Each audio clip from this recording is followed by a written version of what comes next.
We straight killers, yo.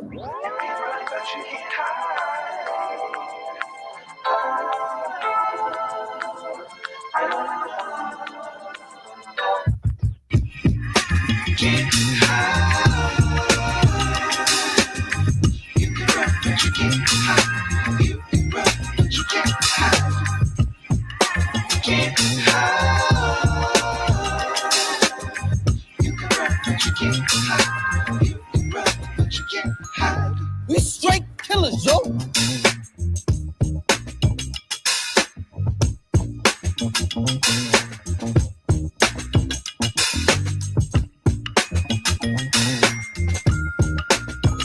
I'm in a bind, mate.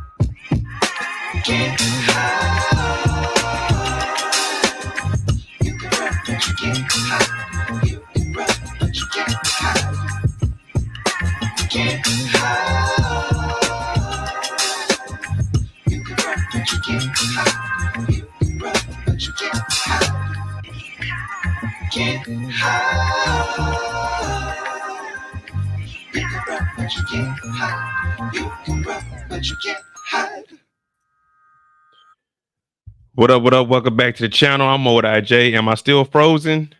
I was having some technical difficulties before we got on here. Is it still frozen or are we good? Is it frozen or are we good? Or do I gotta just end the live and call it a night? Am I moving?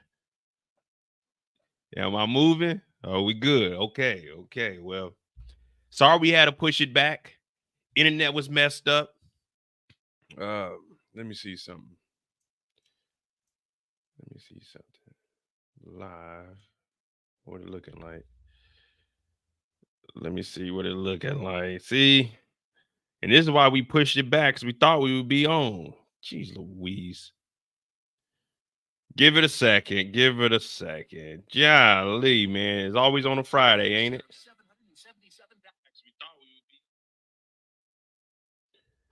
Let me see.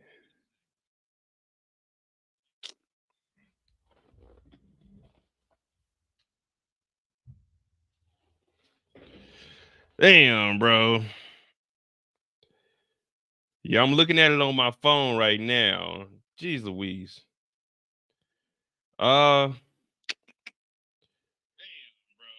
Give me like a minute. Let me restart this computer. Even though I just restarted this mug. Golly. Ah, man, I was about to go in too. Y'all know I I'll be right back, man. Don't go nowhere. Hit that like button, hit that subscribe button. We're going to figure this thing out. I'll be right back.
Hey, can y'all hear me? Can y'all hear me? Can y'all hear me? Are we on the air? Can y'all hear me? Hello? Is there anyone out there? Can anyone hear me? Well, I tried, y'all. It's so hard to say goodbye to my live stream.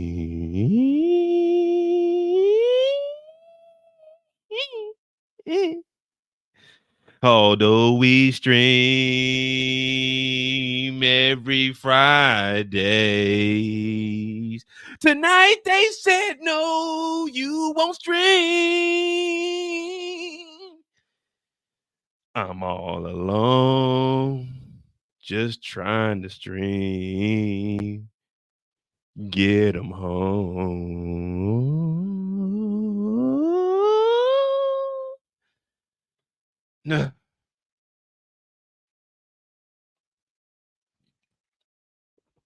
All right, is it working now? Is it working now? We straight killers, yo. All right. Let me see. All right, let me get everything back together. I found out what it was. Well, at least I think I found out what it was. So the VPN, when I got on, it was switching from Germany to the United States. And it just never went all. Well, it connected to the United States, but shit, StreamYard just never caught up with it. All right, we back. Damn, we back. All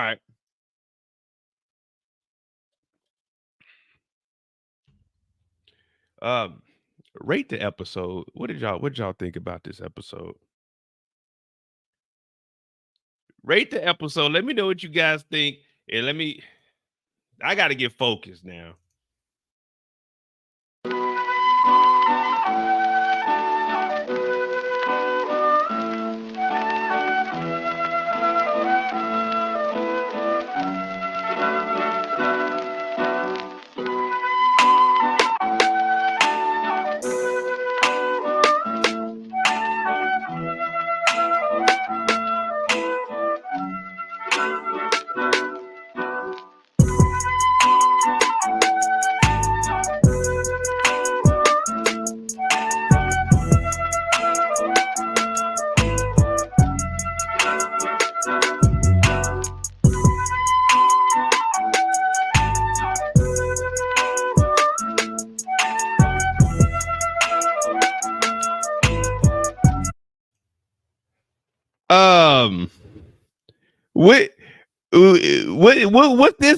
What's this highlighted? Someone tell me what this say up here. Someone tell me what this first line right here say. Someone tell me what this first line right here say. We discussed this last night, and people looked at me and said, "Whoa, Mo, what are you talking about? Mo, what are you doing? Mo, you're tripping. Mo, you're ignorant. Mo, you don't know what the fuck you're talking about. I'm unsubscribing from this channel. This guy doesn't have a creative, imaginative mind. Mo, what are you doing? What are you doing, Mo?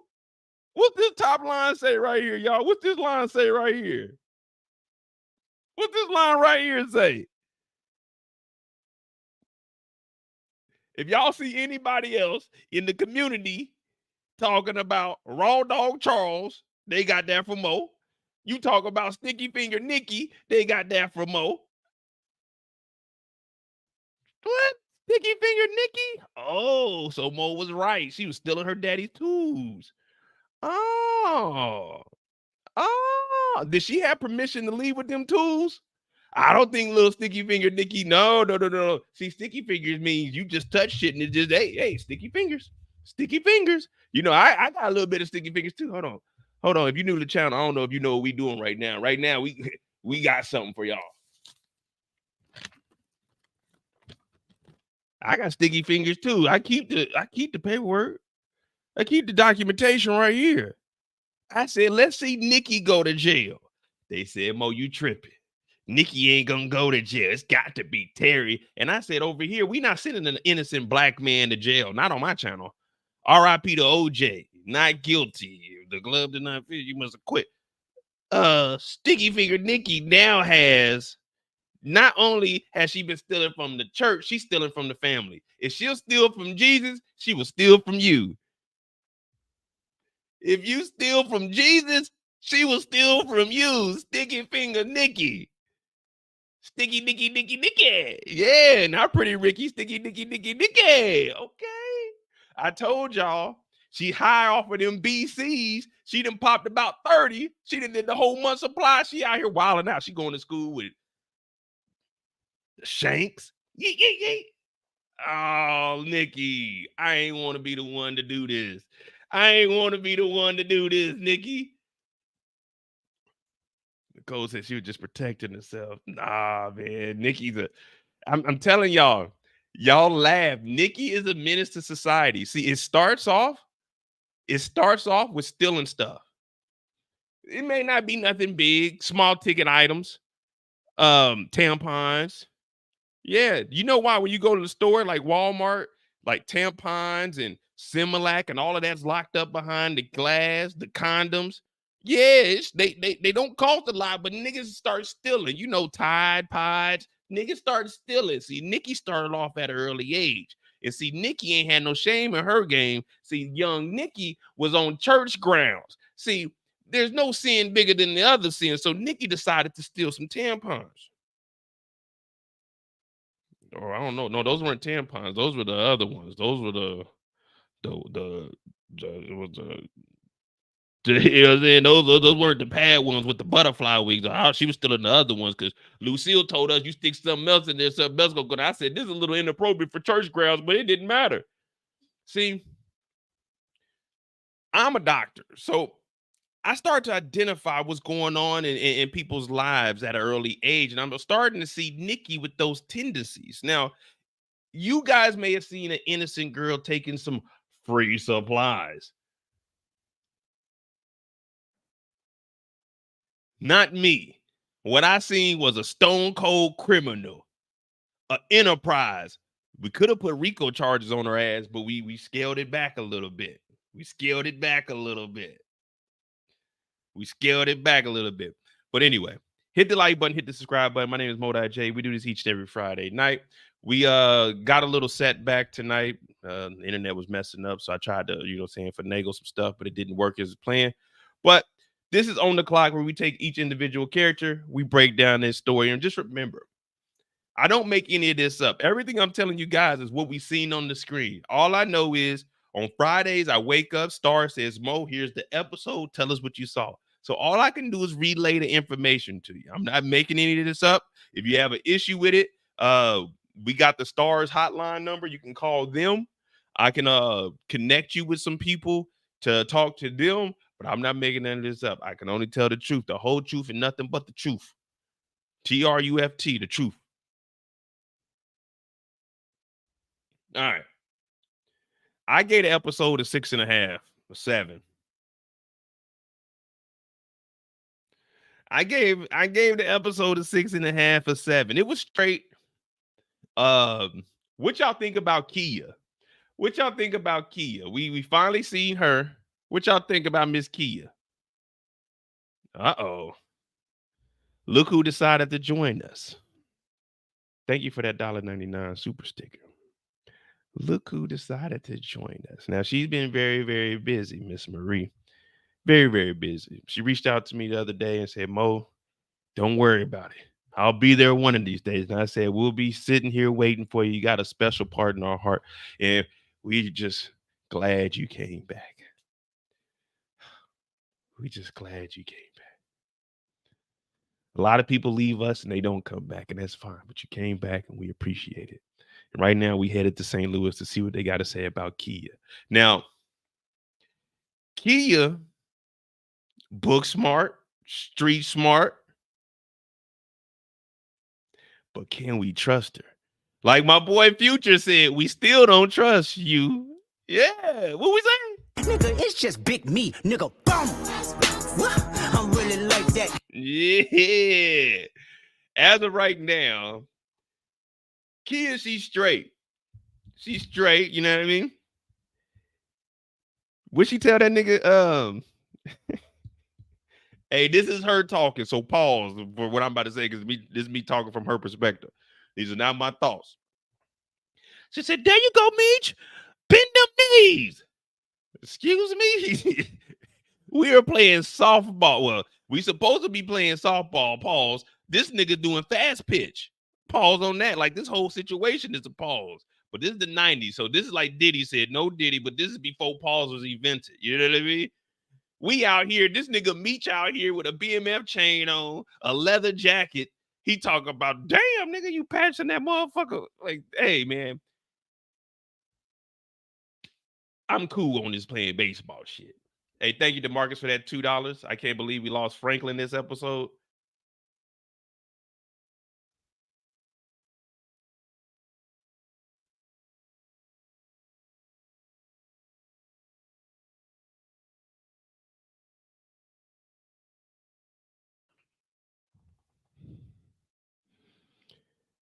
Who the fuck is Franklin?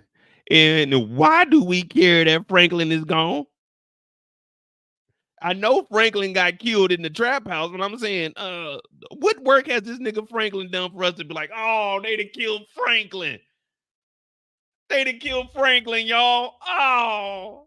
Look, no one in the chat was like, damn, they got Franklin. Nigga, we don't know who Franklin is. Who the fuck is Franklin? All I remember, they called, hey, J-Pusha, what's up, man? Carter wasn't here, but they killed Franklin. Even J-Pusha was like, who? There's a Franklin. First of all, we shouldn't have no nigga named Franklin in the crew. Call that nigga Frank. Franklin? Hey, bro, hold on, let me. Okay, we got Meech, Charles, Detective Brian, Jen, Charles, Meech, Kevin. We got a new guy named Vince, Markeisha, Wanda, Wanda Mama, Lucille, Breeze, Darius, Lamar. I'm not seeing a Franklin on our roster. Who is Franklin? Man, you remember Franklin, light-skinned dude, kind of tall, couldn't shoot for shit. Oh, man, you talking about Frankie? They killed Frankie? Why you ain't say Frankie? You talking about Franklin? I don't know you niggas government. Nigga, we are in a game, nigga. I don't know you niggas' real names. My name is J-Pusha. We don't know my real name. It's J-Pusha. My name is J. We don't know my real name. My name is Meech. We don't know my real name. My name is Slugger. We don't know my... Who the fuck is Franklin? I'm like, Franklin who, nigga? Man, you know Franklin. You remember his mom used to make the cookies when we was in 3rd grade? Man, that's Frankie, bro. Franklin is that nigga daddy, but that nigga name ain't Franklin. That's that nigga daddy name. Yeah, that nigga name is Frankie. Wait. Why are you telling? Where the fuck is my brother Carter at? Oh, well, we ain't find Carter. Nigga, listen. All you have to do is follow the trail of blood. They cut that nigga's finger off. Follow the blood. All right, but we're gonna go look. Like, nigga. Ooh.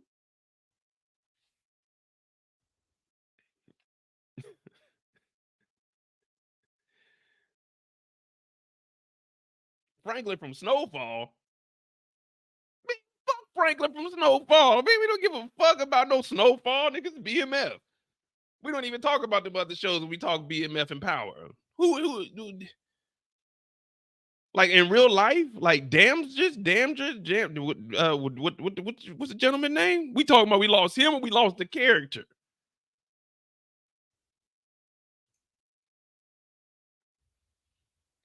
I'm confused.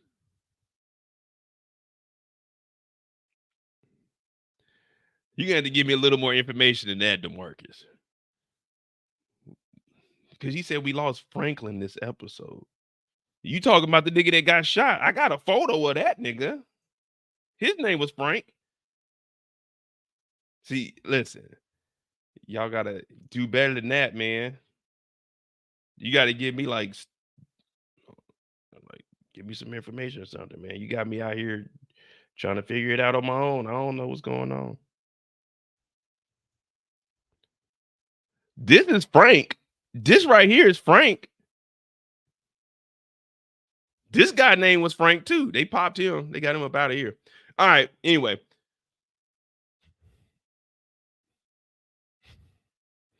I was thinking about Franklin the Turtle. All right. We on the clock. So on the clock, we have about 30 to 40 minutes where we talk about each hot as a motherfucker here tonight. We got 30 to 40 minutes where we talk about each individual character. We tell their story from their perspective. And all I can do is tell y'all the story behind the story, because what you see on the screen ain't what you really see. It's what you're hearing. So go ahead. Let me know who we're going to start with. We're going to get on the clock and we'll just take it from there, man. We got about 4 hours. You know what I'm saying? We got 4 hours in the tank, maybe 3.5. Just depends. Hit that like button, hit that subscribe button. We're going to go ahead and get started in this thing. What y'all think about Jen? With Jen with the wig on, wasn't that bad.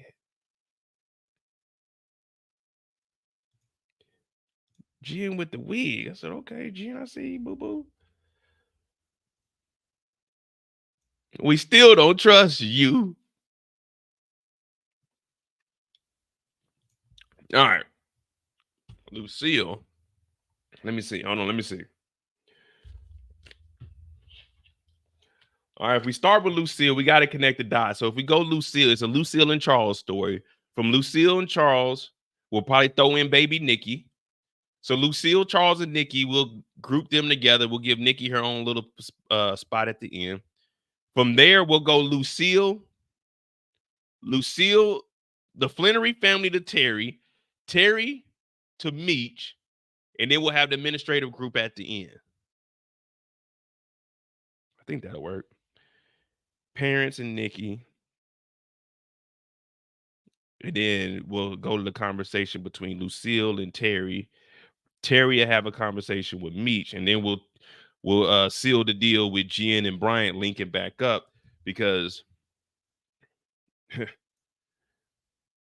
we'll go back to this right here. You know what I mean? Bryant takes down Blaze and Henry. Jen assists. When did we say that, Mo? Monday Mistakes, episode 2. We were years ahead, y'all. We were years ahead. We were years ahead. There we go. Hey, Eric. Hey, that We Don't Trust You. Well, We Still Don't Trust You. Hey, that intro, that's like my favorite song on there, bro. The Future and The Weeknd, they're my favorite artists right there. That shit tight. We still don't trust you. Nigga, it's just big me, nigga. Boom. I'm really like that, nigga. I'm really like that. All right. We'll start with Lucille. Oh, yeah. Guess what, though? If I had time, I would have went back. Remember, I was calling out Lucille. Nah, Truly ain't a new sponsor. Truly was the original sponsor. If you remember, we started off with High Noons back in 2021. We went from High Noons to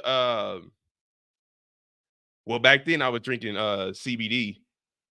Then we went over to that, and then we switched over to Trulies. We went regular Truly, then we went to lemonade Trulies, and then before, you know what I'm saying, everybody else caught on, we switched over to Simply Spike lemonade. You know what I mean? Now, that was we were trying to get a sponsor with. They never call me back. But now we back on Trulies because I can't get Simply. But we'll start with Lucille. And remember, I've been calling Lucille out, and people keep on telling me, Mo, you're just an ignorant guy that gets on YouTube drunk and talks shit about TV shows. I said, I know. That's why you got to give me some credit, because sometimes I know what I'm talking about. All right, we're going to start with Lucille. We're going to get on the clock. Miss Lucille, Charles. So everybody was getting some cutty this week except for Charles. Everybody was getting some cutty this week except for Charles. Why is that? See, Charles, once again, Charles was taken advantage of. We not on the clock right now. Let me do a little bit of shit talking. Because we really don't, I mean, we have we got our standard 58-minute episode. Well, technically the episodes are like 53 minutes, but we got the flashbacks, we got the intro, then we got the credits and shit. So we got about 53 minutes to talk about. I can make a 30-minute episode 2 or 3 hours long. So definitely an hour, I can make that mug 4, 5, 6, 7, 8 hours. But the difference between Charles and Lucille is Charles was taken advantage of. Charles was force-fed drinks. And Miss Mabel threw that. I don't know. See, women, y'all don't understand, because y'all women, there's nothing against like women. We love the women over here. But what I'm about to say from a male perspective is, once they throw that thing on you, sometimes, like if a Miss Mabel, like, let's be real. Like, I'm 6 foot, you know what I'm saying? On some good days, I'm 6'2". But I'm 6 foot, about 180 right there. You know what I'm saying? I'm a solid nigga. You know what I mean? But if Miss Mabel throwing that thing on your boy, I think it's gonna be hard to. God damn, Miss Mabel. Damn, Miss Mabel, I just came over here to fix the light bulbs. I ain't know we was gonna be doing all that. And then Miss Mabel hands you a drink. Now, when I get to drinking, y'all know I got a bad hip. I get to drinking, I'm trying to do the stanky leg and shit. I'm trying to dance. I'm trying to hit the Dougie. And then Miss Mabel back of that thing, that dump truck on you, like, ding, ding. I'm like, whoa, Miss Mabel, not today. Miss Mabel took advantage of Charles. Now, Lucille, on the other hand, Lucille on the phone, come and pick me up, Dr. Reese. Come deliver my baby, Dr. Reese. I seen how you got between them thighs, Dr. Reese. Come and get between mine, Dr. Reese. She's setting shit up. She going on dates. She getting flowers, filet mignon. I said, filet mignon? That sounds a little expensive. What? Filet mignon? I said, damn, Lucille, and we ain't even got to that part. It was hot in that motherfucking car. It was sweaty. Lucille was talking about, oh, I'll scream. I said, oh, Lucille. She said, shh, don't say no word. Don't need no word. Oh, I was young. I want to relive my teenage years. I said, ooh, wait. Miss Lucille was in that thing. I said, ooh. Dr. Reese over there. Dr. Reese doing too much talking. Like, you already know when you're getting that close with a woman, y'all breathing in each other's face. You know, I hate people breathing in my face. So even if she's attractive, I'm still like trying to breathe to the side. Like, I'm not trying to breathe in her exhale. You know what I'm saying? I'm trying, yeah. Holding my breath and shit. They face to face. Oh, I'm like, nigga, y'all too old for this. Y'all need to get y'all grown ass in that back seat. Dr. Reese got all that money, but then they couldn't get no hotel room. Dr. Reese and that motherfucker, I'll wait for you forever.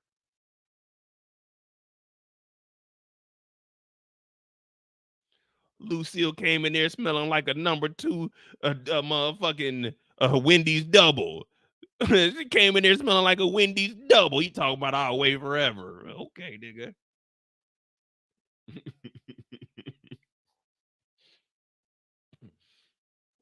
Lucille didn't work till 12.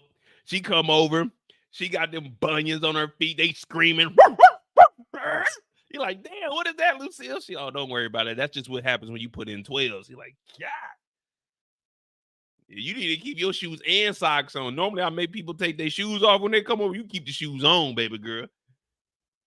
You keep the shoes on. All right, well, let's get on the clock, man. That's right there, just a precursor for what's about to, you know what I'm saying, what's in store. That was just me getting warmed up. That's just me trying to get some, you know what I'm saying, some kinks out of the system. You know what I mean? That's just me warming up right there. They ain't even the best material yet. All right, we got Lucille.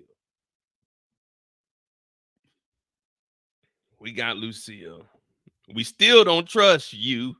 All right, man. Lucille. All right, we're officially on the clock. Hit that like button, hit that subscribe button. My name is Mo.J. We do this each and every Friday night, 2 p.m. Eastern, if the internet's working. Ready, Mo? Ready. Set. Go. We still don't trust you. All right. Now we start this episode off. We start the episode off with a knock at the door. Who is it? You're like, man, who the fuck is knocking on the door at this early in the morning? Well, Charles goes out there and Charles sees some flowers. Now, last night I was telling you guys about 1-800-Flowers, so we don't need to go over that. We know what 1-800-Flowers is. We know how to finesse the system. We know how to create multiple emails and use and forward the same code and go ahead and put that in so you can send out multiple flowers to multiple people. Now, what I'm saying is do this for like family members, like your sisters, your aunties, your mom. Like, you know what I'm saying? Don't do it to the women. Don't do it to the women, guys. Come on, don't be a piece of shit. You know what I mean? Be a true gentleman. Well, Dr. Reese is a little bit different. Dr. Reese is sending the roses to a married woman straight to the house with a handwritten letter. Now, I've never been one to like really write letters. I know I used to listen to Aaliyah when I was growing up, and I remember Leah said, I'm writing you a 4-page letter, and I enclosed it with a kiss. And when I write more, he better get it on time. I'm writing you a love letter tonight. I said, damn, Aaliyah, 4 pages. You really can't love a nigga that much to write a nigga 4 pages. And her 4 pages is front and back 1 page, front and back 2 page, front and back 3 page, front and back 4 page. In my book, that's 8 pages. And I'm not reading past a paragraph unless it's something dealing with like a check or something where I'm at work. Well, Charles, he sees these flowers, and like any real nigga, he looking like, who the fuck is sending flowers to the crib? Who's sending flowers to the crib? Yeah, Russell, he did. Russell Hornsby, he did direct this one. I was watching his Instagram when they were talking about it. Now he looks at this and he's looking at the letter. We gotta zoom in because we gotta see what this says. We gotta see what this says because this is some bold shit right here. Well, the letter comes in.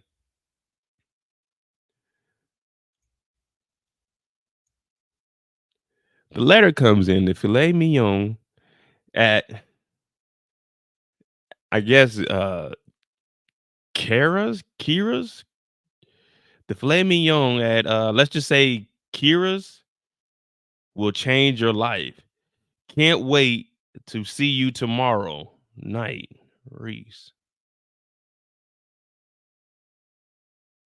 The filet mignon at Kira's will change your life. Can't wait to see you tomorrow night.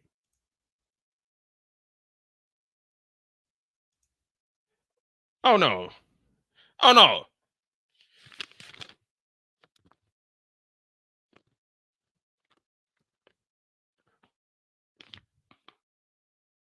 See you tomorrow night. Who's this to? Lucille?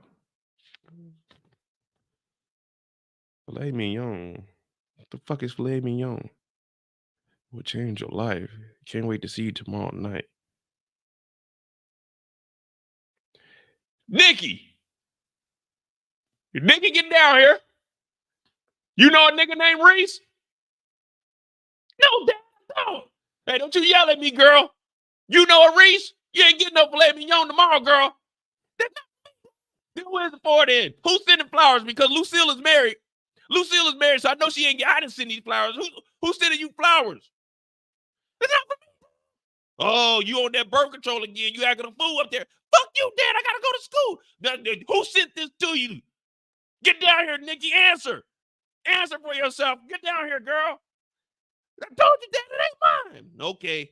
Well, me and your mom are gonna talk about this. Lucille come downstairs. She's like, oh, Charles, the flowers. Charles said, oh, don't play that flower shit with me. Who is this? Who is Reese?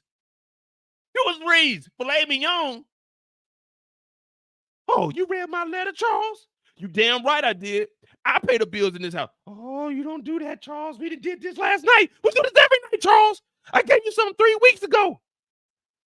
And you down here reading my letters. Well, you better believe I'm reading your letters. Someone's sending some flowers to my house. I'm going to read all the letters, damn it. Oh, Charles, no, you're not. This is my life. This is how I'm going to live. I'm going to decide. This ain't childish shit. This ain't high school games. Remember that, y'all. This ain't high school. This ain't high school. This ain't high school. This ain't high school. School. Keep high school in the back of your mind. I'm going to connect the dots a little bit later on. But keep high school in the back of your mind. Keep high school. So now Charles is in here. He's upset. Oh, Reese. I thought that nigga's name was... Maurice. Oh, y'all got nicknames. Oh, yeah, we do, Charles. He calls me Lucy. Lucy? I used to call you Lucy. Well, not anymore, Charles. When you stopped paying bills around here, you started having to call me Miss Lucille. Oh, I'm not calling nobody no Miss Lucille up at my house. I don't have you calling me Mr. Charles. You call me Charles all the time. And you used to call me Charlie. Oh, well, that's when things were good. Charlie. Oh, Lucille, you didn't cross the line now. Nikki, get down here. Get to school. I'm going to take Nikki to school, all right. When I get back, Lucille, these flowers better be gone. No, Charles, I think it's time for you to move out. Oh, we're not doing this again. I got to go to work at General Motors. I got to go get down on that picket line and try to get my job back. And you're over here going on dates. And now you have him sending letters to the house. He already thinks he's Terry's dad. Oh, is there something you need to tell me, Lucille? Oh, I'm not telling you. I'm not explaining nothing to you, Charles. We haven't been messing around since high school, and it's none of your business. Oh, it's none of my business, but this filet mignon is at my house. How are you going to get this into my house? You know we don't eat filet mignon. I'm not a pescatarian. I eat red meat around here. You talking about filet mignon, changing your life? What life? This is our life. We built this. I've been working for us since day one. 1966, when we first met, I've been putting in that work ever since then, Lucille. Don't you tell me you're going out on a date with this man again. You put that red dress on the other night. Came back, delivered a baby, and he called my son, Terry, son. That ain't his son, is it? Is it? Please tell me it ain't. I'm sorry I'm yelling at you, Lucy. I'm just hurt at this moment. You got roses sent over here. I don't have no extra money to buy no roses. I'm sorry, Lucy. I just don't know what's going on. Because you talk about fixing up the house, but then upstairs in your closet, you got all those brand new clothes. And Mo been saying that you could have fixed the house if you stopped buying clothes. And everybody said, Mo, she can get brand new clothes. But now it's making sense because Mo knew what the fuck he was talking about a couple of weeks ago, a couple of years ago. But everybody looked at Mo and said Mo was tripping. And now Charles is over here hurt because Lucille is going on a date with a new dress, getting filet mignon when he got to cook dinner by himself. Oh, Lord. Oh, why? Why? Charles said all those clothes upstairs. She said, Charles, I deserve something new too. You buying new instruments. I'm buying instruments to try to make some money. I'm not buying instruments to serenade women. I'm buying it to make money. She said, oh, Charles. Oh, Charles. No, Nika, I don't listen. I'm in character. That's not me. This is Charles. I'm talking from Charles. Charles don't know what filet mignon is. Come on, man. See, that's why when I get in story mode, I can't read the chat because y'all think this is me. I'm doing the back and forth of what was going on. We on the clock right now. You can't say Mo think this. I'm in character. I'm in character. Character, man. Jeez Louise. They putting the blame on you, Mo. They putting no blame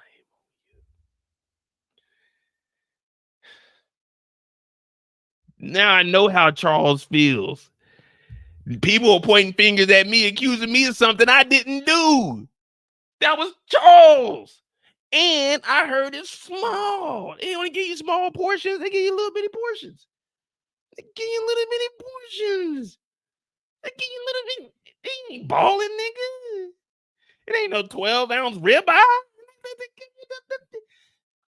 I don't even know where you go fishing. Where'd they get that from? Lake Erie? Where'd they get filet mignon from? Charles don't know nothing. All Charles knows is he want his wife back. And we over here arguing what ocean does filet mignon come out of? No, come on. He wants his wife back. He's hurting right now.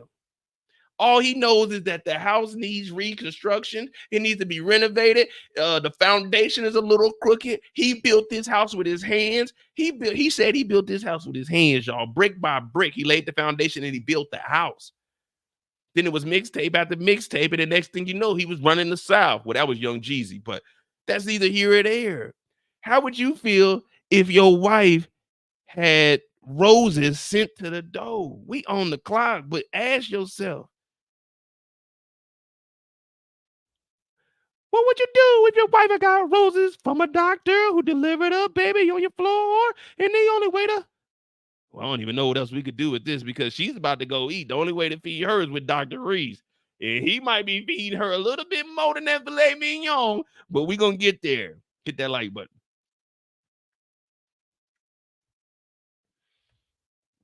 All right. So they got the flowers here. Charles and Lucille, they just had a blow up. Now, Nikki's upstairs and she's hearing this. I don't know if you guys watched the director's cut or not, but I was watching the director's cut, and Nikki was upstairs. She was popping the birth controls, and she was crying. You know how they cry. She was crying. She was leaning against the door. Why are you wearing? She popped another 30, and she did the little slide down the wall. My parents. And then this is the moment where Nikki is in the garage right now. While they doing this arguing, we don't know what's really going on, but we know what's going on. In the background, all you hear is this.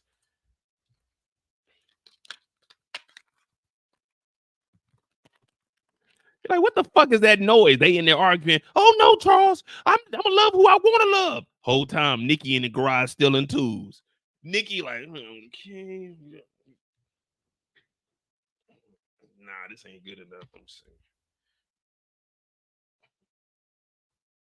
Nah, fuck that one.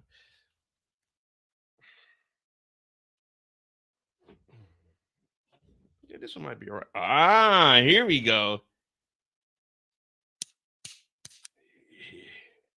Yeah, this is the one we taking to school right here. This is the one we taking to school right here. Nikki in the garage.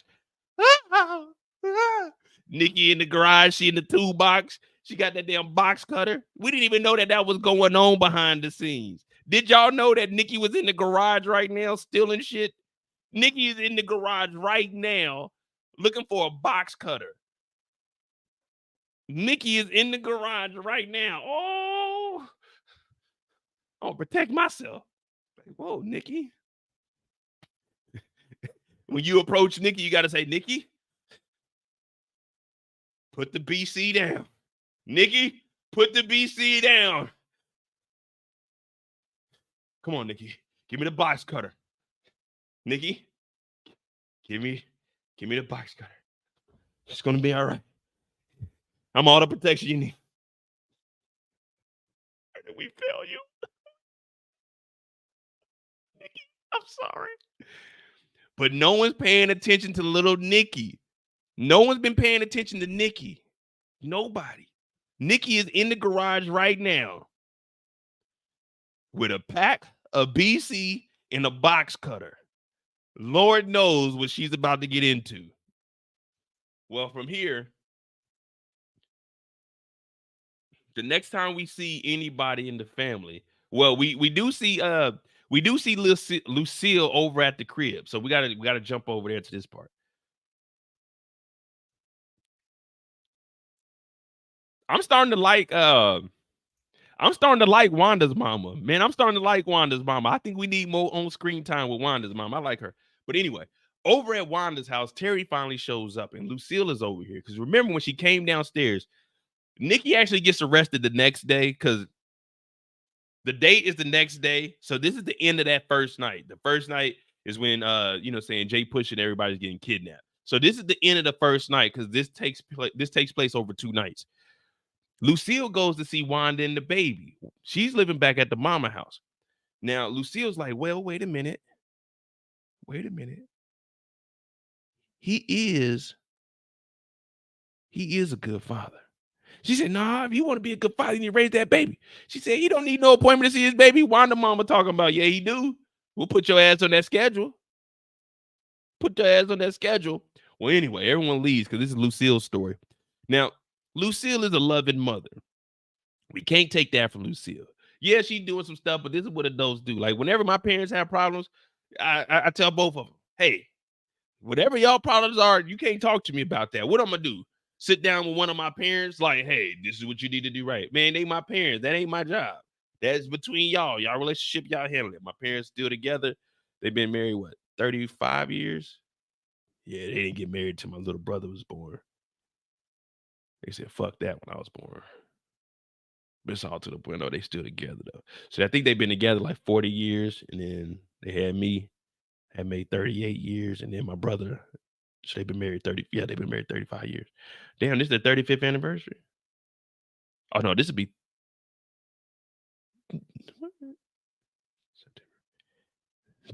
I think it's this year. Anyway, now she's talking about, see, you act just like your daddy.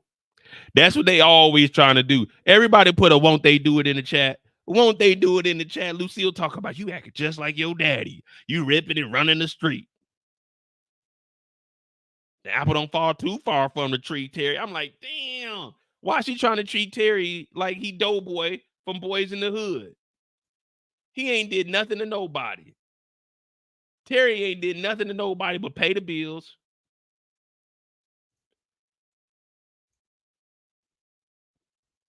And Terry, he calls her out. He says, oh, maybe me and you would cut from the same cloth, mama. Last I saw, you was fucking around with, what you call him? Reese? Yeah, Nikki told me everything. Did you know Nikki's going to school with box cutters, mama? Did you know Nikki is scared for her life? You probably didn't even know that. You out with Dr. Reese. Yeah, I heard she's on birth control now. Uh-huh. Yeah, I heard. Yeah, I heard she popping them things like Skittles, ma. I heard you and Dr. Reese are out and about all times of the night. Yeah. I heard about you too, mama. She said, you better mind your business, boy. And Terry's like, damn, you right, ma. I respect you, but I heard about you and Dr. Reese. Now, Charles is at the house crying. Charles ain't got nothing else to do. We don't know what Charles does during the day. They keep trying to tell us that that Charles has a job, but none of us can confirm if Charles has a job. We remember Charles quit, and we ain't seen Charles really go back to work. But Lucille gets called out, and from there, the next day happens. Nothing good happens when it rains outside. Well, little Nikki goes to school. She just got Kanan start. She just got Kanan start. She goes through. She's been hanging out with Breeze an awful lot. All right. Look at security. Now, help keep crack off of school grounds. Just say no. Then they got the U.S. Army up here. So what, is Nikki in high school now? But anyway, security like, nah. Open up that bag. Well, Nikki goes over there. So I was kind of confused at this moment. Did they just install metal detectors today? Like Nikki didn't know that they had metal detectors at the school? What is this, the first day of school?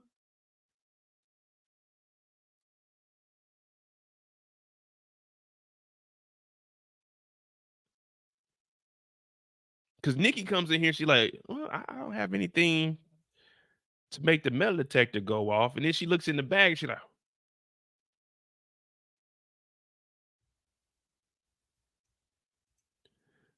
Charles Flenory.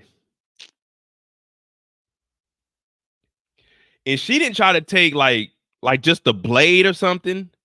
You know, she would have been all right if she'd have just took the blade, she'd have been all right. But she took the whole box cutter. Like, she trying to get surgical.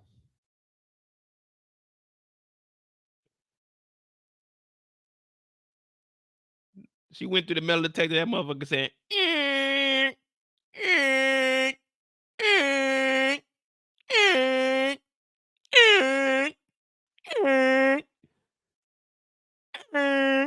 he said, all right, what's in that bag? Now, you know, the metal detector makes different noises for the density of the metal. I don't know if these old metal detectors do that. But yeah, this motherfucker sounding off. And Breeze is like, oh, no, that's mine. So Breeze is the real one. Hey, I already know what the answer is, but put a 1 in the chat if you taking the charge for Nikki. Put a 2 in the chat if you acting like you don't know what the fuck that is. If you Breeze, put a 1 in the chat if you taking that charge. Put a 2 in the chat if you don't know what that is.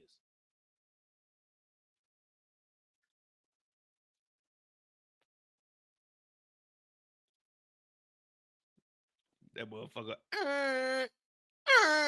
I'm thinking, okay, it's little Nikki. She probably got like a fork or something. She probably had breakfast before she left. I mean, I know her brothers are dope boys. I'm gonna tell y'all one thing.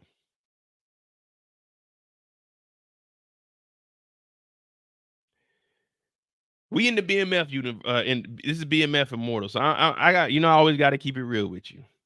I don't remember what the numbers were. I think it's 1, take the charge, 2, don't take the charge. Well, first of all, I ain't got like no kiss or no nothing. I'm barely even getting hugs from Nikki. I'm not taking no charge.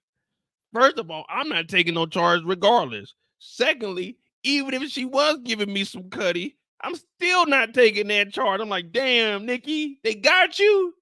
Oh man, hey, call me. I'm gonna go to class, but call me. You'll say, let me know how that go. Man, I ain't taking no charge for no Nikki.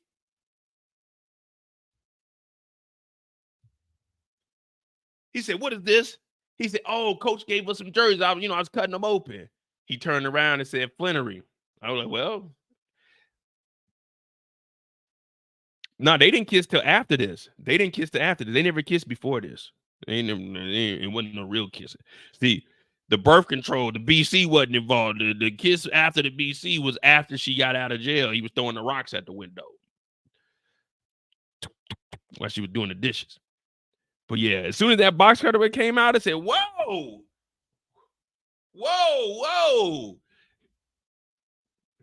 This is how it would have been. That box cutter would have came out. I'd have been over here with Nikki. Me and Nikki on this side. What is this? Oh man, you know that's mine. Coach gave me that because we got these new jerseys. I'm gonna cut them open. He turned around and say, Flennory. Oh, Nikki, you're bringing weapons to school now. Officer, I wouldn't even expect that from her. Nikki, weapons, really? Really, Nikki?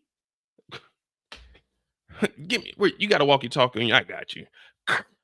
This is Breeze. This is backup security on the west end. Yeah, we got a armed individual down here. Hold on, Nikki. This hurts me more than it hurts you, girl. You know I love you and I'm gonna be there for you. But I gotta turn you in. You're on the wrong path. You need an intervention. Maybe some jail time will do you good. Yeah, copy that. Sir, what's your badge number? Yeah, this is a assistant.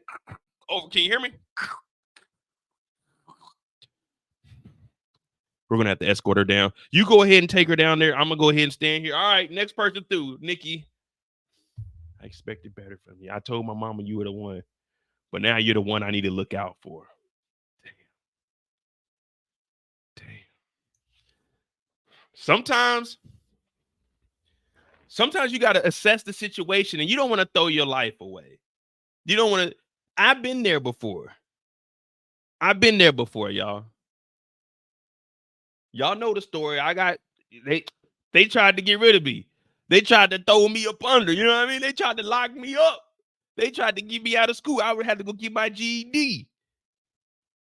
So I know when it comes to blades and, you know what I'm saying, getting kicked, I know how it is. So I'm glad that they got this one blade off the street. You know what I mean? Like, I mean, think about it, y'all. We start off with stealing. We got a drug addiction. And now we carrying weapons. What's next? What's next? What is the next crime that, like, what is the next, you know what I mean? What is the next, not if it's going to happen. The question is, when it's going to happen with Nikki? We're just seeing everything escalate. It went from sticky fingers on the church ground to popping BC like Skittles and addiction and now carrying weapons. When is it going to stop? When? When is it going to stop? That's all I'm asking. When? Well, they arrest Nikki ass. They get Nikki the hell up out of here. And this is what our prediction was. We all agreed on that too. We still don't trust you.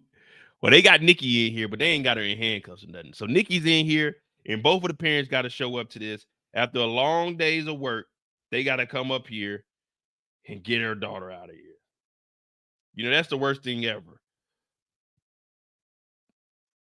You going up there. I used to get in trouble so much. I was never embarrassed for my parents coming up to the school. In fact, me and my brother used to get in trouble so much. I never told y'all my dad was a substitute teacher. My dad was an unofficial substitute teacher for my brother in the 3rd grade. My brother, well, there was a teacher named Miss Hammett. She had red hair, but she used to keep all of the black kids in, so they never got recess. Now, she wasn't my teacher in 3rd grade, but she was across the hall. So whenever you had like timeout or you couldn't go to recess, you had to go to her room. Well, it turns out she continued to do that over the years. So my dad used to go to school with my brother, and he used to just sit in the class all day. So he was like the school pops, you know what I mean? He basically looked out for like all the black people up there because they wasn't gonna fuck with my dad. But yeah, my dad was like a substitute teacher. But whenever kids got in trouble, they would bring him, hey, Mr. Moore, can you? So my dad would like talk to the kids and shit like that. Now he wasn't getting paid or nothing, but they were making sure my brother wasn't fucking up, really. Because that my brother, I don't know if that nigga had like ADHD or something, but that was a wild nigga. I remember my parents took him to get tested to see if like there was something like wrong with the nigga. They're like, nah, this nigga just wild. This nigga's just a wild one. My brother used to be crazy. I was bad, but he was wild. But anyway, they go up here and they talk to Nikki. Hey, Nikki, what are you doing? What are you doing with that blade? I need a protection, Mom and Dad. Protection from what? I seen Darius die. No one even thinks about me. Nikki, are you on something right now? No. This what Mom gave me. What did Mom give you? She gave me birth control, Dad. I've been popping them things crazy.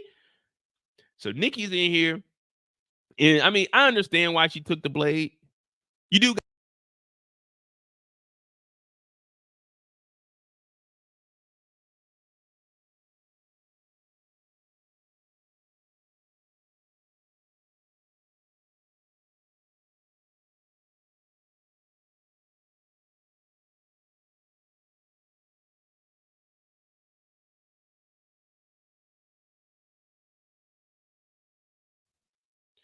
Charles is like me. Nikki got ready to start crying. That nigga Charles looked at Lucille.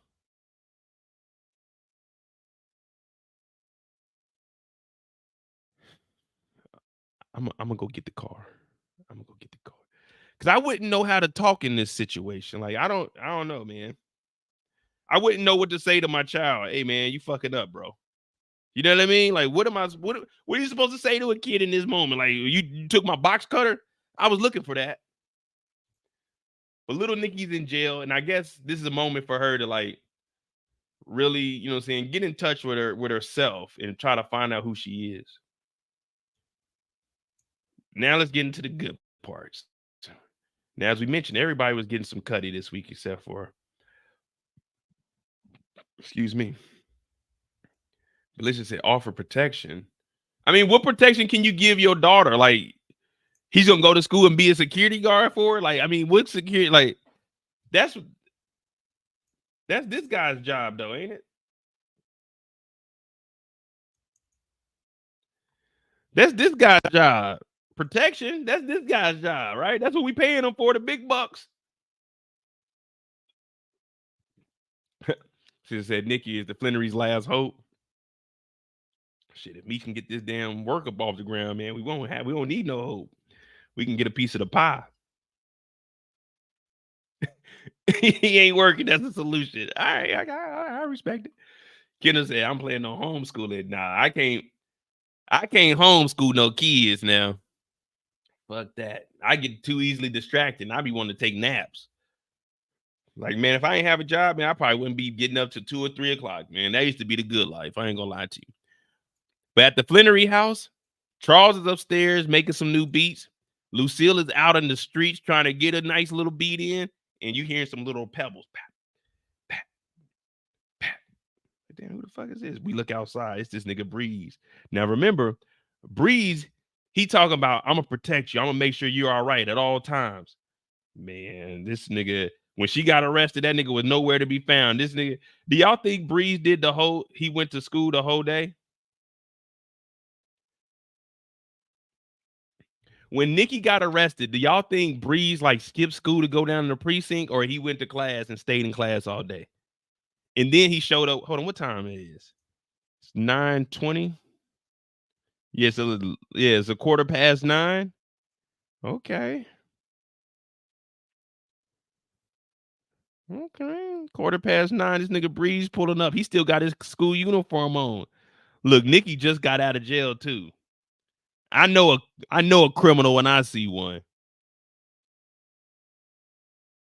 He went to class and stayed. Oh man, nah, hey, y'all trying to say Breeze ain't like that? Nigga, it's just big me, nigga. Boom. I'm really like that. See, I watched the director's cut, and what I saw was Breeze was fighting. Like when they were trying to take her down there, they had to get 2 police officers to hold Breeze back. Breeze was like, you let her go, man. It's mine, man. He was trying to take that charge for her. That's what I saw. Y'all probably fast forwarded because y'all were probably so sick that I made this prediction last night. Y'all probably, oh man, this nigga Mo. Y'all fast forwarded. But what I saw was Breeze in there. He's trying to take the charge. You're like, that's my blade, man. Look, my fingerprints is on it. He trying to touch it. Tell me my fingerprint. Nikki's over here. They got her in a 12-step program. They got her in rehab. She got anger management classes now. She's like, what are you doing here, Breeze? She's like, I had to make sure my girl was, you know what I'm saying? I had to make sure my girl was straight. She's like, I like you, Breeze. She said, I like you too. And Breeze finally gets his kiss. See, Breeze is smart. Breeze is playing the game how you're supposed to play it. Now, Breeze is, all right, fellas, take a page out of Breeze's book. See, we all know the story. Put a 5 in the chat if you know the story of Darius. Put a 5 in the chat if you know the story of Darius. Because if you know the story of Darius, then you'll know how Breeze is playing this whole situation.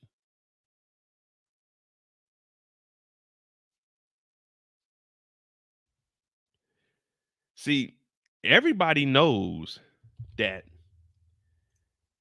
Darius, little Darius, y'all remember little Darius? They say he got stabbed twice by some wild, crazy dude. But the reason he got stabbed up is because he made one fatal mistake. He made one mistake.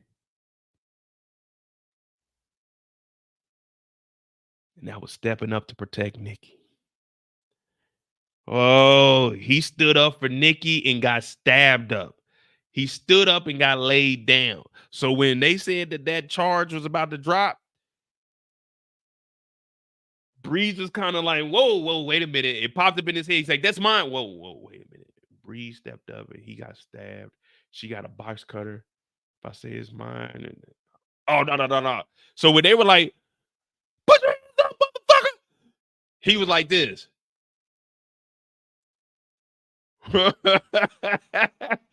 Breeze was over there like,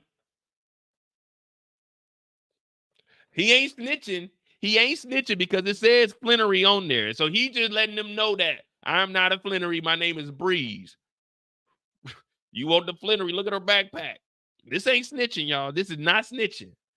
They already know she's a Flennory. The security already identified her as security. This is not snitching. All I know is my nose is itching, but I got my hands up. I'm trying to scratch my nose. I'm trying to let them know my nose is itching, but but it's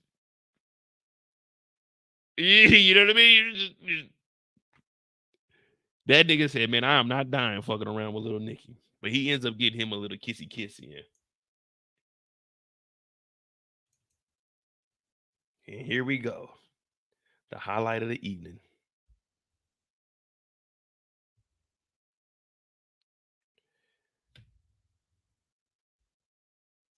The highlight of the evening. Lucille and Dr. Reese getting it on. Oh, baby. Let's get it on. Let's get it on. They in the car and they going at it. It's hot. It's funky in here. I thought we was going to eat. What up, Havana? I thought we was going to eat, but instead we in here doing all this kissing. I ain't gonna lie to you. We too old for all of this.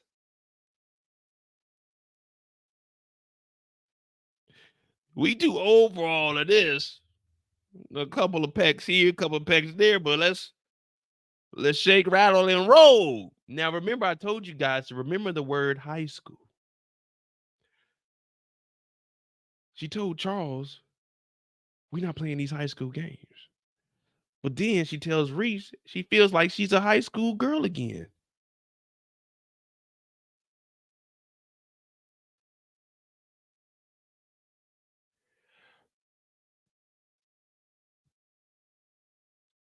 Which one is it, Lucille? You not playing the high school games, or you feeling like a high school girl again? I like, man, you telling Charles one thing when you telling Reese the complete opposite. We're not doing these high school games, Charles. Doing these high school games, who won me over? But when you get with Dr. Reese, the one he was in competition with in high school, you feel like you back in high school.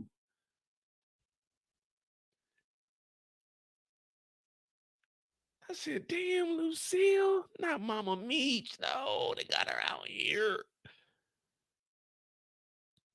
She talking about, this is all her, this ain't me. We ain't even gonna mention what she said. But this nigga Dr. Reese talking about, oh, I'll wait for you forever. You gotta decide who you gonna be with. She said, oh, I just want to have fun. And at that moment, as soon as, this is exactly how it would have been for me in that car. I'm gonna show y'all.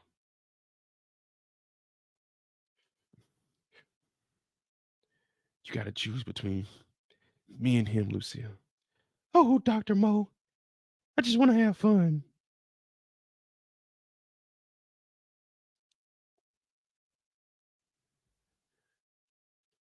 Fun, you say?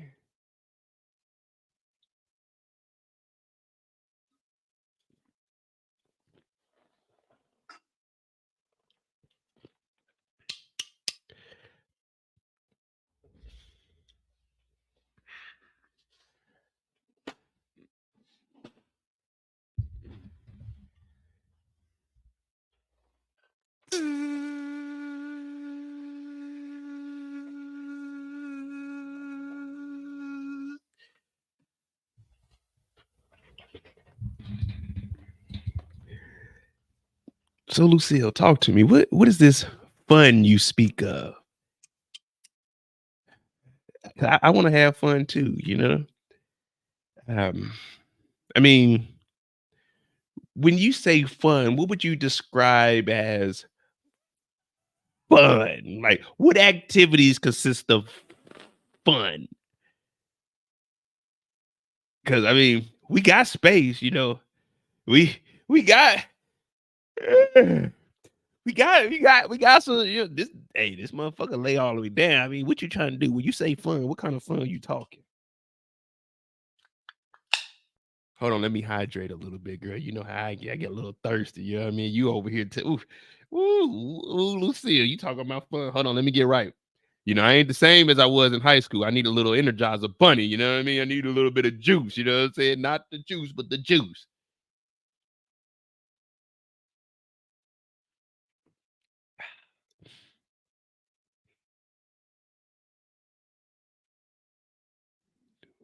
What kind of fun is Lucille talking about? As an adult, when you tell somebody you've been kissing, you just want to have fun. Oh, girls just want to have fun. What kind of fun is Lucille talking about? I was looking at this like,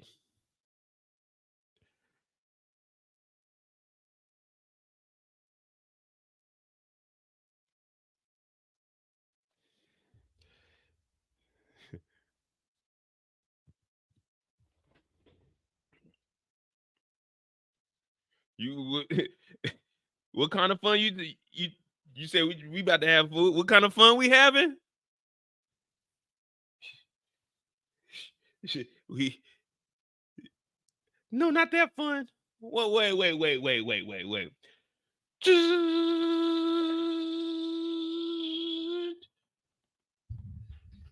What kind of fun we talking about, Lucille? It's hot in here. It's foggy as a motherfucker. I got a goddamn full suit on. What kind of fun we talking about? Yeah. What kind of fun we talking about, Lucille? It's getting hot in here, so hot. So take off. What kind of fun we talking about, Lucille? You done got a nigga rowdy. I'm rowdy. I'm Courage the Cowardly Lion in this motherfucker. I'm trying to figure out what the kind of fun we talking about. We'd have been doing too much kissing in this motherfucker. We need to get to the love making part. You know what I mean? It's hot in the bitch in this motherfucker. We over here kissing this shit. You blowing your funky. I just want to have fun. Hey, nigga, listen. It ain't that much fun in the world. We 40 years old. We 40 years old in Detroit in the 90s. Ain't nothing open. Put them legs. Hit that like button, hit that subscribe button, man. That's Lucille's story, man. We don't know what they did that night, and that ain't on us. It's for us to use our imagination, man. Hit that like button, man. Damn. Y'all think they got it on? Or they just have fun? And is this considered fun?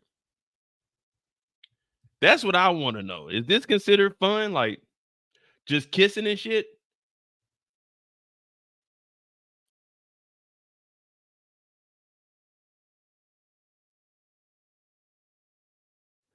Because I know me personally, at this point, I'm a doctor.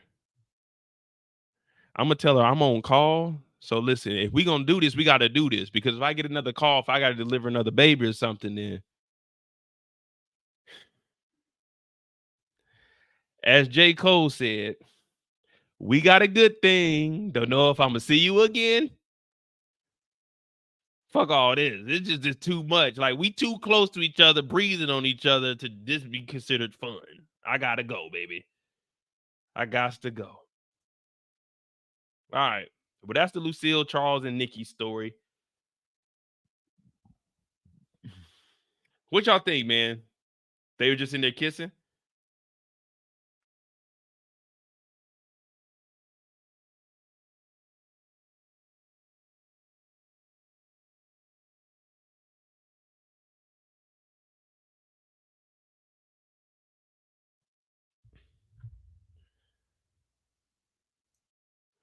You gotta remember she's an old church. Nah, I mean,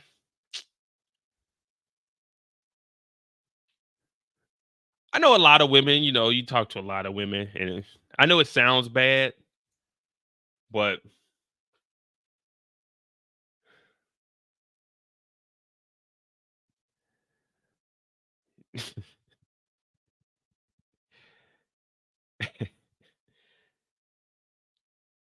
I'm a spiritual person. I'm trying to find the Lord. I'm like, yeah, well, I'm a spiritual person too, but it was nice to meet you. You know what I mean? It was nice to meet you. I'm not about to go on that spiritual journey with you. You know what I'm saying? That's the journey you need to take on your own. Contact me once you complete that mission. You know what I mean? Contact me a little bit later. You know what I'm saying? I don't mind you going to church and stuff, but contact me when you in your journey and you find your purpose, because I know what my purpose is. You know what I mean? I don't need you sending me scriptures in the morning. Hey, good morning. Hey. All due respect, stop sending me that stuff. I'm not reading it. I'm just going to be honest with you. You know what I mean? I get up. My purpose is to get up, go to work, drink water during the day, and prepare myself to get on these lives and entertain. That's what my purpose is. Very boring lifestyle, but that's what my purpose is. We straight killers, yo. All right. So we got the Flennory family out the way. We said we're going to move over. The good woman is probably spiritual. Yeah, well, my spirit animal is a wolf. So, I mean, you know. All right, hit that like button, hit that subscribe button. We're going to talk about Terry, Meech, and then the administrative group. See, that's the only thing about BMF. We don't have enough characters. I mean, we stretched the Flennory family for about 50 minutes. So that's cool. So we on the right path. We on the right path.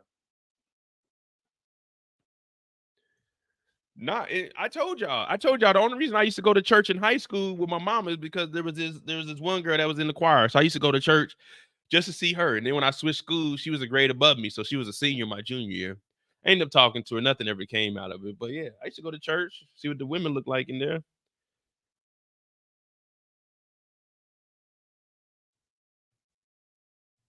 I ain't been to church since like basic training. I think that was the last time I went to church. I used to go to church every Sunday in basic training. And the reason I used to go to church in basic training, because there was 3 places in basic training in the military that were like the club. You had the laundry room. The laundry room was the club. The dry cleaners was the club. And church on Sundays. Boy, church on Sunday used to be lit in basic training. I was the dorm chief, so I used to go to church 2 times. I would go to the morning service because I would dismiss my flight to get breakfast in the morning. I dismissed the flight to get breakfast in the morning. I think we had breakfast on Sundays at 07:25.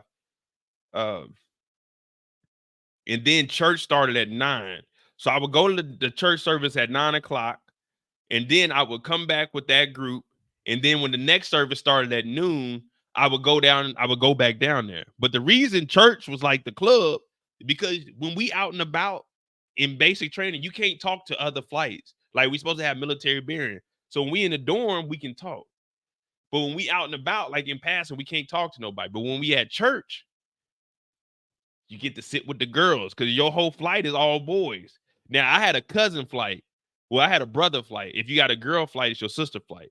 So we didn't have, like, So it was what 52 of us in my flight, and then in my brother flight they had 48. But our cousin flights downstairs because we was on the second floor. It was a male flight and a girl flight. So we were 1 week ahead of them. So I was in charge of their flights, like whenever the TIs weren't there. So I go down there, I talk to them. But when they would go to the laundry room, you could talk in the laundry room because you got to, hey, let me use that washer, let me use that dryer. So I would always go down there because I'm the dorm chief, and I'd be talking to the girls because everybody in the dorms, there's only 2 washing rooms on both sides.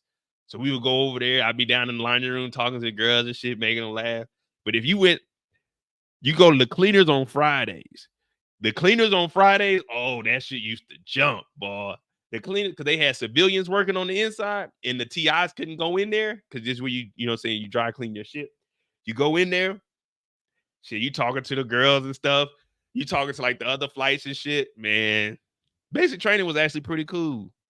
But church on Sundays, oh, shit. Church on Sundays was crazy because everybody on base was going to church.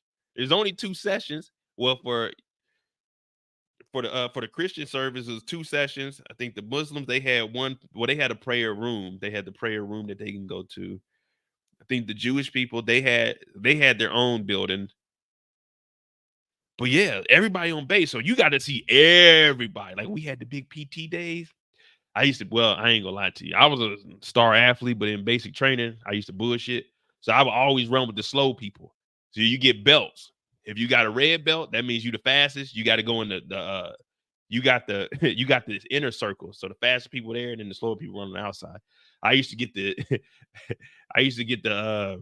who was it? You had the red, the green, the yellow, and then you had like the purple for like people on profiles and shit. I used to just get that because I used to be the one issuing out, and I'd be jogging with like the slow people. And then you can cut in between the lanes.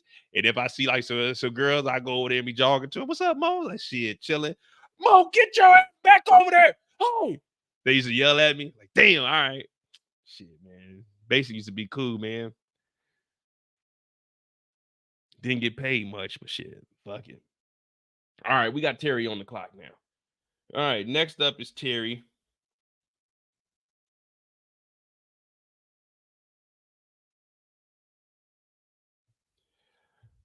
Terry. Oh, we still got Henry too.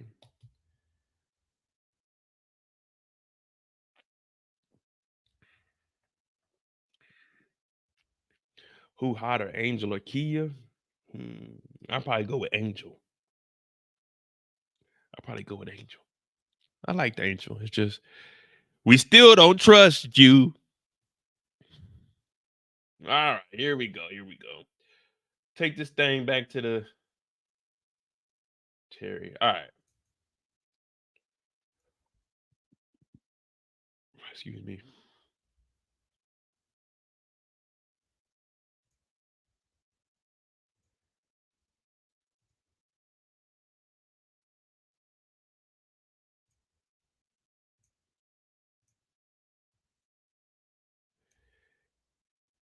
Yeah, I'm taking Angel over Kia.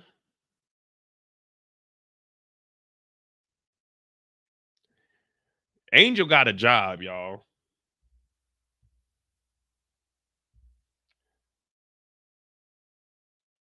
Angel got a full-time job, and she get money from Meech. All right. We got Terry's story. Well, Terry was all over the place, though. Yeah, and we seen Key out there playing baseball, but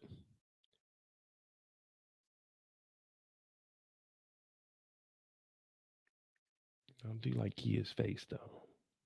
Hey, man, we're not about to be talking about women as objects, pieces of meat. Not over here, we're not. But I take Angel. Oh, I take Kia because we in St. Louis. If I'm in St. Louis, I'm taking Kia. If I'm in Atlanta, I'm taking Angel. Put it like that. There we go. We set our boundaries. If I'm in Atlanta, I'm hiring that Angel. But if I'm in St. Louis, I got to talk to Kia. I mean, come on, it's a no-brainer.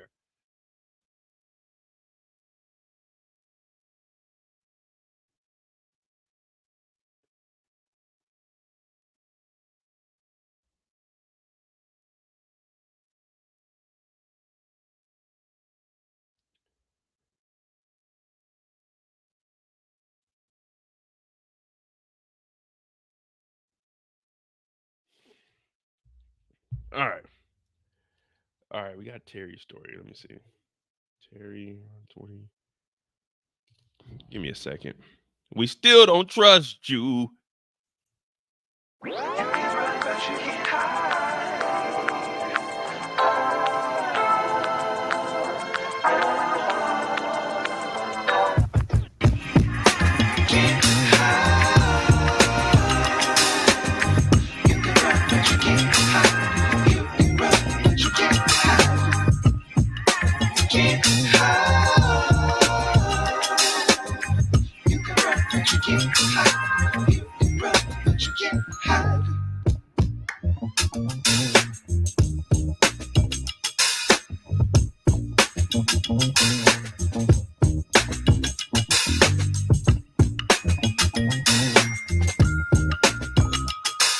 We straight killers, yo.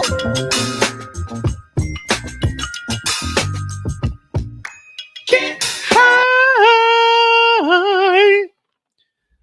But if I had to choose, this would be my answer for both of them, no matter whatever the outcome is. In the case of 5-month-old Jemiah, Julius, you are not the father. Whatever the outcome is, we know what my answer is. We still don't trust you. In the case of 5-month-old Jemiah, Julius, you are not the father. Julius, you are not the father. All right, here we go. Let's get back on the clock, man. Y'all know if I get distracted, we'll be talking about a lot of nonsense. What up, Queen? What's going on? You know, somebody's respecting my talents around here. All right. Now, the first time we see Terry is Terry's with the gang. Now, BMF Detroit, this branch of the organization, they're going through some hardships. And what I mean by that is they standing on business, but business is also kicking back. Oh, Eric, that will be on the soundboard.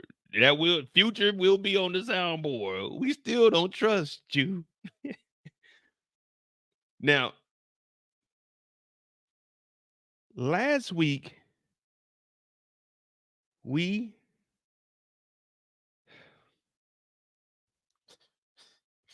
lost our brother Diz. Now, there was a group down in Louisiana called the Hot Boys. We on fire. You know what I mean? There was a group called the Hot Boys. I like them hot, the ones that don't tell me to stop, eat, swallow. If they know how to pop, I need a project, a hood rat. One that don't give a fuck and say that don't get with it. See, we had that group down there. Well, Diz was the original Hot Boy. Diz got lit the fuck up. And now everyone around the city is like, hey, bro, you heard about that barbecue? A barbecue? Yeah, but they saying Henry was cooking niggas. Oh, God. Like, damn. What you mean she's cooking nigga? Dog, that crazy bitch got a flamethrower. Nigga, who got a flamethrower in Detroit? Nigga, Henry dude. How the fuck Henry get a flamethrower? Nigga, I didn't even know they invented it. I thought that shit was only in TV. No, nigga, they said she got one on the block, nigga. Like, God damn. So now everybody done pulled up to the goddamn, they done pulled up to the diner. Hey, Terry, what were you doing? I don't know who this guy is. We're gonna call this nigga Timothy. Timothy showed up with some antique guns. Terry said, man, get this shit off my table, man.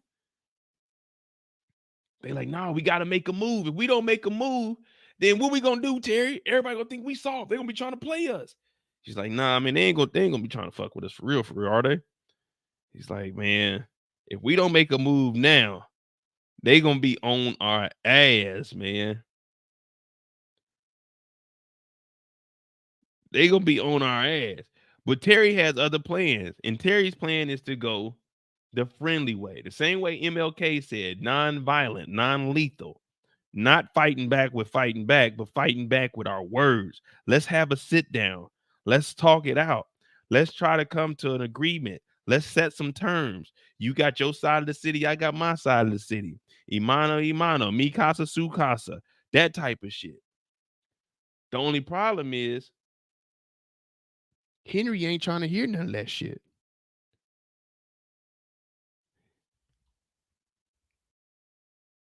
Henry ain't trying to hear none of that at all. Now, do you guys think that Terry is wrong for trying to resolve this without any violence?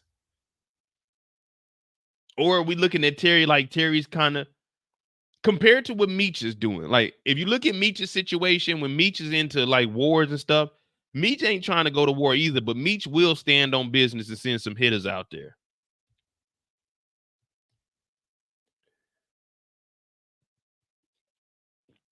Are we looking at Terry as being weak? Or are we just saying, man, hey, that's a smart move. Good decision. Because I'm with Terry. I mean, if someone got hit with a flamethrower, I'm gonna be real with y'all right now. Like, if I'm sitting in here and they telling me what happened, hey Mo, what's up? Hey, we gotta go to the diner. Damn, what happened, man? It's early as a motherfucker. It's 7 o'clock. Yeah, Terry said we gotta show up to the diner. All right, man. All right, y'all. I'm gonna handle the funeral expenses for Diz. Damn, Diz is dead. Hey, what happened to Diz? Man, they got hit with a flamethrower.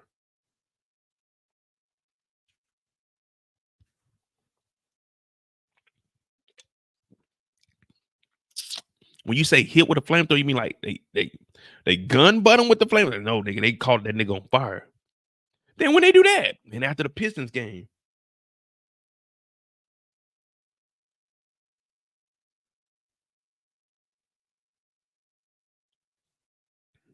Mo, okay, me, it's on me. Just to reiterate, off of this going to war with this Henry girl, what does she identify as? Do we know? Is it he, she, them, they, Zen, or whatever it is? We trying to go to war with someone that has access to a flamethrower. I'm gonna be honest with you, Terry. I'm gonna be honest with you. I've been down with BMF since season 1. I'm as real as they come, but I'm gonna be honest with you. I'm not like, come on, man. Like, I can tell my people, yeah, I got shot. Here go a bullet wound here. I got shot here. I got stabbed here, but I can't go back to my people and tell them I got caught on fire with a flamethrower. Like, that's not something I really want to go to war with. You know what I mean? You don't get cool points. Like, let's just use 50 for a minute. 50 Cent got shot 9 times. We like, damn, that nigga a soldier, man. He a real street nigga. If they were to say 50 Cent got hit with a flamethrower for 9 seconds, none of us would say, man, damn, that nigga 50 the realest nigga ever. No. You don't get any credit for getting hit with no flamethrower. You just get burnt the fuck up. There's no like, damn, nigga, you did that. Remember? What did Pac say? They asked me how I live with 5 shots. Niggas is hard to kill on my block. Nigga can't say it. Niggas is hard to kill with 9 seconds of flamethrower, but niggas is hard to kill on my, like, no, you're not getting no brownie. I'm not trying to get caught on fire. I'm not trying to get caught. I don't know if we should be going to war with Henry. So I'm with Terry. Hey, take them guns. Get them guns out of here, man.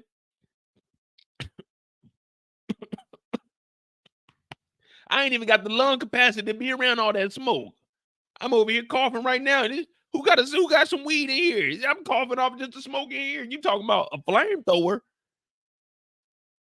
Yeah, I'm with Terry, man. Get those guns out of here, man. We're not going to war with Henry. Let's talk this one out. Let's talk this one out. I burnt my hand on the stove when I was younger. I'm talking about my shit looked like a burnt hot dog. Pause. My shit was so burnt up. I don't want to go to war. Oh, well, if I got pushed in the grave like Terry, I tell you one thing.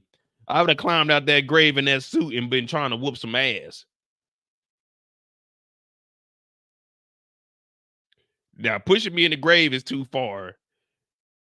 You know what I mean? If you got a flamethrower, I'll talk my shit when you leave. But if you push me down into a grave, oh, I'm getting out that grave. It's only 6 feet deep. That means I can stand up and I'm almost eye level with that motherfucker. It's gonna be right here at my head, where my hairline is where the top of the grave is. I'm climbing up out that motherfucker like Michael Jackson on Thriller, and I'm on your ass. I'm getting up out that motherfucker. Ding, ding, ding, ding, ding, ding. I'm on your ass. You think Brian about to get up out there, have to push it? Nigga, I had to pay for this suit, bro.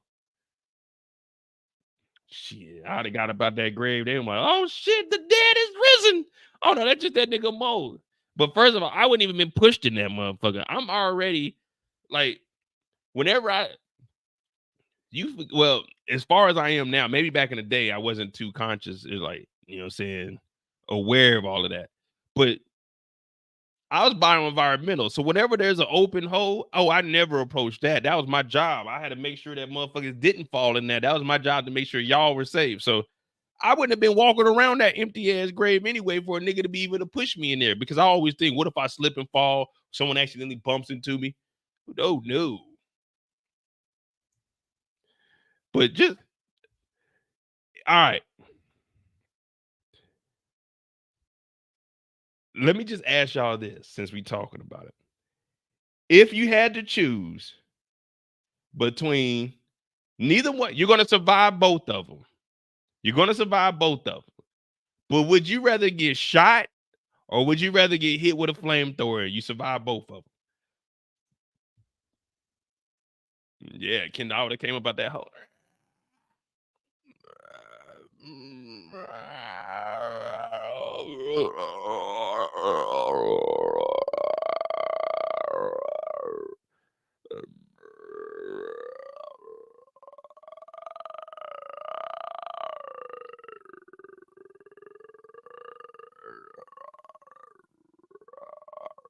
Yeah, I would have came about that grave on their ass, nigga. Me and Bryant, one-on-one. Pause to that one-on-one, too. But nah, it's either you get shot or hit with the flamethrower. Man, shoot me. Shoot me. I'm not getting hit with that flamethrower. Cause like, let's say, like, anywhere you get hit with that flamethrower, your body is melting. Like, fuck that. Just give me the bullet. You know what I mean?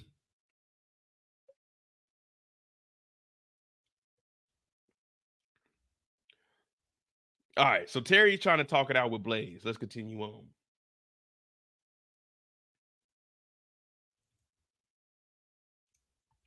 They end up having to sit down. And the reason they're having to sit down is because you remember, Terry went to Blaze's house. When Terry went to Blaze, he was like, man, your daughter's wilding out in these streets, man. I really need you to help get her off my ass, bro. And he's like, man, you know, that's my daughter, bro. I'm doing what I can, but at the same time, it's my daughter, and whatever she do is what she do.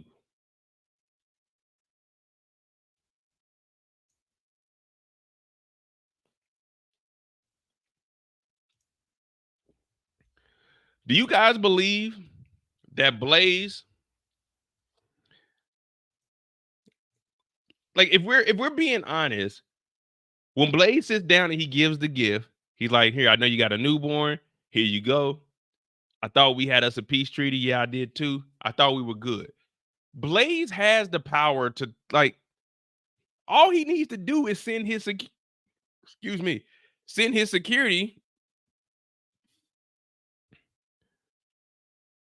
Send his security over and tell his daughter, hey, chill.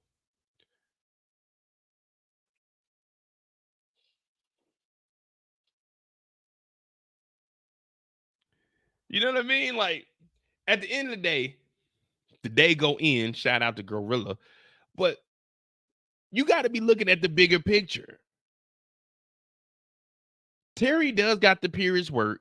Your daughter really ain't got no work. And remember, Henry's only working in the suburbs. She's also getting played right now by Detective Jim, but we're going to get to that a little bit later when we get to the administrator group. We're going to break that down into 2 parts.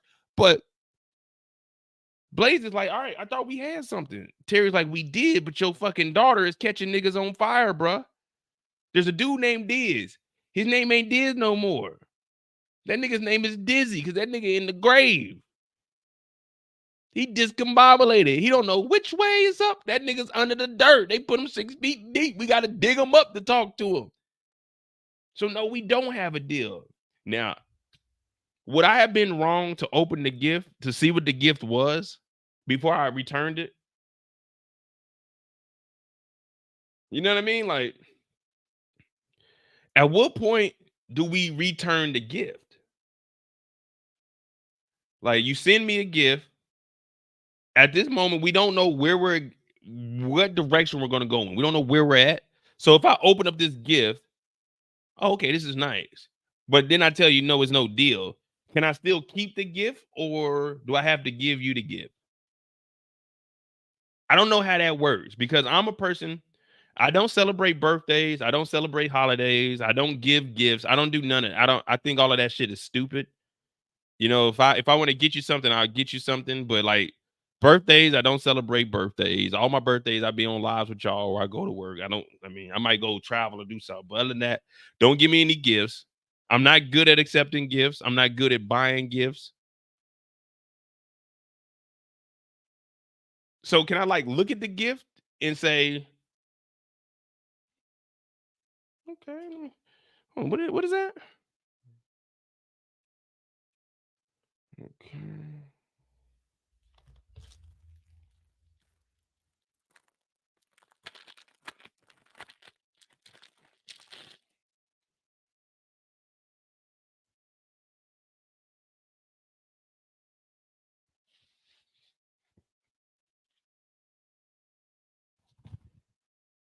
This is good. This is good.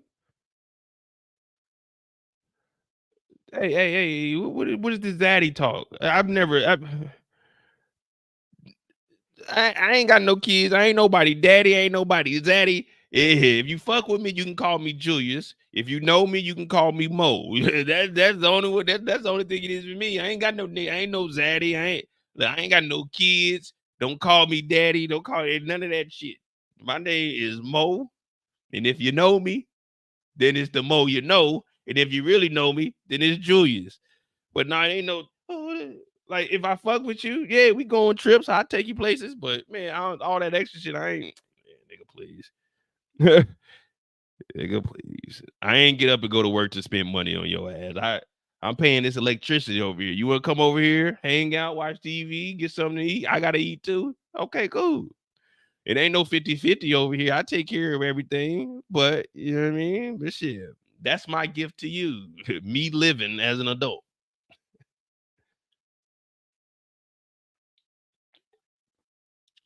We go on a trip.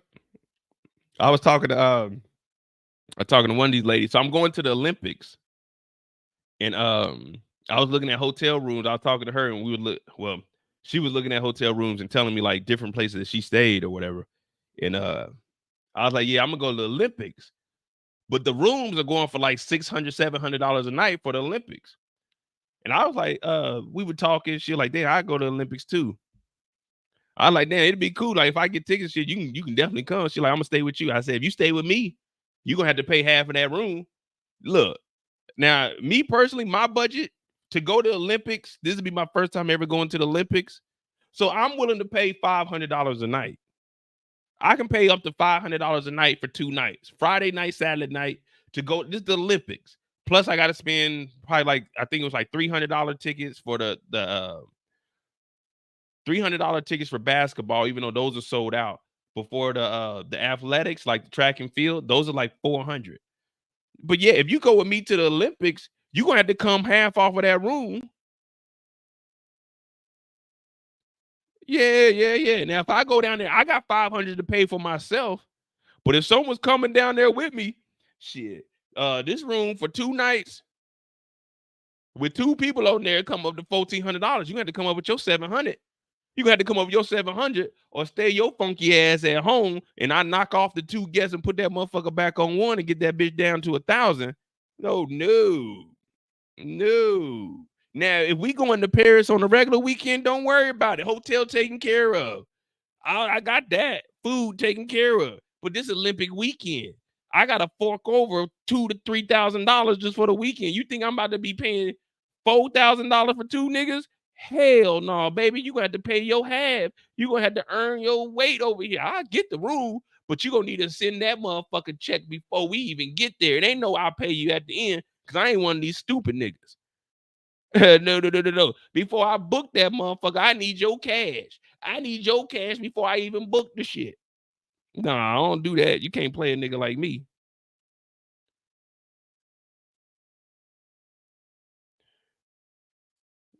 Shit. What if I get some cat? If I get some cat, listen, if I get some cat, the cat is free. I ain't paying for no. Listen, Little Flip told me when I was 17 years old, I ain't paying for no sex. I'd rather buy a car or a new Rolex. Audacious said she might get scammed. I'm a public figure. I can't scam you. I'm going. Regardless, I'm going. See, the thing is, I do all my shit through booking.com. See, I'm a loyal member. I'm a loyal member of booking.com. 9 times out of 10, I don't have to pay until I get there. But if I don't get your money, even with my home, well, it's only, I got 3 homeboys that they ain't got to pay the money until like we get there. We like booking like multiple rooms. They'll pay when we get there because I trust them and I, you know, say I know they're gonna pay that money. But yeah, man, please. If I'm going to the Olympics for 2 nights and it's $1,400, you think I'm paying $1,400 for another adult to be in the room with me? So when she go back home, she can go fuck another nigga? Hell no. Listen, it's $1,400. You need to come up with your $700. If not, I'll just get the room by myself, which I was gonna do anyway, and I'll pay that $1,100 out of pocket by myself. It's plain and simple. Hey, Nicole know that genius price. Hey, be on booking.com. Pay when you get there. Oh shit, say less there, nigga. I book sometimes I be booking 3 or 4 rooms, like shit, just to make sure. Just to make sure.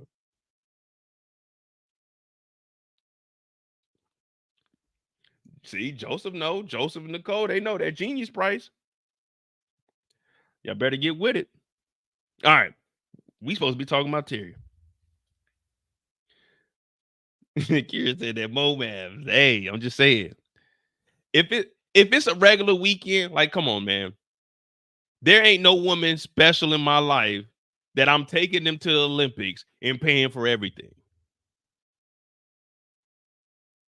Just for the Olympics, one day to watch track and field is $300.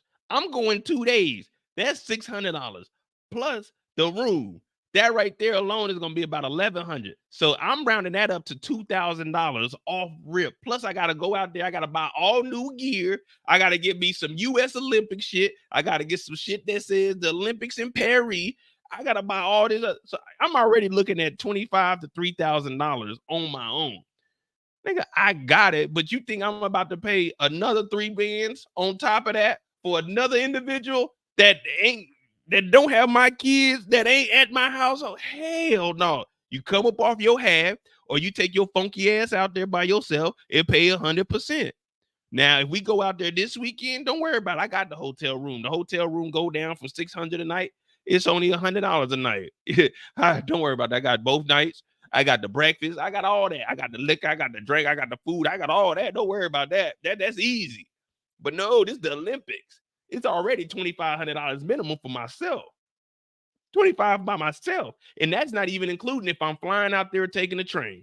Now, I'm probably going to have to fly out there because I know I'm not going to take the train all the way out there because once you get in the city, it's going to be too crowded, congested. So I'm going to have to buy me a flight out there. That's going to be about another $300, $400 because they running the price up.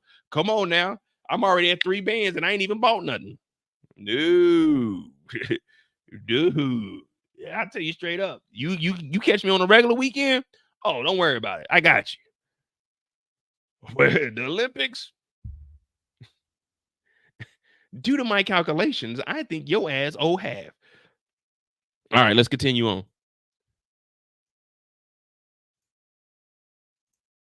And not to mention the NBA, well, not the NBA, but the basketball shit is sold out. So I got to buy the basketball tickets through a third party.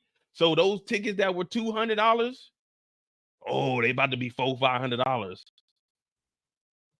All right. When I wake up and go to work, my direct deposit says Mo on that motherfucker. My YouTube checks come in, that motherfucker say Say Mo on that motherfucker. It don't say Mo and company, Mo and friends, Mo and her. None of my checks say Mo and them. That motherfucker say me. Pay to Mo. It don't say Mo split with other motherfuckers. No.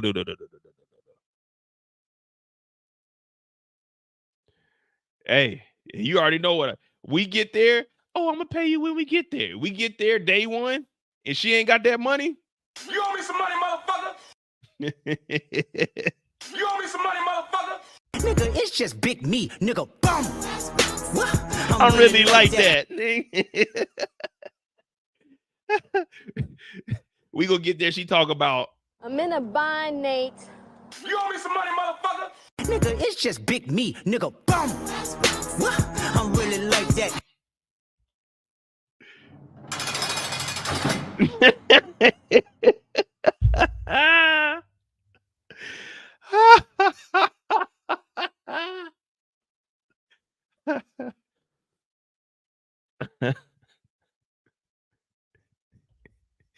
Hey man, I crack myself up sometimes.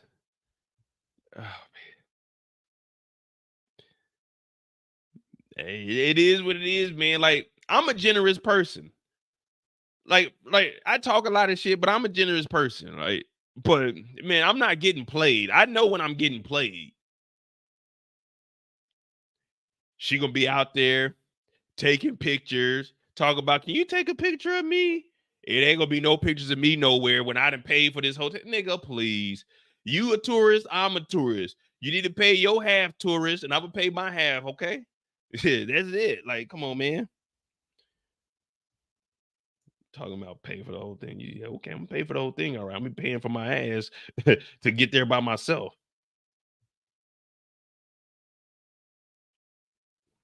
All right, now Terry gets a call from Meech because he needs 1,000 concert tickets. Now we know 1,000 concert tickets really mean 1,000 bricks, and the reason he's asking for this is because they're going to put this money up to try to get Carter, who's been kidnapped. Now we don't know anything about what's going on with Carter because it's Terry's story.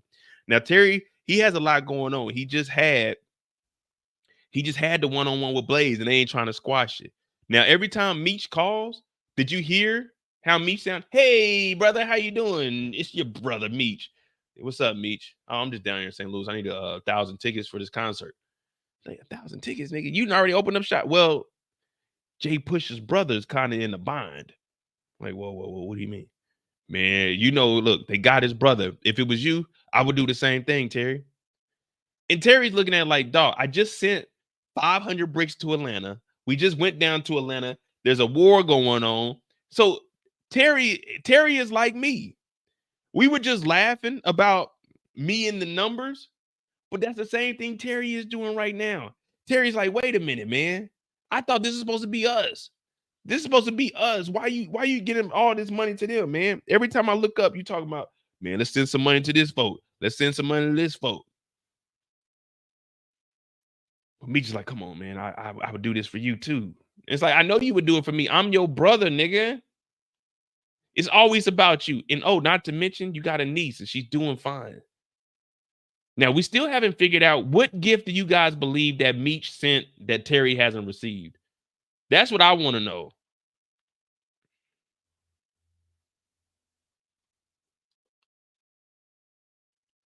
Alicia said the sounds are top tier. Yeah, I'm trying to get the sounds together, Anika. I'm trying to get the sounds together. I got a couple of more I'm gonna add on here. When I'm at work, I just be watching shit. Like when I got this one, I was watching Menace to Society. I was like, oh, we need that one. You know what I'm saying? Because we always talking money. You owe me some money, motherfucker.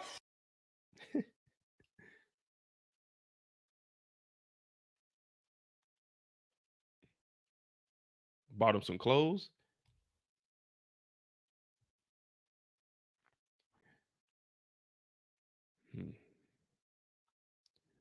Well, Wanda do got a mink, but we ain't.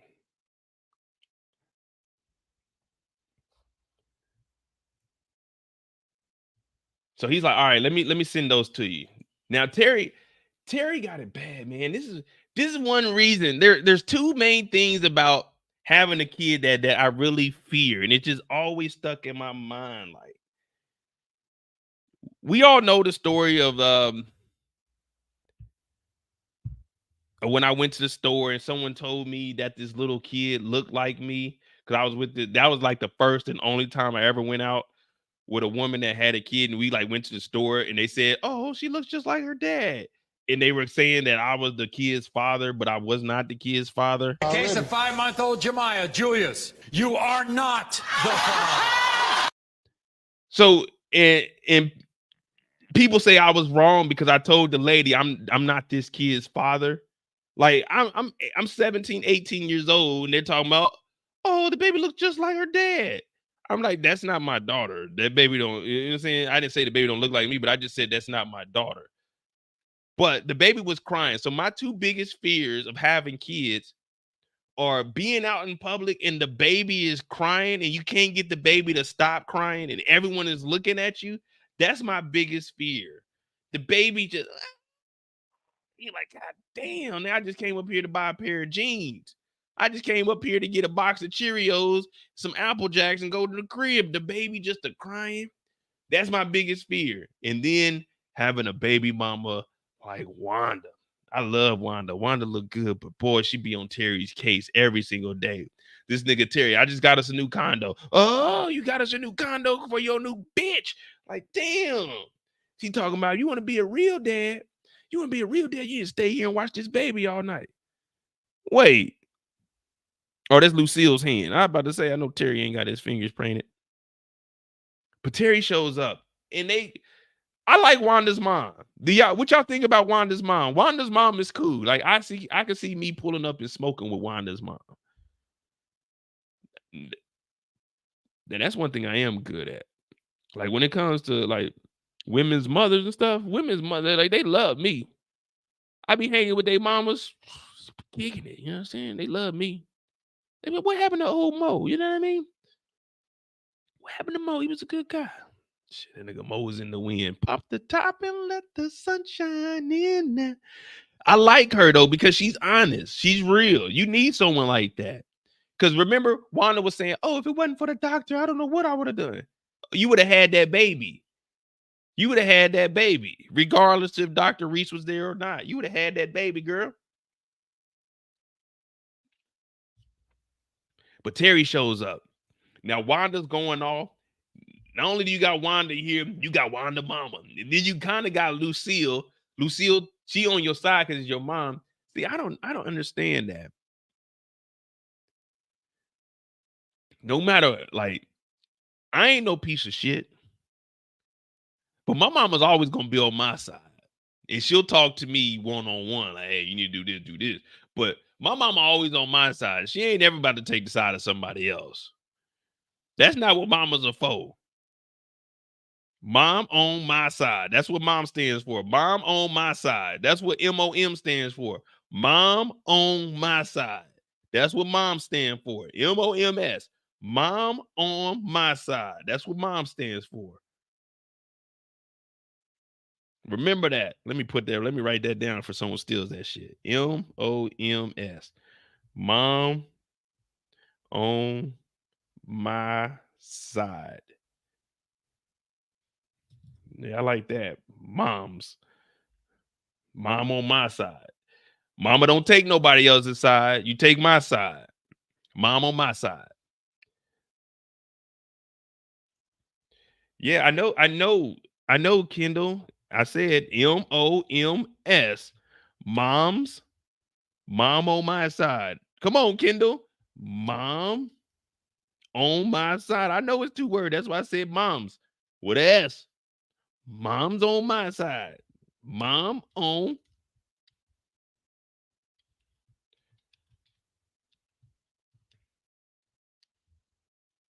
Kendall trying to play me. Moms equals mom on my side. You know what I mean? Mom's on my side. That's what mom stand for. I'm putting that on the shirt. Don't let me find out you niggas is stealing either now. I already told y'all moms is on my side. Now, Terry ends up getting into it with Lucille. Now, we already went over this and we discussed it, but we were talking about from Lucille's side. Now we got to flip that motherfucker, flip it and reverse it. So the tables have turned, mama. You had my back, but you kept calling me out. Remember at the hospital? The scallywags you were talking to Marquisha, well, she plays a major role in my life. She ain't family, Terry. Neither is Dr. Maurice, mama. Oh, no, you didn't. You need to watch your mouth, son. That's my business. That's grown folk business. I didn't mean no disrespect by it. I was just letting you know that I got somebody special in my life. So maybe me and you are cut from the same cloth. Oh, no. You Charles' son. What me and Dr. Reese got going on, that's because me and Charles are separated. You got a brand new baby here. Don't you try to compare yourself to what I got going on. I never did that, Mom. All I said was, listen, maybe me and you are more alike than you think. Yeah, I'm out here in these streets, but I'm doing that to provide for my family. What are you and Dr. Reese doing? Well, if I get with Dr. Reese, then I won't have to worry about y'all paying the bills and selling drugs. Ain't that why you in the dope game, Terry? No, I'm in the dope game to help out around the house, Ma. Yeah, I heard about the flowers that got dropped off. Nikki told me everything. Oh, so you gonna take that little addict? You gonna take her word for what it is? That's what you gonna do, Terry? The only reason she owned those pills is because of you, Mama.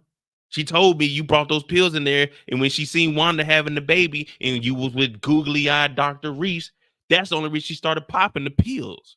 You told her she didn't want to be stuck like you were. So you saying me and Meech, you don't love us? Oh, no, you didn't. You flipping my words. I did not tell her that. I told her I didn't want her to have a baby at a young age, so I gave her some birth control, Terry. Don't you do that to me. Oh, I'm just telling you what Nikki told me. That's all I'm doing.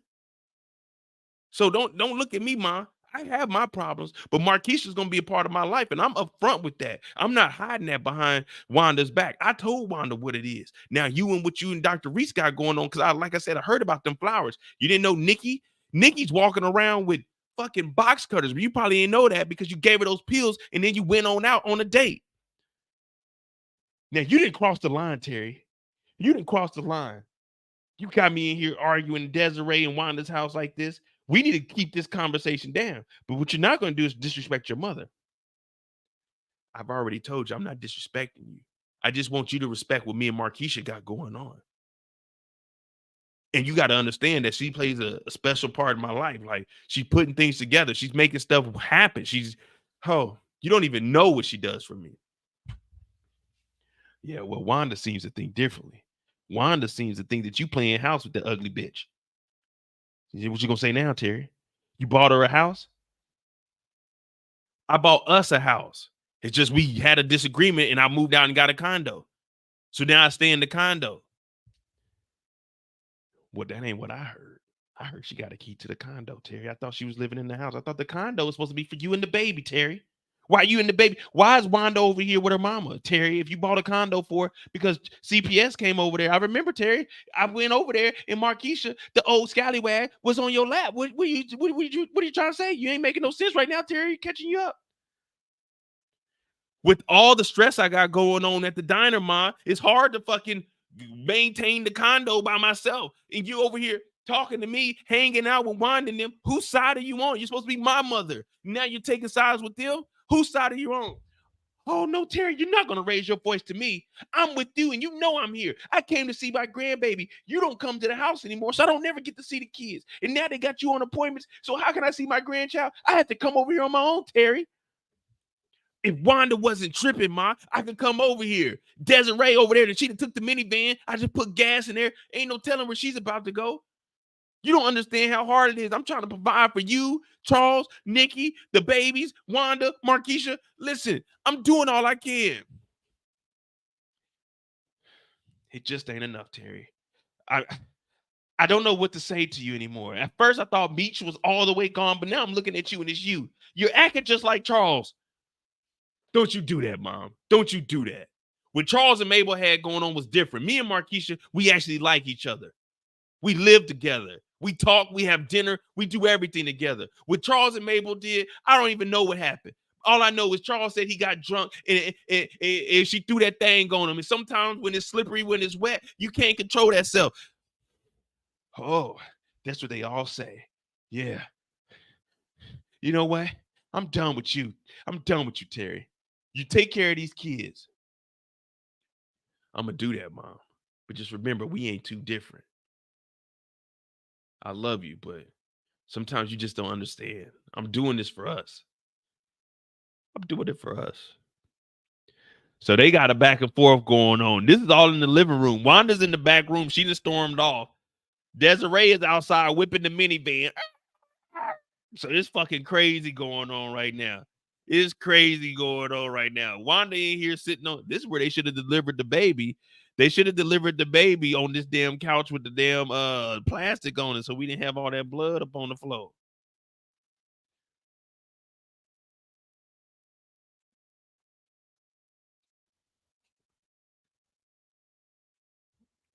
Damn. I'm just trying to tell you, hey, that's what I saw. Y'all don't be watching the director's cut. That's what I saw. That shit went on for like 15 minutes. I was like, damn. Damn.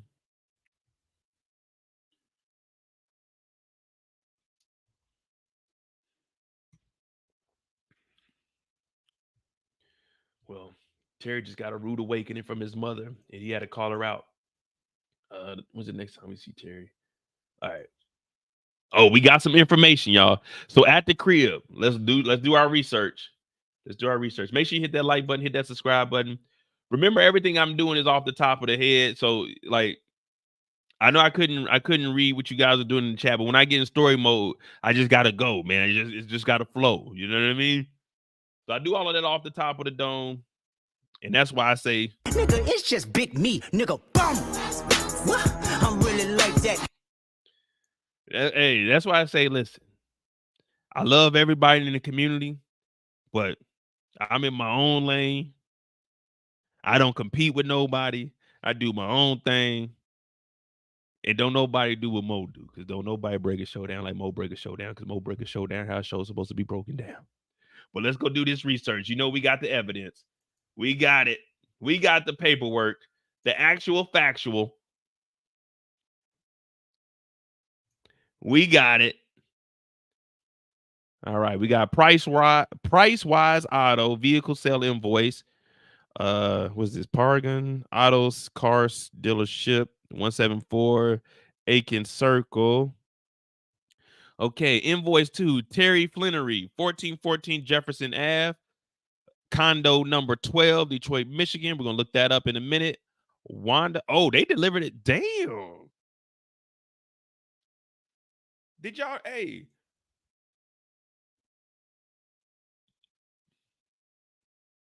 So this is the 1990. Did y'all know they had delivery service in the 90s?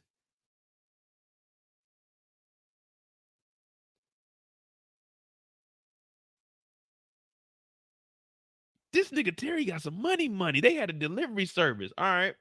So LaWanda Roosevelt, 7400 Handover Street. Maps. 7400 Hanover.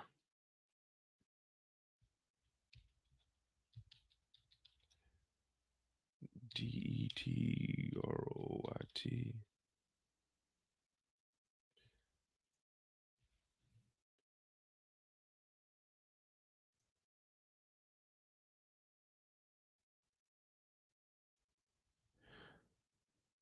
All right, so this is where Wanda lives. This is the block Wanda lives on.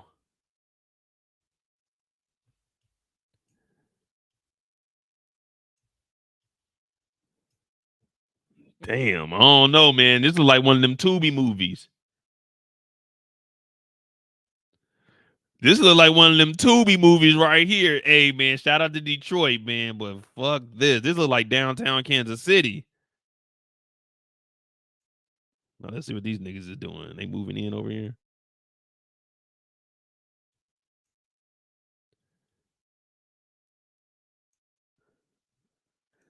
Fuck that. This is the real street here. This is where Wanda and her mama live right here. Damn, you can't even see in. They got the nerve to have a neighborhood watch sign. Nigga, who's watching the neighborhood? Shout out to Detroit. Let me see something.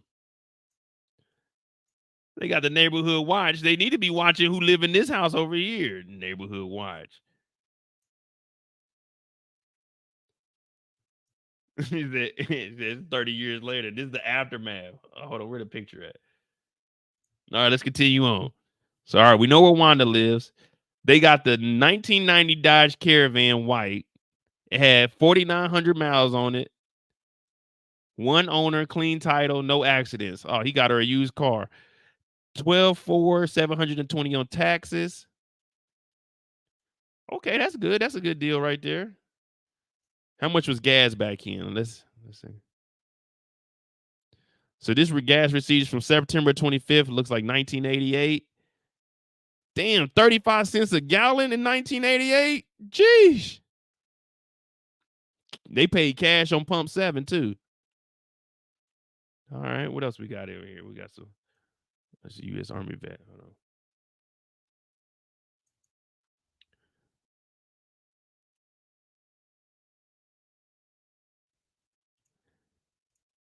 Hey, low key, Markeisha hating because she got a 90 Caravan. Y'all see what Markeisha was driving? Markeisha was driving like an 88 Toyota Corolla.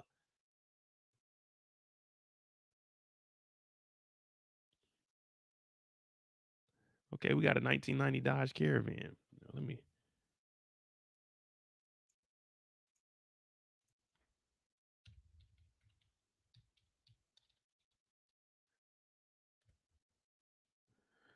Oh, Terry wilding out. Terry is wilding out.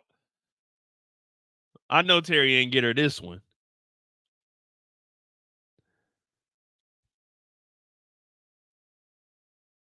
I know Terry ain't buy her this one. This the luxury Dodge Caravan right here. It's only got 47,000 miles on it. 9,900.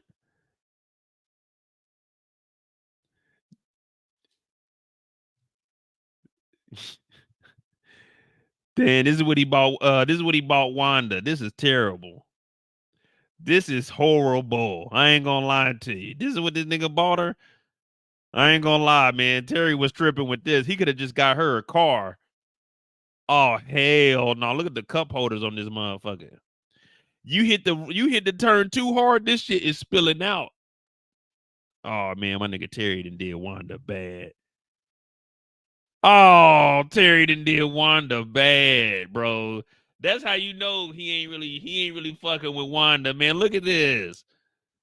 Oh, even for the 90s, this is terrible. Oh man, hell no, Terry. That nigga just found any old vehicle. Like, here you go. Oh, hell no, Terry. Not my girl Wanda in this motherfucker. She got the Dolby system. Oh, hell no, Terry. Oh, man, he could have got her something better than this. She got 2 kids, man. He could have got her like a car. The Dodge Caravan. Oh, Terry, no.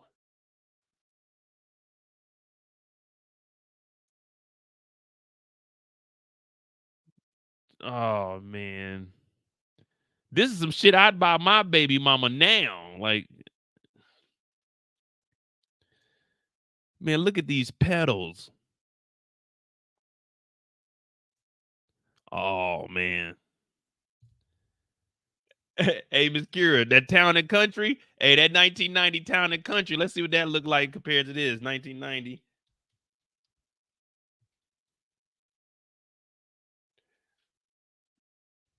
Let's see what the 1990 Town and Country. He got the basic edition. No, not there. Motor Week is made possible by TireRack.com and State Farm.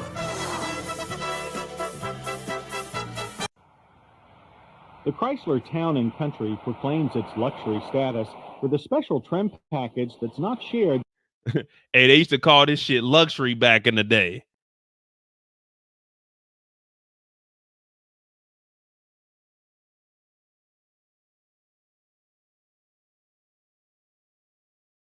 By any of its more mundane people hauler relatives. Like past Town and Country vehicles, this extended body minivan not please buyers used to the Teutonic efficiency of many current luxury cars. Town and Country, but it's buried so far down the dash that it's almost impossible to use while driving. It will keep them from sweating in their tuxedos.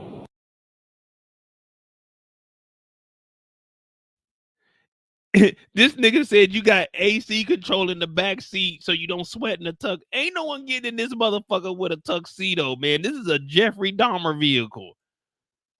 Look at this nigga. This nigga looked like he was out there on the OJ crime scene. Comfort of the Chrysler seats should keep even discriminating passengers happy. And the plentiful rear ventilation will keep them from sweating in their tuxedos. The Town and Country seats can be folded or removed with reasonable effort to provide lots of carrying space for whatever it is that rich people carry. You will. Nigga, rich people ain't driving this bullshit. Hey, nigga, they keep talking about rich niggas in tuxedos. They making it seem like motherfucking in 1990, Donald Trump had this motherfucker, even though we know Donald Trump been lying his whole fucking life. But we just gonna say Donald Trump ain't pulling up in no goddamn Dodge Caravan Town and Country talking about, come on, guys, this is what rich niggas drive, a Town and Country. Ain't no rich motherfuckers had this shit. Hey, man, we need to go back. Matter of fact, I need to give me the number to Chrysler. Even though they gone, give me the number to Dodge. I'm about to sue these niggas for false advertisement. Ain't no way they trying to tell me that this is the luxury right here. Even for 1990, this ain't luxury. I had a 1988 Acura Legend that was more luxury than this. This is not luxury. They talking about whatever rich people put back there. Nigga, listen to this shit. Can be folded or removed with reasonable effort to provide lots of carrying space for whatever it is that rich people carry. You will have to be fairly well off to afford the Town and Country's $25,000 price. But the 20 miles per gallon that we got in our mileage test is more in line with what regular folks pay to drive a minivan. Hey, they really trying to distinguish this between rich niggas and broke niggas. Listen to what they talking about. They saying rich niggas got this and regular folk don't know what 20 miles per gallon is. Listen to this shit. Nigga, they really trying to sell this to some rich people. Listen to this. Whatever it is that rich people carry. You will have to be fairly well off to afford the Town and Country's $25,000 price. But the 20 miles per gallon that we got in our mileage test is more in line with what regular folks pay to drive a minivan. The EPA rates the Town and Country at 18 city, 24 highway. Fuel is used by Chrysler's new homegrown V. It said regular folk. Electric at 77 miles or Luxo boat. Lots of front. Nigga. Ain't no one about to be hitting no corners in no fucking Dodge Caravan Town and Country. Look how they driving this motherfucker. I thought rich niggas drove this. This is some shit that Terry and Meech need when they doing drive-bys. Look how they about to be whipping this motherfucking Town and Country. Uber needs it. Handling is what one would expect from a minivan or a Luxo boat. Lots of front plow and tire scrub and slow suspension response. Look at this nigga. The power steering, however, is quick with lots of feedback. Overall, the Town and Country has good handling by minivan standards. Braking is adequate for a minivan. The Town and Country's front disc rear drum combination is a far cry from the anti-lock brakes that so many well-off drivers are used to. Stopping distances averaged 147 feet, and lockup is plentiful. The good pedal feel is... Nigga, you gonna die in this motherfucking van. You see how long it took for that motherfucker to stop? Nigga. This is the van that kidnapped that nigga Carter at the beginning of the episode.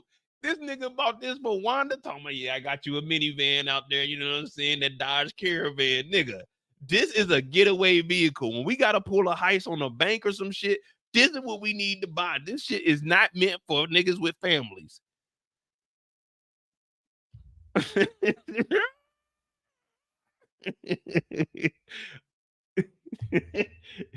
That's why the mama wanted the town and country. I told y'all the mama was cool. It makes sense. She wanted the town and country. She don't want the basic version. She wants some shit she could bend some corners. When she pulling up on niggas, when she do what she gotta do, hey, mama's gonna be in and out. Get the town and country, nigga. I need that V6 in that motherfucker. I need to be able to have the niggas in the back with the AC on. Damn, my nigga Terry went out. This nigga bought this for fucking Wanda, bro. Is not enough to keep the brakes out of lock, and lateral stability could. Damn. All right. Well, that's what Terry bought. Let's get back to the paperwork and see if we see anything else we noticed. All right. So we got body work, factory fitted, one title, well, one owner, clean title, no accidents. All right, bet. Oh man, I did not think we would be going down a Dodge Caravan.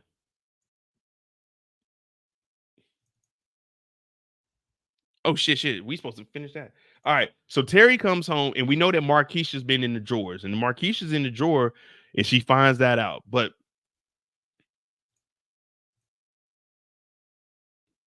she don't say nothing about it. Now, if you notice, it's the 90s. But what is off with this scene here? What is off with this scene here? This is the 90s. We just seen what luxury looks like. We just established what luxury looks like in the 90s. What is off in this scene right here?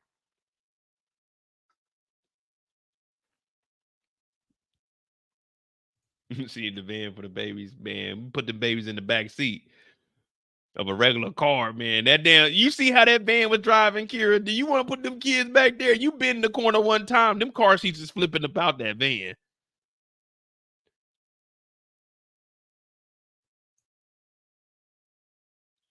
Well, this is what I noticed, that it didn't seem like it fit in. This refrigerator knew as a motherfucker. Exactly, Queen. This refrigerator knew as a motherfucker. This refrigerator brand fucking new. This is a Whirlpool.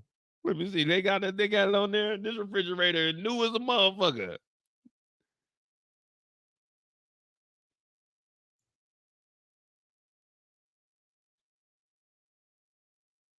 Now, Marquisha's kids are at her mama's house. Remember when they moved into the house? She was like, because they went over there to lay low in the house, and then she moved in, but she told Terry she didn't want him to stay there. Her kids are at her mama house, so she just free roaming around the streets fucking with niggas. But Terry shows up, and Marquisha ain't saying that she found out that he bought a van, and we find out that the work ends up getting towed up. That's because the driver crashed. What's his name? Colix, whatever it was, that old army dude that we knew back in the earlier episodes. But she's sitting here, and she's doing the you know when someone's bullshit. Like, have y'all ever been in a situation? Wait, where are we at? Oh damn, we gotta get a move on. I'm gonna speed this up a little bit because we had almost an hour already. We got a little sidetrack with that damn caravan. But when you in like a group project and you really don't know what's going on, but you're trying to act like you know, so you over here like yeah, okay, yeah, yeah. That's what Marquisha's doing. Because Terry ain't bought her no car, but he bought her a whole house. But she's a little bit jealous about the minivan.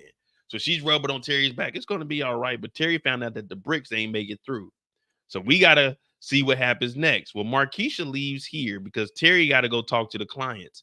And he's talking to the people that work for Henry. And the reason he's talking to them is because he's trying to get them to convert over with him. And he's like, listen, I'll give you the bricks for $7,000 less. So if we're saying we're going for $25,000, all right, Kendall, we'll be here.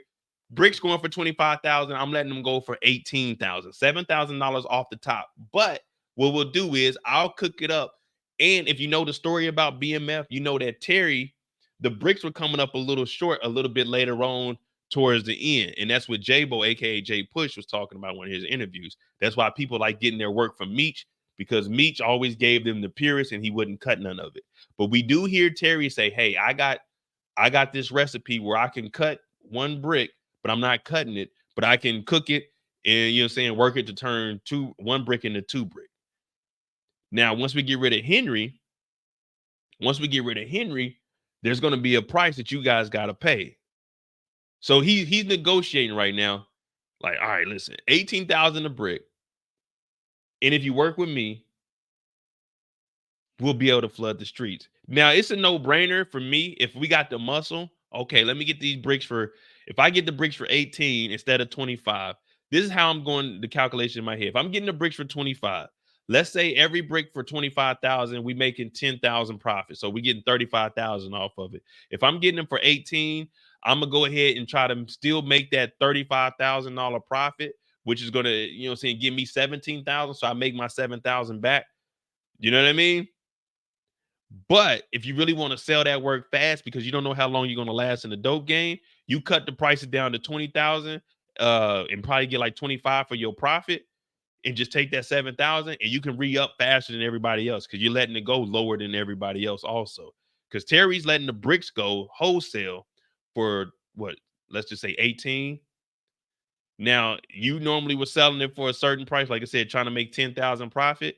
If you cut that profit down to like 7,000, you'll be moving your product so much faster than everybody. You'll be doubling up. So for every 10 that you was gonna make, you're making 14 now. You got to get that work out of there. That's why you get the better dope, lower prices. You sell it faster. It's just supply and demand. It's just easy 101. Exactly, Kev. In real life, Terry was making an extra 20 bricks out of 100. Like Terry was chopping off the top in real life. All right. So all of the guys, they agree. They're like, all right, fuck it. We'll turn on Henry. We still don't trust you.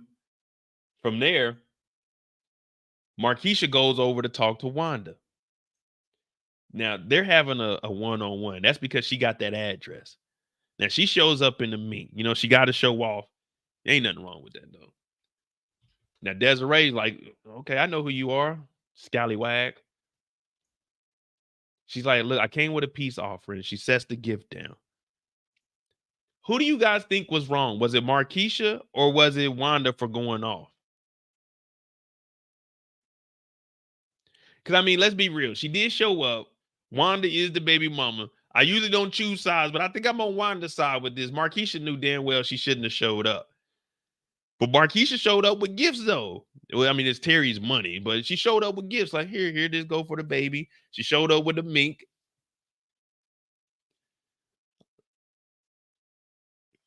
Oh, I didn't know you was back in here, Tori. And Tori said Marquisha was definitely wrong. Hey, for real. Like, she showed up with the mink on.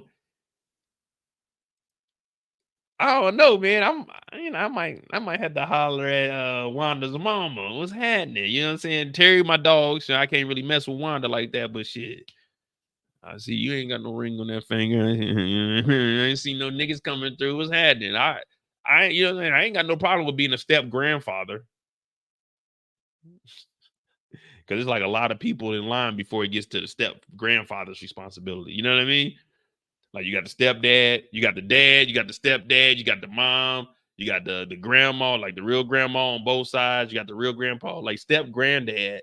Step granddad is like the least responsible person in the family. Like before it gets to be, it's got to go through a filter of 15 different people. So I might start being a step grandfather instead of a step dad. You know what I mean? I think that might be more appropriate for me where I'm at in life. Step grandfather.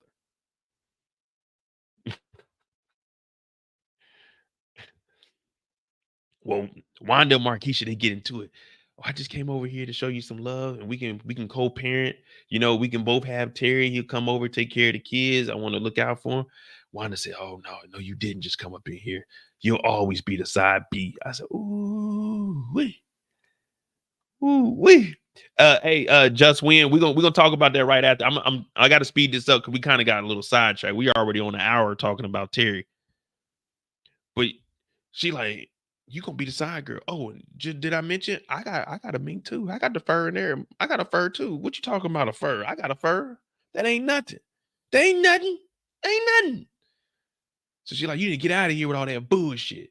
Cause I'm carrying this blood. I was like, oh, she do got a point there. She do got a point. But the way Terry operated, that don't even matter because Terry barely be at the house anyway. But as Marquisha is leaving, she throws the mink out. And I'm like, Terry bought that mink for you. Terry is a player though. We got to give Terry credit though. Terry bought both of those minks at the same time because, hey, cut me a price. You know what I'm saying? Normally these go for, you know what I'm saying, 10,000 a piece. But look, what if I get two of them? Can you let them go for 8,000 a piece? I buy two of them right now, cash. See, Terry is smart. When you buy in bulk, you get discounts. That's why I say I'm not good with gifts. Because if I buy one gift for somebody, I'm like, damn, this gift is good. Let me get the same gift for someone else. Matter of fact, let me get two of those gifts. You know what I mean? Let me get two of them. And there's nothing wrong with that. If I'm buying a mink for two of the women I'm talking to, I might as well buy them at the same time and get a discount. Why would I pay full price for them when I can get them on a discount? Buy one, get one half off. You know what I mean? Instead of paying 20,000, I'm paying 15,000. Like, it's a win-win for everybody. You both get a $10,000 mink. I get to save $5,000. Like, come on. You get to be warm in the wintertime. Come on. For Wanda to throw that mink out was a little disrespectful. And for that, we still don't trust you.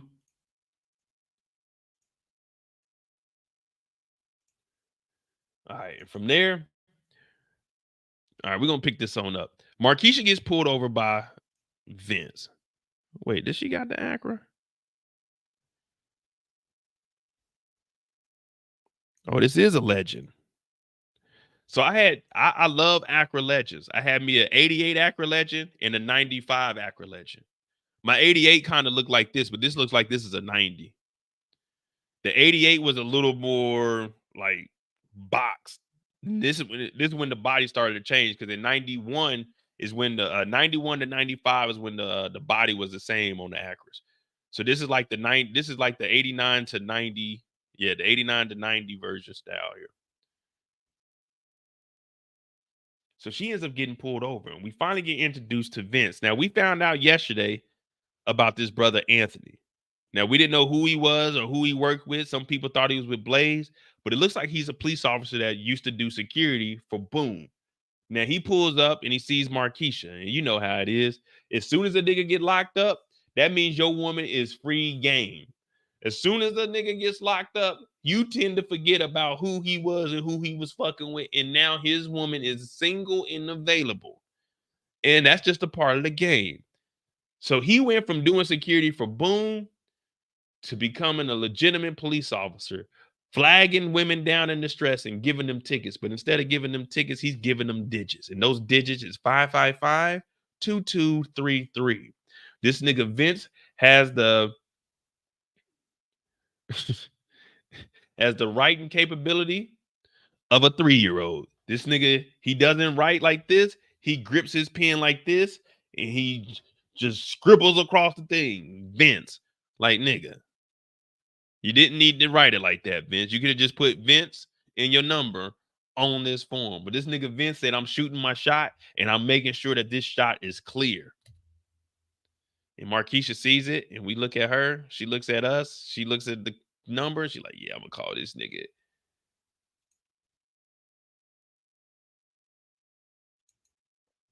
Now, I didn't understand what this was.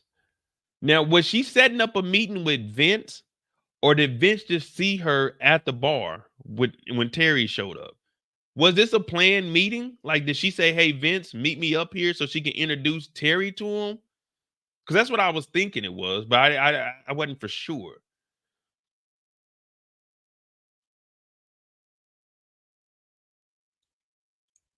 Like, did she say, oh, I'm going to set this up, trying to make Terry jealous? She invited him. See, I didn't know if it was, I mean, she said the jealous stuff. Oh, okay. I see where you guys are going. Okay. That's why I like the live shows, because I was watching, I was thinking, like, did she set this up? But I see what you guys are saying, because she did say when you get jealous like that, she's trying to get Terry away from Wanda complete. Oh, I didn't know. I ain't never had no women try to make me jealous, because I ain't gonna get you. I don't give a fuck what niggas you fucking with. I don't give a damn. You don't mention to me about no niggas I don't give a shit. Oh, my ex-boyfriend. Hey, don't talk to me about your ex-boy. I don't give a fuck about what that nigga talking about. So I didn't know. I never been played. Not like this. I played one time, but not like this. Oh, okay. Thank y'all. Now I know. If a woman sets up me to meet her at a bar, I'm getting set up. All right. Fellas, y'all hear that? If they invite you to a bar, don't go. We still don't trust you. Yeah, we still don't trust you. Invite to bar is a no-no. Let me write that down. Invite to bar. Invite to bar. No go. All right. We got to protect our unless we take a box cutter. If we take a box cutter with it, we'll be safe.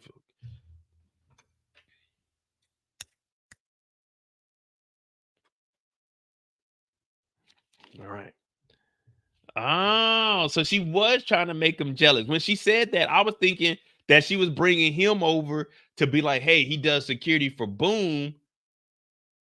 Let's hire him to, you know what I'm saying, try to arrest like Henry. I wasn't even thinking make him jealous to get him away from Wanda. Oh, this whole time I was analyzing it wrong. I never thought we could trust Marquisha. I told you I haven't liked Marquisha since he sold my nigga Terry that bullshit liability insurance. When she sold that nigga couldn't even get flat tires fixed. I knew this wasn't right.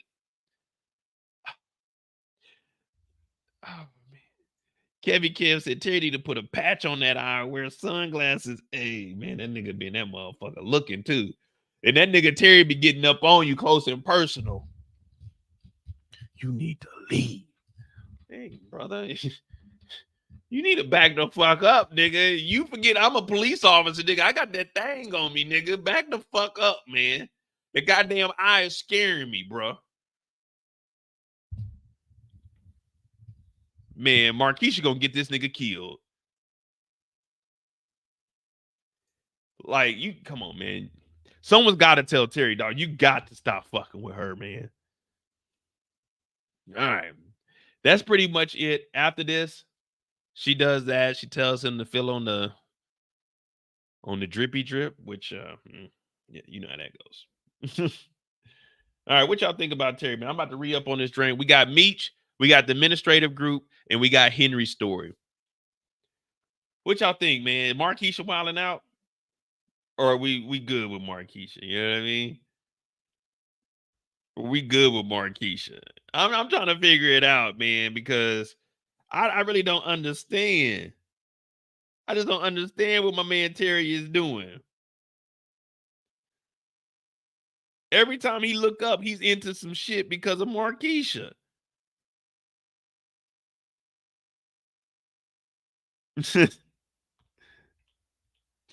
Oh, brother, this guy stinks! When we talk about Marquisha, though, man, damn, man, they got Marquisha out here. Damn, man. Every time we look up, they got Terry going through some bullshit.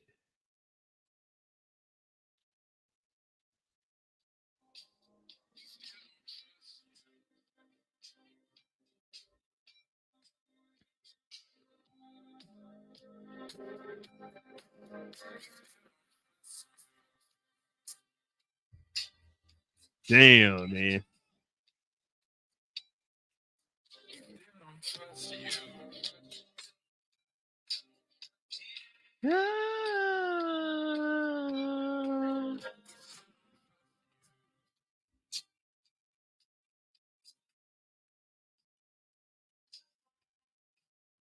Damn. All right. Give me a second. I'm gonna go grab me another Truly. Hit that like button, hit that subscribe button. We did an hour, 10 minutes talking about Terry, but we got a little sidetracked because of the Dodge Caravan. Now, I wasn't expecting us to go down a whole advertisement, but we had to see what luxury was back in the 90s. So people understand, like, hey, man, we wasn't really living like that back then. Luxury back then was bullshit on the stick. But hit that like button, hit that subscribe button. We're gonna give me like a brief, like 2 minutes. I'm gonna be right back. I go to the house, grab me. I'm gonna grab 2 more. We got about 2 hours left, so we good with time. We got Meech. It's gonna be about an hour because we got to introduce J-Pusha, Carter, Kia, St. Louis. Then we got to do Gin. And like, okay, we got some shit. All right. Hit the like button. Hit the subscribe button. No, see, that wasn't... The monologue was necessary so we could understand what was going on. Now, the Dodge Caravan, them telling us that the Dodge Caravan was luxury, now that was us getting sidetracked. Because we were all looking at that like, I don't know if that's luxury. Like, I don't know, man. When we look at those Dodge Caravans, we like, and Terry didn't even buy the Town and Country. That nigga bought the regular one. We seen what the regular one looked like. The luxury one, okay, it ain't that bad. But hit that like button, hit that subscribe button. I'll be right back. Hell no, that motherfucker, yeah, it was lit all right. That motherfucker catch your ass on fire. You can't hit them brakes. We seen how slow that motherfucker was to brake, man. That shit, whoa. You be looking just like this nigga right here. Hold on. You be in that Dodge Caravan 1990, you gonna be just like this nigga. This is how you gonna look in that Caravan.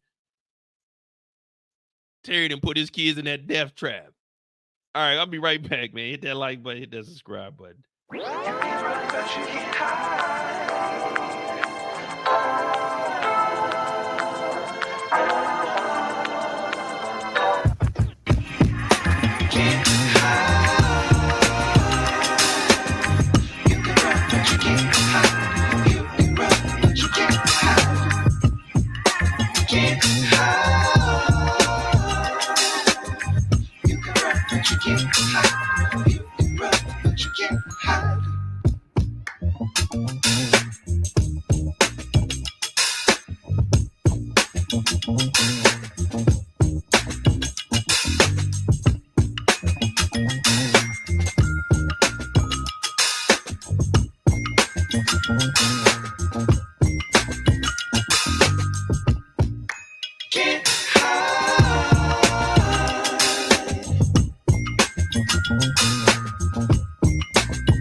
All right. What we got going on?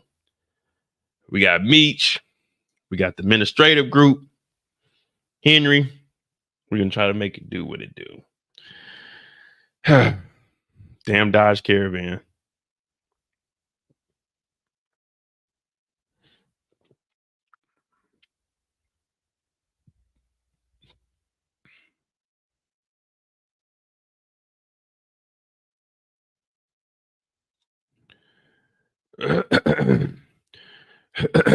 I know I ain't getting sick. Come on, man. Come on, Mo. You gotta shake out of this. All right.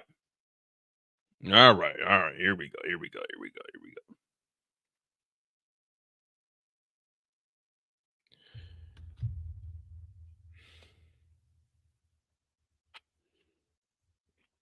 We got Meech. All right, we got to take it all the way back for Meech. We got to go all the way back in time. Now, it was Terry narrating, but you got to remember, in Detroit, it's a major city, but it ain't that big of a city. You know what I mean? So everybody knows everybody. Where everybody knows your name. Dun, dun.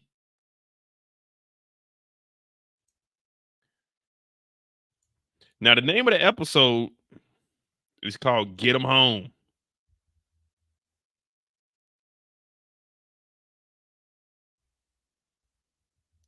Get 'Em Home.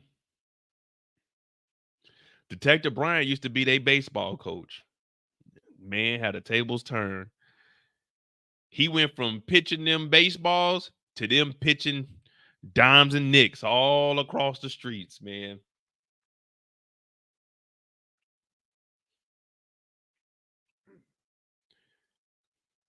All right.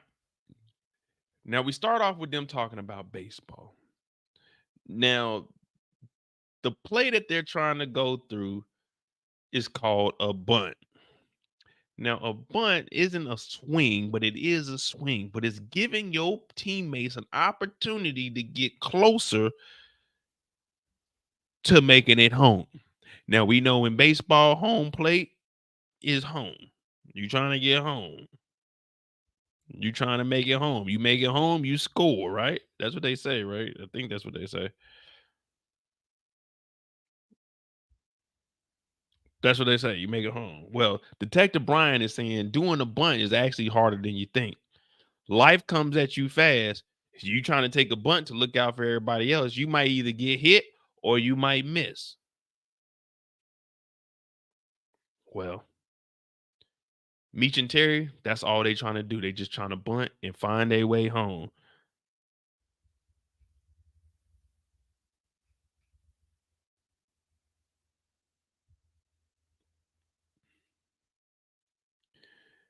Now, imagine being a coach and now you got to try to lock up the niggas you used to, you know what I'm saying, used to be their coach.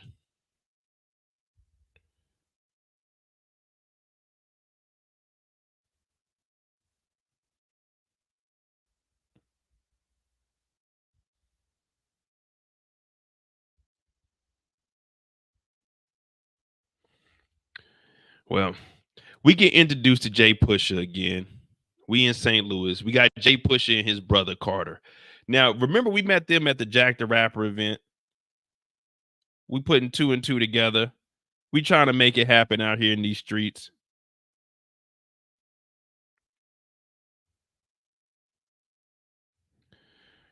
And we get introduced to Kia. Now, they didn't show us formally meeting Kia. We just know that she's out here. And they all over here talking. So Carter's supposed to be the big time MLB player. You know, Carter's supposed to be making it to the league, big times, MLB. I'm talking Kansas City Royals, St. Louis Cardinals, maybe, Chicago White Sox, Chicago Cubs. Well, the Diamondbacks, they weren't around at that time. The Florida Marlins, some shit like that. You know what I'm saying? I wish I would have stuck to baseball. I was actually a hell of a baseball player. Like, you'd be surprised how nice I was in baseball. But somewhere, somehow, I fell off, man. I didn't pursue baseball and I decided to go football. If I would have been playing baseball, man, I probably still would have been active now. I may have made it to the MLB. But no, I stopped playing. Our baseball team was trash in high school, in middle school. So I was like, I can't play on this shit. I'm never going to get recognized. But while they out here, they get to play fighting. You know how that goes. You and your brother, y'all out there, y'all showing off. Like your little brother, he doing it. Like my brother was more gifted than I am. Me, I'm more of a behind the scenes type of person. My brother was real gifted. So I was always proud of my brother. I would always, you know what I'm saying, big him up on everything he did.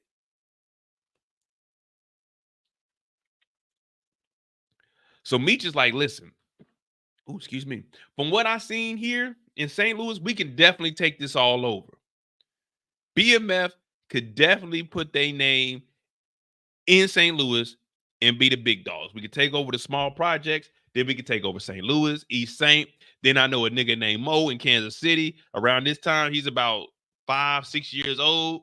Next year, well, if this is 90, 91, and 92, he's probably going to get in a car wreck. So 93, we're going to hit him up once he get out the hospital, and we're going to make it happen. We're going to do what it do. Well, as they're joking around, he's like, hey, go get some water. He's talking to Carter. Now, if I'm Carter, I'm like, I'm not getting the water. You know what I mean? Tell some of our security, who the two guys over there behind the fence? Hey, tell them to, hey, y'all go get the water. Like these two gentlemen back here, they're just watching. Now, Kia, she's telling Meech, hey, Meech, bend your knees. Choke up on the bat. Pause on that, but that's what they say in baseball. Choke up on the bat. She's like, all right, get your stance. Shoulder width apart. Meech is like, all right, cool, I got it. But Meech can't hit nothing that this young boy Carter is pitching. Pause on that. But yeah, this nigga Carter throwing probably about an 89, probably like an 87. Maybe his fastest is probably like a 90. But yeah, that boy got an arm on him. I'm talking yay. He launching that mug. He letting that thing go. So me just looking at him like, oh shit, fuck all of this. I'm with you, Kev. I mean, we could have done without it, because then they did the little fighting. But did y'all hear? Hold on, let me get this for y'all real quick. Hey,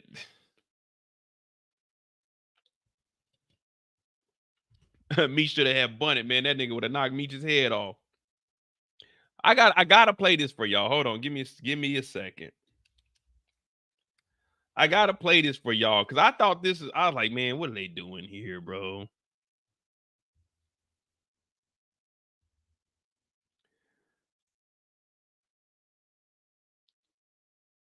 Did you hear when they kidnapped Carter? Did y'all hear when they kidnapped Carter? He was like, J-Pusha! And he was like, Carter! And all I could think was, Carter! Lee! Carter! Lee! I said, man, what the hell we got going on here, man? I know I ain't the only one that was looking at this like, man.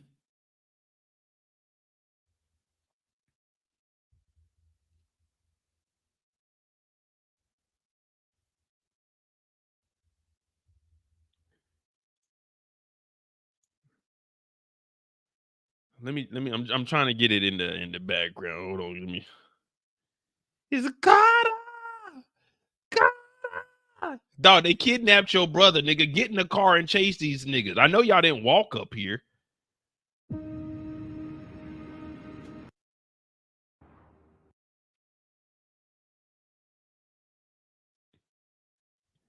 Like, they didn't even put up an attempt to go see who did this. They just sitting there like, okay, they kidnapped my brother. Pick. That's right. And I'm for real. Dog rip. Except he ain't to see his all the way through.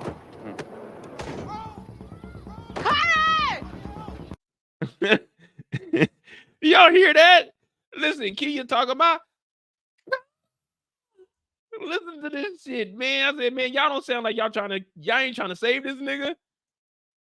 Talent, kind of reminds me of my young dog Rip, except he ain't to see his all the way through.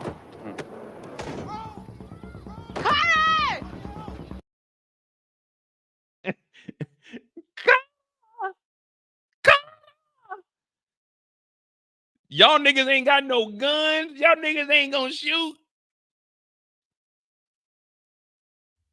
Like, and then listen to Carter.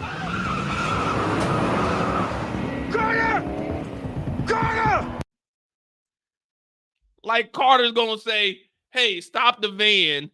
My brother's calling me." Carter.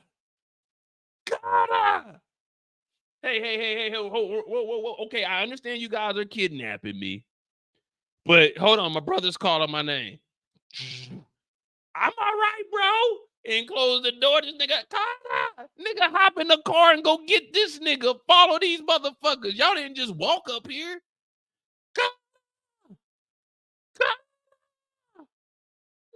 Nigga.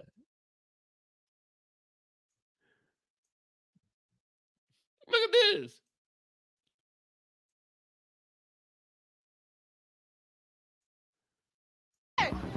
Carter! Carter! Carter!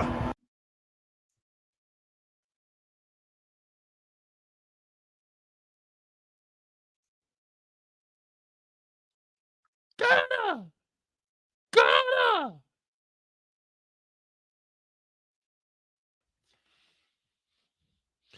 I ain't gonna lie to you. If I was like I'm just being honest right now. If I'm Meech,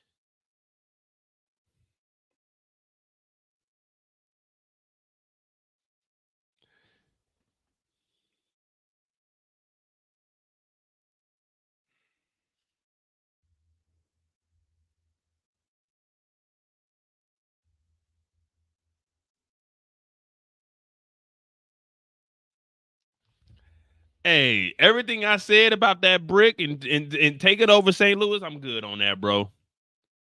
I don't know. I don't know J-Bo's story if his brother got kidnapped in real life. But on this show, if I'm Meech, them bricks, I'm not giving y'all them bricks. I'm sorry. I'm not giving you those bricks. Nah, there's no way. Nah. Y'all ain't even standing on business. Ain't no one standing on business. Look at Kia. You think, would y'all consider this standing on business? No, they got Carter. They got Carter. Carter, come back.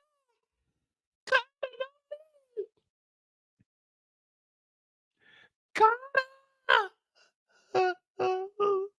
Carter, please don't leave us, Carter. Carter, no. No, Carter, I got Carter. That's my little brother. Why they get Carter? Oh my God. Why they do this to Carter? Why?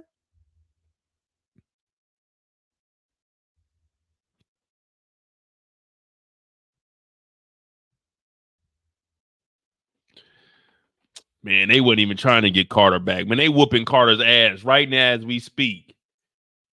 He talking about some Carter. Carter. One more time for the road, y'all. Carter! Carter! Carter! Carter! In baseball,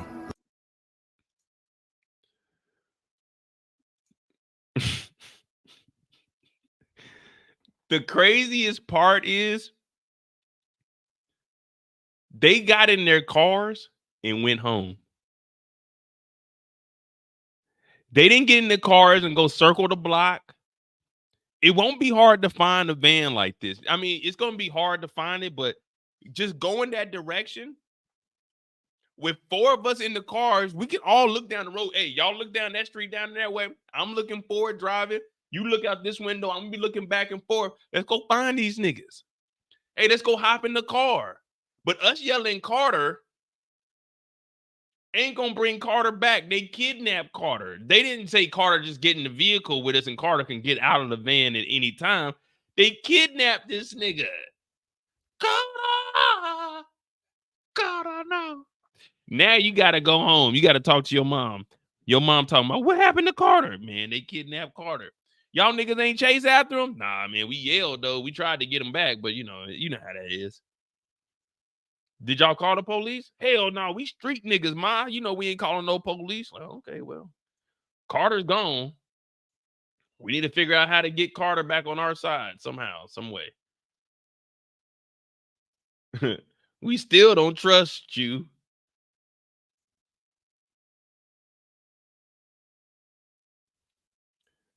So from there, we know they get in the whip. Now, the guy that makes the phone call, his name is Booker, from what I seen with the captions on. Now, they're all in the vehicle, and J-Pusha's like, man, fuck all that, nigga. We got to ride, man. This is St. Louis. This is my call. They did duct tape this boy all the way up, man. Imagine, man, you about to go to the MLB, and your brother done got you into some bullshit.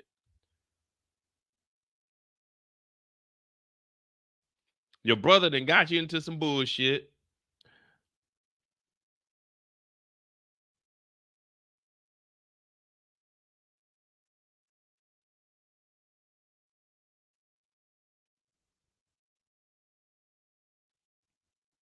Now they in here talking about, hey, if you don't pay us that money, we gonna chop them up. So, of course, Push is in the vehicle, and Push is like, God damn it, this is my brother. You know what I'm saying? My parents, my mama gonna be mad. So it's kind of nerve-wracking at this point, but he ain't trying to pay that money. And Meech is like, first of all, we don't even know if it's actually them or not, you know? And they don't want to kill your brother. They just kidnapped them because they looking for money. So Meech is level-headed, but it's easy to think like Meech. Excuse me. It's easy to think like Meech when it ain't your family member. When it's you in that driver's seat, you think about things a little bit differently. You get a little irrational. Now, when it's someone else, it's easy for us to say, hey, you should have hopped in the car. But at that moment, okay, they were probably in shock. But if they were real niggas, they would have hopped in the whip and chased them boys down, man. You know me, I would have got them up off the side of the road. You know how I get down.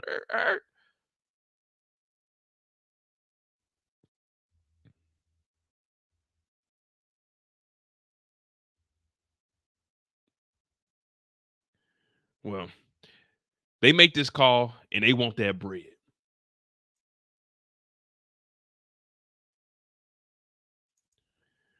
Now, this is where things start to get a little crazy. Well, at the house, they all sitting around trying to figure out what's next. What's happening? Y'all got any word in the street? And everybody's like, nah, we ain't got nothing yet, bro. We ain't got nothing yet. But we did get this box here. Oh, we got some birthday cake, y'all. They done sent some cake to the house. Well, it turned out there wasn't birthday cake. It says, don't F with us. Don't F with us. Last chance. Don't F with us. Last chance. They didn't cut his finger off and put it in the box. I thought, you know, I'm thinking when I seen this, my first thought was, okay, Meech is in town. Mom didn't order the cake. Like, hey, Meech, welcome to St. Louis. I'm thinking we about to chow down. And I was thinking this is a little inappropriate. Who ordered this cake in a time where the brother is kidnapped? But it wasn't a cake, y'all. It was a middle finger saying F the law. I said, damn, these niggas is not playing fair.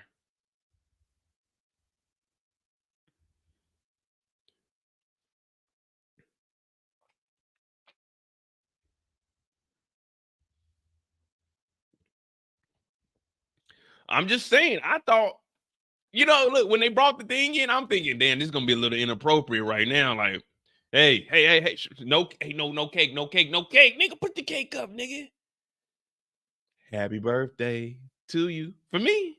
Happy birthday to you for me. Happy birthday, dear homeboy. Happy birthday to you. Don't fuck with us. What kind of sick joke? Oh shit. This is Carter's finger. Oh shit, my bad. I'm thinking it's I sincerely apologize. I thought this was a welcome cake for Meech. When they came to the door, I thought it was like, okay, Meech is in town, we got a cake. I apologize. I thought that I my bad, y'all. I didn't know. I just thought, listen, how often do you just get a random box? I'm thinking, okay, birthday cakes in this motherfucker. We about to turn up in this bitch. Hey, you know what I'm saying? We going to the league. I'm like, oh shit, it's a finger in this motherfucker. This shit for real. I'm trying to look to see like how can I withdraw my resume to try to get in this crew. I'm thinking BMF St. Louis is about to be it. It's about to be lit, but no, This ain't the litness.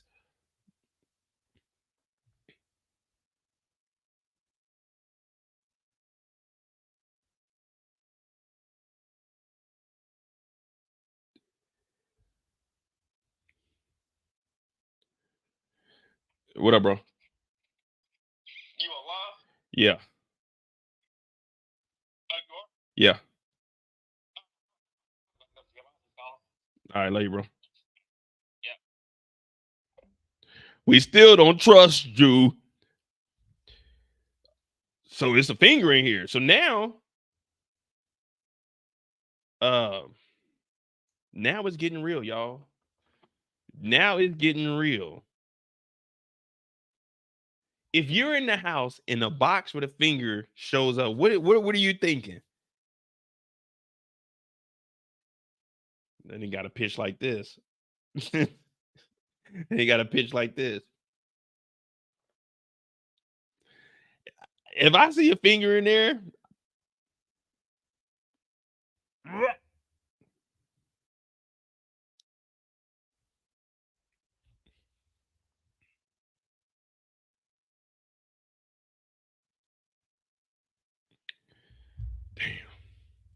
So J-Pusha's like, fuck.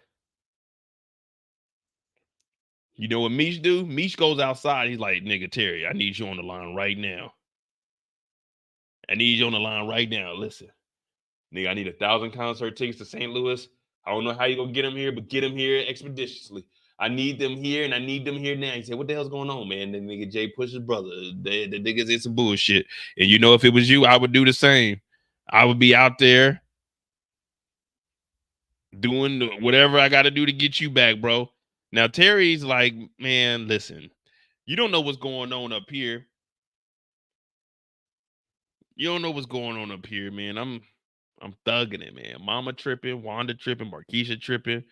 Some new nigga named Vince that I'm gonna run into later on. He tripping, Pops is tripping, Nikki tripping. Everybody tripping in Detroit, Meech. And all you can do is think about yourself. And if you didn't know, your niece is doing fine. Meech is like, damn. All right, but listen, I need, listen to me. I need 1,000 bricks. Do you think that's a little excessive? 1,000 bricks? That's a little ridiculous, though.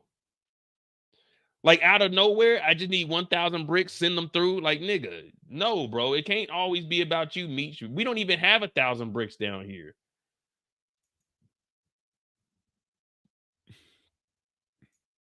Now, over at the spot, J-Push has already put a bounty out in the streets. 100,000 for each one of the kidnappers, and then 200,000 to bring the brother back alive.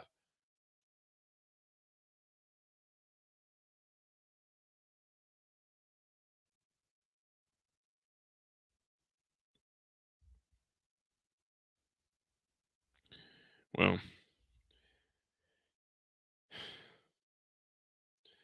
we got some of the worst shooters, y'all. I think we found somebody that's a worse shooter than Terry and Meech.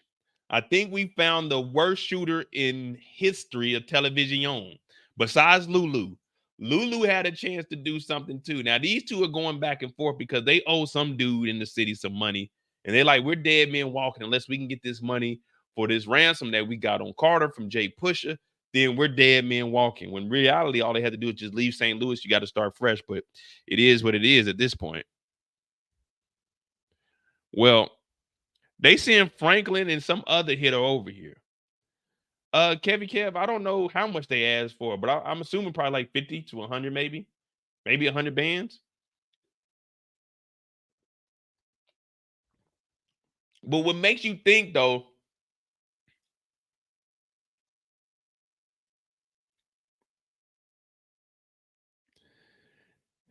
all right, if we're thinking logical, let's say the ransom, is $50,000. Do you put $100,000 hit on somebody and that'll be double what the ransom is, or you just pay the ransom? Or is the ransom like, let's just say $250,000, and you put $100,000 on both of them, which is 200, and you still save 50.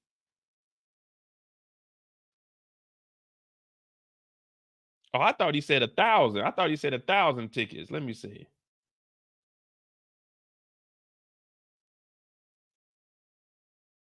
Yeah, I thought he said 1,000 tickets. Oh, I could be wrong. My bad. I misspoke. But we still don't trust you. Captain Saver, bro. T, if Jay don't get it down, what's up? Well, I'm actually hosting a concert in the Lou, and I need 1,000 comps. Nah, he said 1,000. He said a thou wow. He said a thou wow. I knew I wasn't tripping.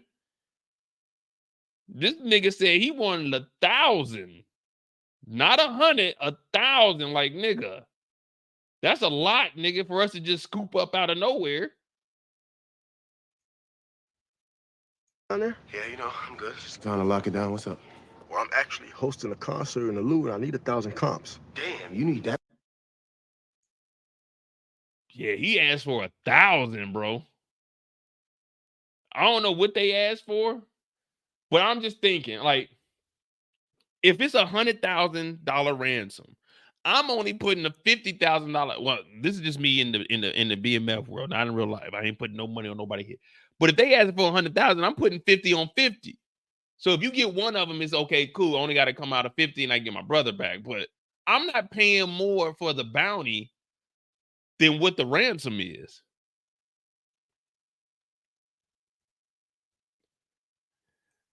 Well, these two are going back and forth, and they sent them shooters over there because they found out where they at.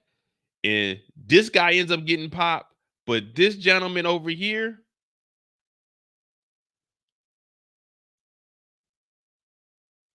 he said it'd take a year to move 1,000 bricks. Well, I mean, once they get the operation up and running, they can move 1,000 easily. But yeah, like just setting it up, like right now, 1,000 bricks. But I'm thinking they were trying to pay, like, give some bricks to some people to, you know what I'm saying, get them off the case.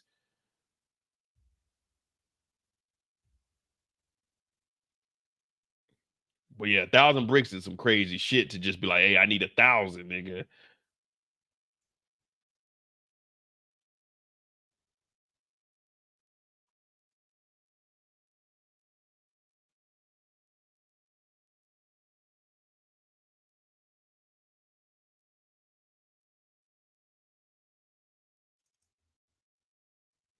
This right here, this guy has to be the worst shooter we've ever seen. This dude came in with the fully. Look at all these shots he missed. You know how bad of a shot you got to be that a nigga can just duck down and dodge every single bullet? Like, you see how that M is behind me? That's how the bullets were. That's how the bullets were above his head. Like, that nigga's head was right here and the bullets were just going above him. Like, choo, choo. This nigga was missing everything. He came in there like, dog. This is why you hire out-of-town shooters, man. They gonna get some shit done, man. They gonna get the job done.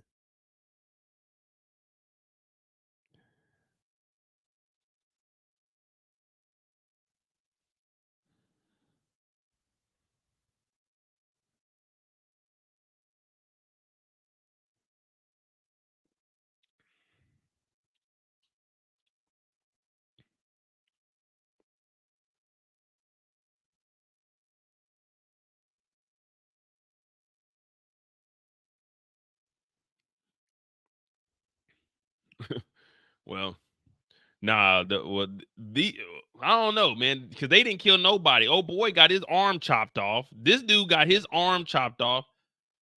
Like,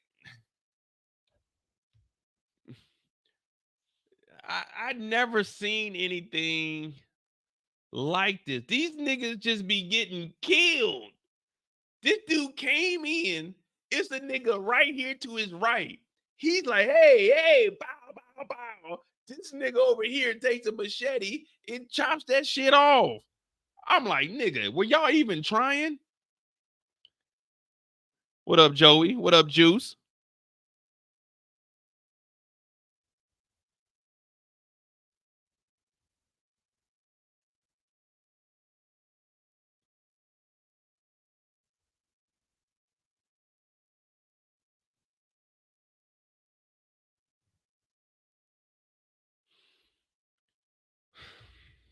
These niggas went in here and missed everything. I'll tell you one thing though. Hey, how scared on a scale of 1 to 10, you taped up in the chair. How scared are you with niggas shooting all around you? How scared are you? You tied up in the chair and niggas is shooting. You hear somebody's arm get chopped off. My motherfucking arm, nigga, what? Vargas at a 10. Hey, shit, if I'm in that chair, I'm trying to rock that motherfucker over or something. Am I scared? Hell no. Nah. Y'all know me. Listen, I'm gonna get you out this jam. If you ever tied up like this, I was watching this shit on Facebook. Now, if you tied up like this, especially with duct tape, see, duct tape, you can wiggle out of that. It's gonna take a little bit of wiggling, but you just gotta stay active. You just gotta little shimmy shake. But what you can do, because I doubt they got him taped over like his lap. So all they do is have your upper body taped. If you can like scoot that motherfucker over, then like when you get on the ground, you can start to turn your body a little sideways in the chair and get up out of there. But he wasn't moving around because they standing right there in front of him with the guns and shit. So I understand why, but shit, nigga, I ain't gonna lie to you, man. In my mind, I'm always thinking, Mo, program the wreck, man. If you're gonna go out banging, bro. Go out banging, bro. But this would have been a horrible situation to be in, though. Like, if we being honest. Scared as hell. They didn't already cut his finger off at this point. Remember, they didn't cut his finger off at this point. It's like, fuck. Now you got these unorthodox shooters coming in this motherfucker just to brrr. I'm like, oh, nigga, this is not how I'm supposed to die. Oh, oh, why? What did I do to deserve this?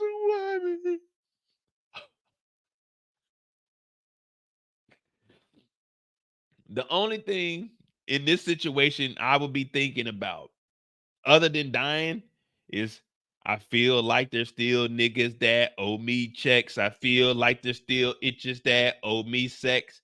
You know, that's the only thing that's going on in my mind. I'm thinking, this is the end. Is this the end? I'm thinking, damn, niggas owe me money. There were some girls that still owe me some loving. I'm like, oh, nigga, I'm about to go out like this.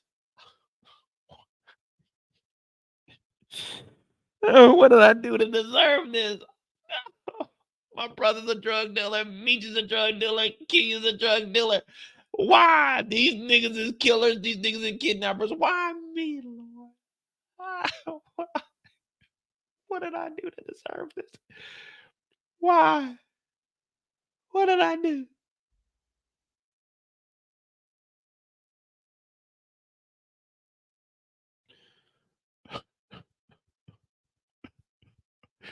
That's what Kanye said. Kanye said, I feel like it's still niggas that owe me checks. I feel like it's still itches that owe me sex. I feel like the only woman that knows me best. Yeah, that's what Kanye said.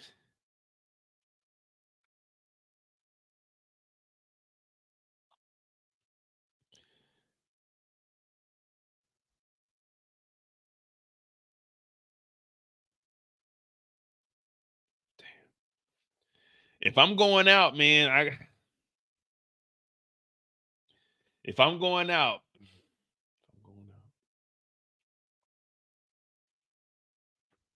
I don't smoke cigarettes. I smoked one cigarette in my life, and I didn't smoke a cigarette. I took one puff of a cigarette. It was in 2000. It was July 2017. My homeboy smoked cigarettes, so he gave me one. He like, man, I was like, man, why you smoke cigarettes, bro? He like, man, it just like it calms my nerves. He like, try one. At that, I'm a dope, but I took one puff of a cigarette. I said, ain't no way. I'm glad I never got into cigarettes. I took one puff of cigarette. I was like, oh, this shit's terrible, bro. Hell no. But I guess if I'm about to go out, nigga, they light me up a cigarette. They kick in the door. I'm like, give me a cigarette. You tied up. Give me a cigarette.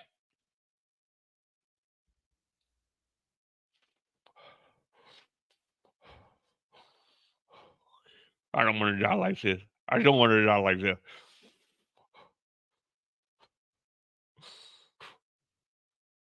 Wait, I'm untied. What the fuck? Yeah, I'm getting up out of there, man. Fuck. Damn, man. I ain't gonna lie to you. I'd be scared as hell.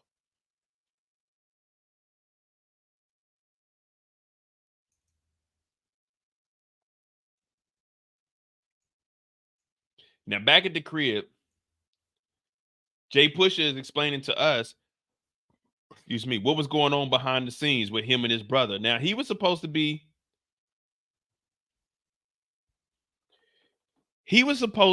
the one to go to the league also, but he didn't have the same talent as his brother. He didn't have the same talent as his brother, but he was good. You know what I mean? He was good. That boy good. That boy can sing. They ended up getting a phone call. Hey, we went to the trap, but there was no one to be found. But there are some bodies in here and they killed Franklin. So this is when we find out that Franklin is actually off. And we were all thinking, no, not Franklin. But then it had us all also thinking, hey, who the fuck is Franklin? Oh, no, not Franklin. Cool. Well, they didn't kill Frank. So they get the phone call. We got to head over there. Now, this whole time, Meech has been putting together plays. They get to the trap house. And this is where Meech comes up with the second plan. The first plan was to get the 1,000 bricks, move those out. And when they get in here, they find Franklin on the ground. But did you guys notice Meech was looking at the Chinese boxes? And that's how the whole plan got set up? I think I got it on here. Did y'all see this? The rice wings? That's what he was looking at. And that's where he was like, hey, I got an idea. But don't tell J-Pusha.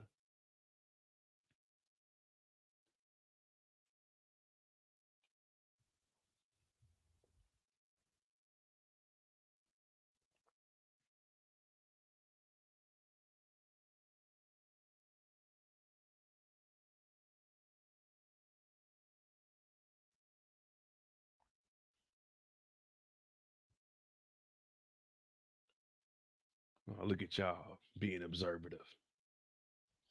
Look at y'all being observative. I fuck with it. I fuck with it.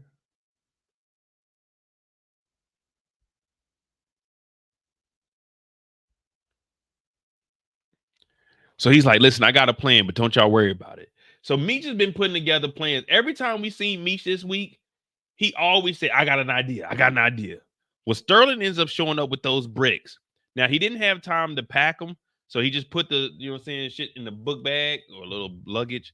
But if they got 1,000 bricks, if they got 1,000 comps, I don't know if they talk. I don't think they saying 1,000 bricks. 1,000 comps probably got to be like it can't be 1,000 bricks and they bring this shit down in one car.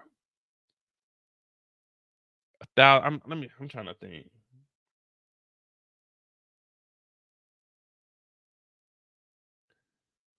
Well, oh no, because initially they had him in the truck. So they did, okay. You remember when the truck crashed, someone said, hey, this truck is full of cocaine. So they did, it was 1,000, but what Sterling showed up with wasn't 1,000. It was short of 1,000 because the truck had 1,000 pounds of worth, not 1,000 pounds, but yeah, 1,000 pounds worth of 1,000 kilograms. Because remember when the truck crashed, somebody was in the background said, hey, this truck is full of cocaine. Like, nigga, who's snitching? Full of coke. I think this truck's full of coke. Who says, hey, I think this truck is full of coke? What they need to be saying is, hey, nigga, let's get this coke.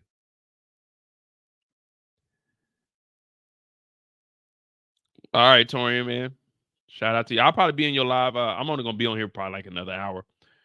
But then somebody was like, hey, man, this truck is full of coke. Like, damn, nigga, let's just get the coke. Well, while they out here, the police show up and they start whooping niggas' asses. I mean, they tackling women down the hill. These niggas might be worse than the Red Dogs. You just sitting outside chilling. You sitting outside chilling and the police show up. You ain't got nothing to do with nothing, but you running because it's like, nigga, I don't want to deal with the police. And they tackling you down the hill. You got your good black pants on. Man, these shit's about to be all stained up. You got grass stains on them. You got your all whites messed up. Old girl didn't even have nothing to do with nothing. She was just running because the crowd was. They done took her ass down.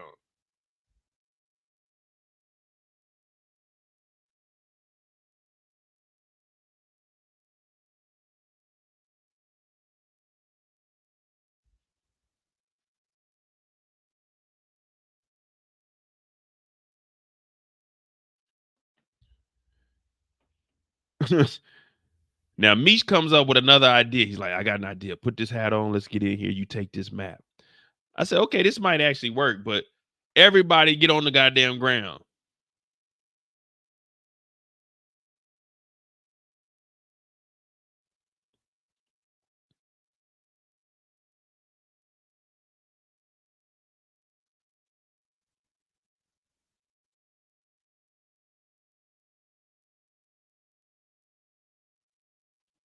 Do y'all think that, hey, exactly, Kev. I was thinking the same thing. Like, I was just about to ask, do y'all think that this will work? Hey, we just got traded. We're trying to find. First of all, if you got traded, why the fuck are you in the projects, nigga? Hey, we made a wrong turn. We in the projects. You know this apartment complex, this project, this ain't off a main road. You got to get off the main road, go down some streets like St. Louis. It ain't, you're not just getting off the main highway or like off the main road. Like, look where they're at. This shit's in the actual goddamn, this is in the community. This isn't off the main road. You made a wrong turn. No. St. Louis ain't like that. Like, there's downtown St. Louis, and then once you get outside of downtown St. Louis, it was only a couple of blocks. St. Louis ain't really that big. It's the hood. It's the hood in St. Louis. So you didn't make a wrong turn. Well, you know, we made a wrong turn. Gee, Molly, guys, we just got traded here. I would say, yeah, you niggas about to get traded, all right? On the fucking ground.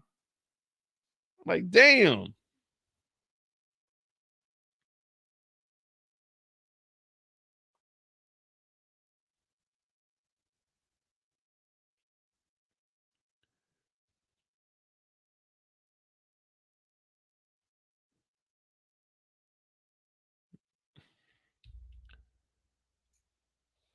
Said, Mo, if you're not from the area, you wouldn't know that. Nah, do you? I'll show you a map of St. Louis.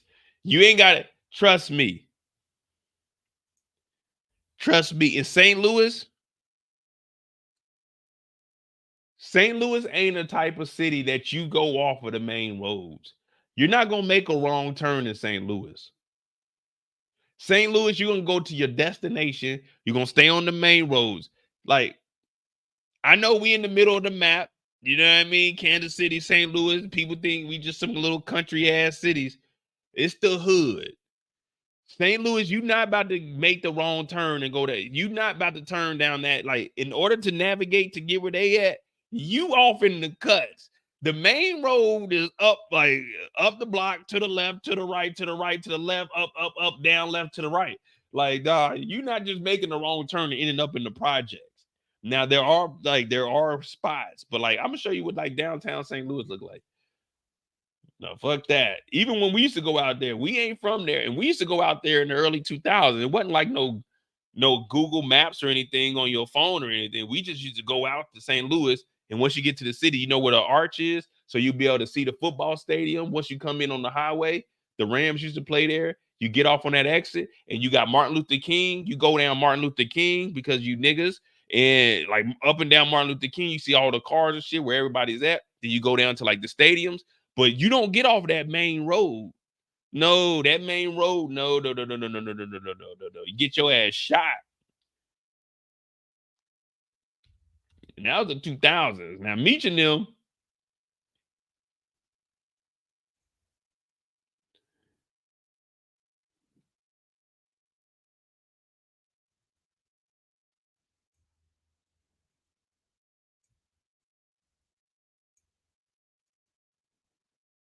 Nah, hell no. I'm just speaking from experience. The only way you're gonna end up in like this area over here. Matter of fact, let's see what we here now. Then we almost at an hour. All right, we're gonna spin back. We almost at an hour. All right, so they end up getting up out of there with that bullshit sniggity that worked.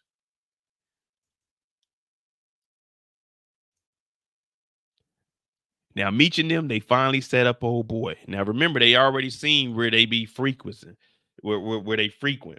And that's because they eating this Chinese every single day. Like, fuck that. But they end up catching the kidnapper, and he's trying to act tough. Man, I got Carter right now. Meech said, you need to bring us Carter. Well, they do an eye for an eye, and they stab this guy in the hand. Oh, shit. Why would you do this to me, you dumbass niggas, man? They said, you need to bring Carter to us ASAP. Damn. Look at that. Crying. Bitch ass nigga. Crying. But they get this nigga up out of here, and we got Kia doing a little 1-2 step with that baseball bat, thinking she's Sierra. They end up getting Carter back to the house, and Meech heads to Atlanta, only for us to find out that Glock runs Atlanta now, and Angel is with Glock. How do y'all think that's going to play out? Are we going to go get revenge for Angel? Are we getting revenge for Angel, or are we going to let Angel be a part of the streets? We getting revenge for Angel, or are we just going to let her be a part of the streets, man? Maybe part of the streets ain't that bad.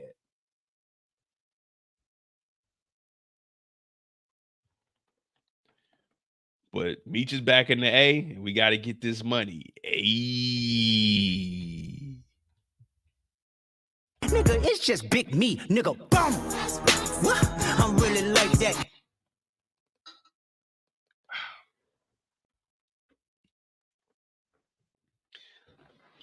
Well, Kendall said Angel is gone. I thought y'all liked Angel. Why is it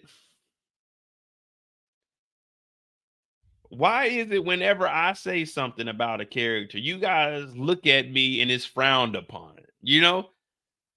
Remember when I was telling everyone about Angel and y'all were like, oh, Mo, Meech and Angel, they're all right. How come when I say something about a character, people look at me funny? Like, when I won't say when I make a judgment, when I make an assessment of somebody, I was telling you guys, we still don't trust you. When I was telling y'all, I didn't trust Angel from the get-go because she was a scripper. Now, no disrespect to the scrippers and the dancers, but I was saying I don't trust it. Everybody like, oh, Mo, it's all right. They can cuddle up. Only for us to find out she was never loyal. These hoes ain't loyal. Chris Brown told us that. No, they ain't. Why would I say something? It's like, Mo, come on. You don't know what you're talking about. I'm like, man, I'm trying. Give me a chance. I didn't know about Marquisha. I went to you guys for the Marquisha information, but everything else, I said little Nikki, sticky finger Nikki, sticky Nikki. When I said that, they said, oh, no, Mo, it's got to be Terry. I'm like, why it got to be Terry? Why can't Nikki get jammed up? We already know she a thief. We know she addicted to them BCs. What the hell is going on? What the hell is... Sometimes being harsh is being truthful. Sometimes you got to be real with them. I know when I was in I think it was like 9th grade, maybe 10th grade, my basketball coach told me basketball ain't it for me. Guess what? The nigga was right. You know, they always say, if you practice hard enough, you can do. No, you can't. You just can't. I don't believe in that. Y'all know how I feel about setting goals. I mean, I have mile markers in my life, and it's like, okay, cool. Hopefully I accomplish them. But I don't set goals because if I don't reach them, then it's a failure. But if you put your mind to it, you can achieve it.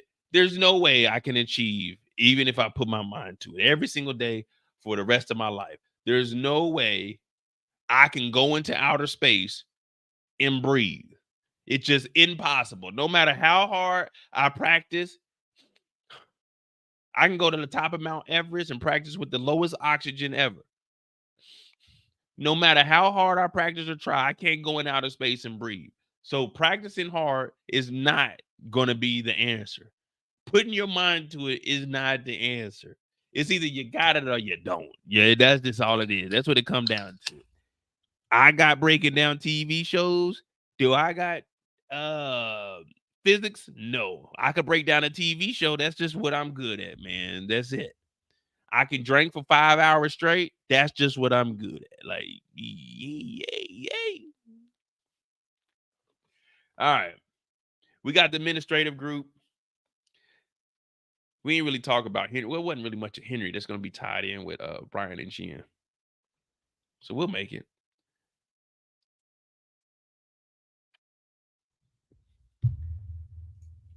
Do I want to go to outer space and breathe? Actually, I do.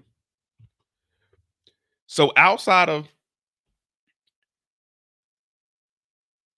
here's my list of like favorite things in life before we get to the administrative group. My favorite things in life: television and movies. Just because when we were growing up, we didn't get to watch a lot of TV and shit. I mean, we played the video games a lot, but like we didn't have like cable, so we didn't really get to watch a lot of TV. So as I got older, you know, whenever I got a chance, and then when I was in the hospital for my wreck, that's when I really fell in love with like television. But outside of like television, what I like to watch and what I'm interested in, history is my number one. History is my number one. Dinosaurs is my number two. That's why Jurassic Park is my favorite movie of all time, followed by Stand By Me, but it depends on the day. Because I watch Stand By Me, I cry every time. That's one of the only movies in Lion King that I cry on. Those are the only two movies that I cry on. But history, dinosaurs, outer space,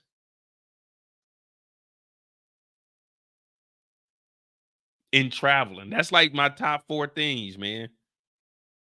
Like that's my top 4 things. I like learning about history.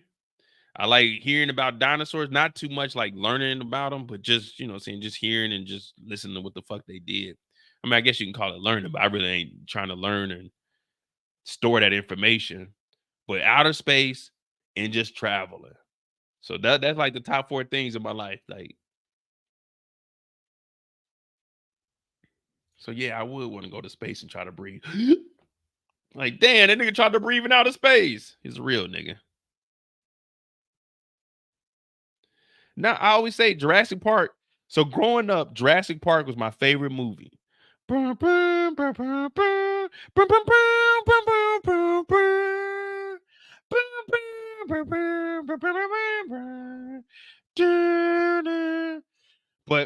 like, I'm telling you, the reason I fell in love with TV and movies is because when I had my head split open, I didn't talk to nobody for a year but my little brother. So all I did was watch TV until my brother came up on the weekends.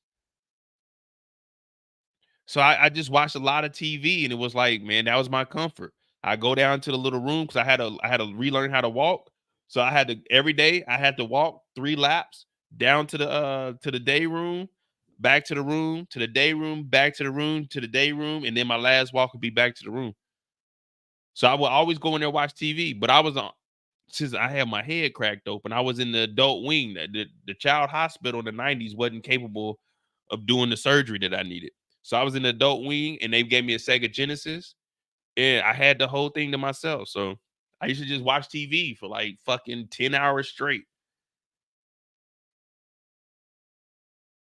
But yeah, Jurassic Park's like my favorite movie. And then Stand By Me. Oh, when the night has come and the land is calm and the moon is the only light we'll see. All right, now we got the administrative group. We about to make it happen. Get this thing over with.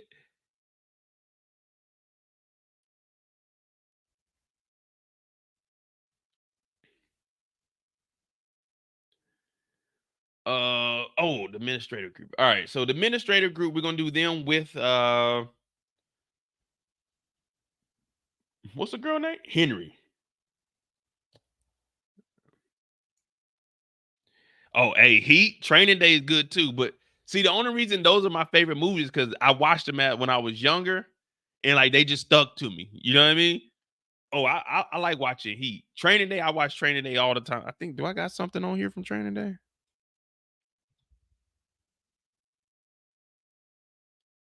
No, I don't. Hey, shout out to my dog Trill. Yeah, Stand By Me.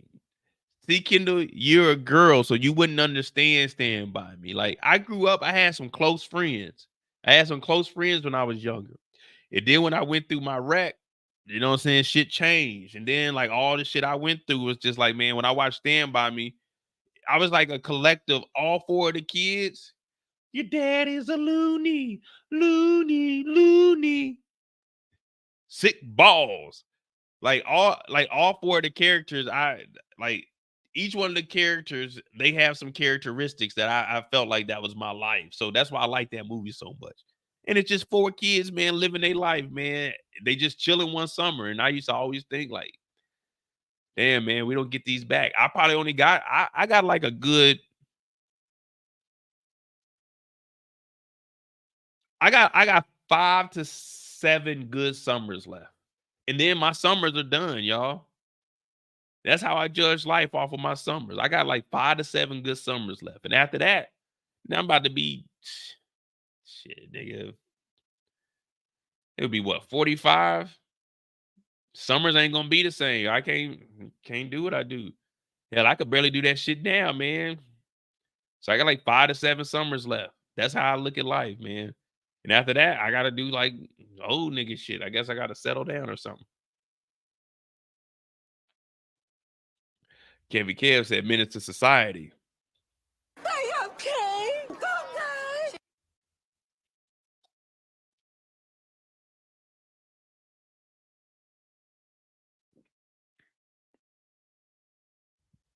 Are you okay? Go, guys.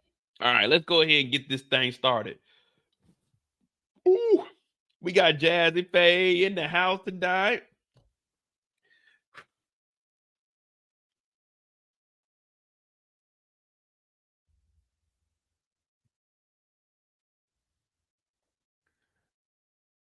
We still don't trust you.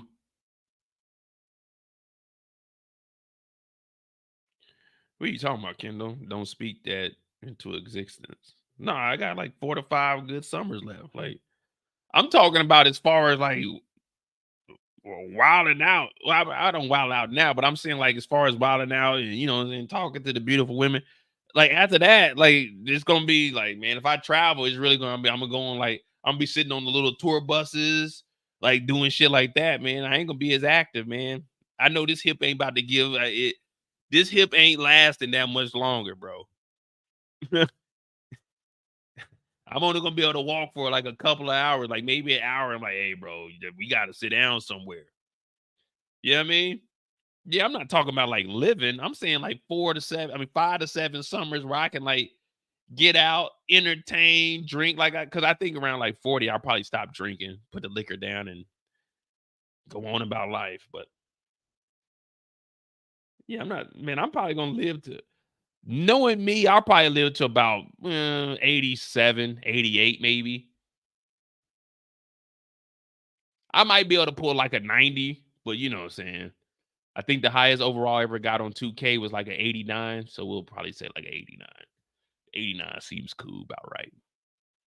Unless I can get me a kidney from like Mexico or something.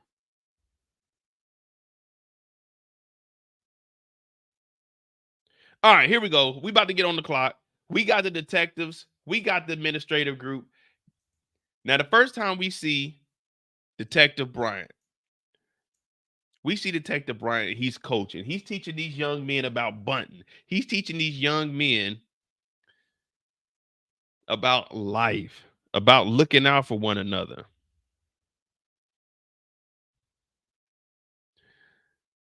He's telling these young boys, hey, if I can see it, then I can do it. If I can't believe it, there's nothing to it. I believe I can bunt. I believe I can get first base. Think about it every night and day. Getting home is the way. I believe I can soar. See me running through that open door. I believe I can bunt. I can bunt. I believe I can bunt. Oh, I believe I can bunt.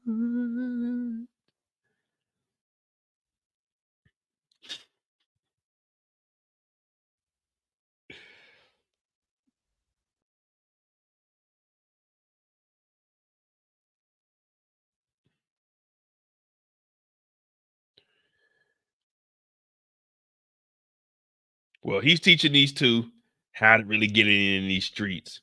And they like, damn, all right, bet. Now let's apply that to our regular everyday life. Now, let me see.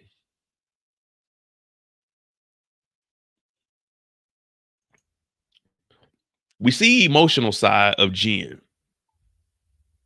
Now, Jen, she's going through it. Emerson, she gone. Michelle, she gone. She got her dad in here. Like, it's been a couple weeks, y'all. It's been a couple weeks. And they still haven't cleaned up this blood that was in the living room. This blood has just been sitting in here. No one has done anything. Stinking up the place. And now Jen is in the corner crying, talking about, oh, Dad, I'm not like Michelle.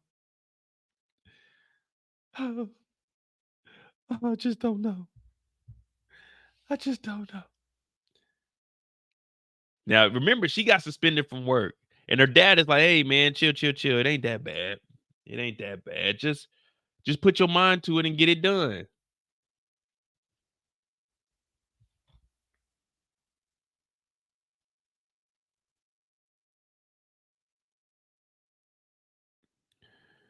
How did y'all feel about Jen, seeing her emotional side? Do you think, like, she's really... I mean, we know from this episode that Jen's really about to put that work in. But are you trying to do this much work when you're suspended? Are you really trying to put in this much work? Like, if I'm suspended, that's it, man. I don't want nothing else. I'm not trying to work that hard. Look, they still got bullets in the, like, look at the blinds. The blinds is toe up. Like, I'm not about to be sitting in this house crying, blood still on the ground.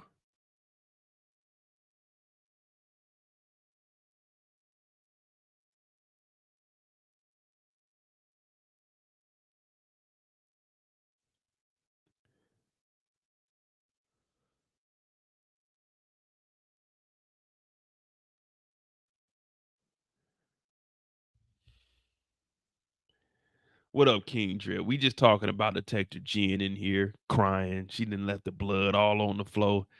She reading books, writing memos. Dad's over here scrubbing up blood. Scrub the ground. And he's like, hey, you'll be all right. You know what I'm saying? People die every day, B.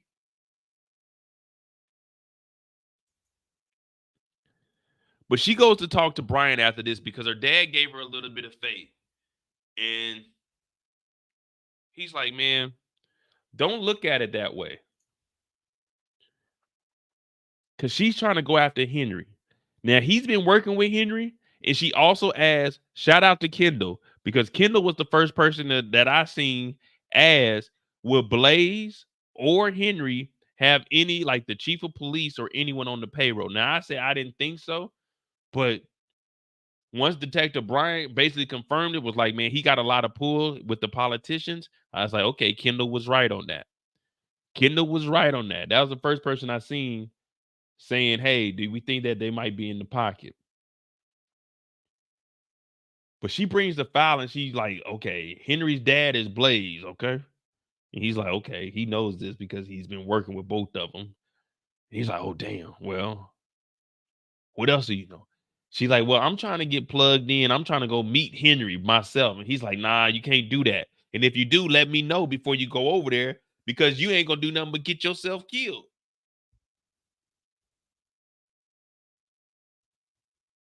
But Jen, she don't give a damn. She like, man, I gotta go get even. This is for Emerson. This is for the gang. This is for the crew. This is for the mob. This is for the people. This is for us.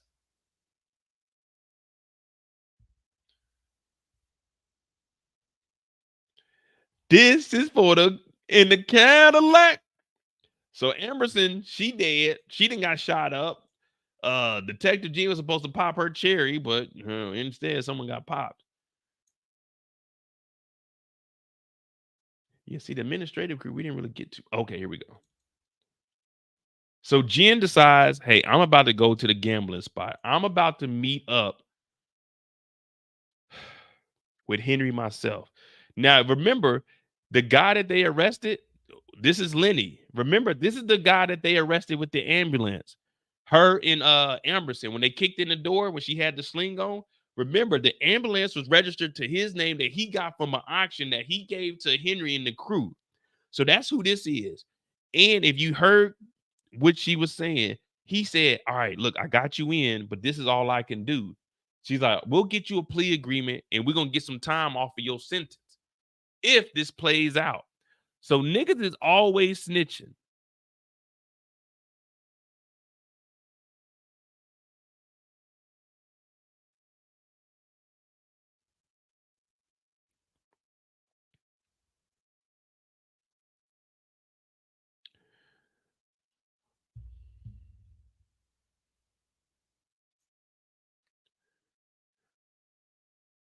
So Jen shows up.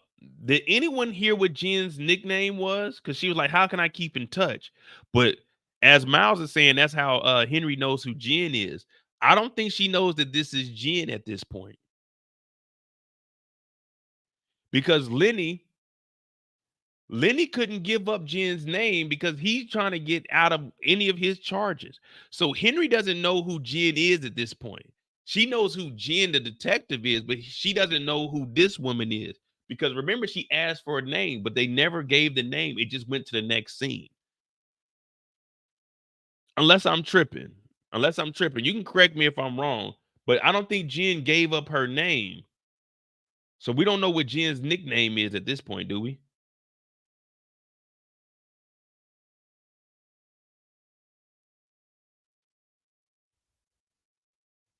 I could be wrong though, but let's see.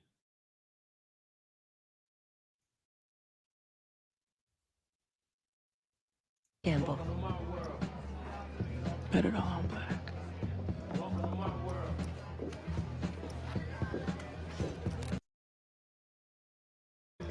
Life change? Right for the plucking. I could teach you a thing or two, baby. And,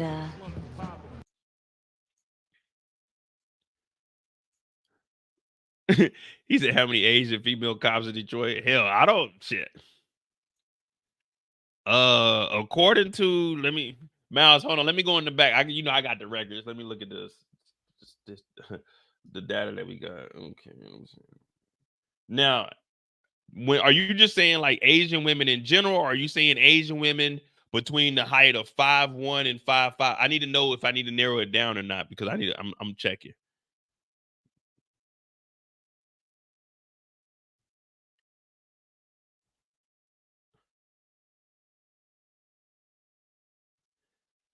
He said one. I mean, you're right about that, but I mean, but you gotta look at it like this though, Miles. I mean, I'm agreeing with you. I'm just, I always gotta play devil's advocate. I always gotta look at it from all perspectives. Unless Henry has been in trouble with the police, why would she do any digging to find out how many Asian cops on the force? You know what I mean? Let alone detectives. So you're narrowing it down to detectives. You didn't say how many Asian police officers. You know what I mean? Yeah, Jim was at the hit on Brian. but they were outside. They never looked inside the house. They couldn't see inside the house. All they did was shoot up the house. Remember, they were outside. You know, come on. You know, I'll show you what was going on.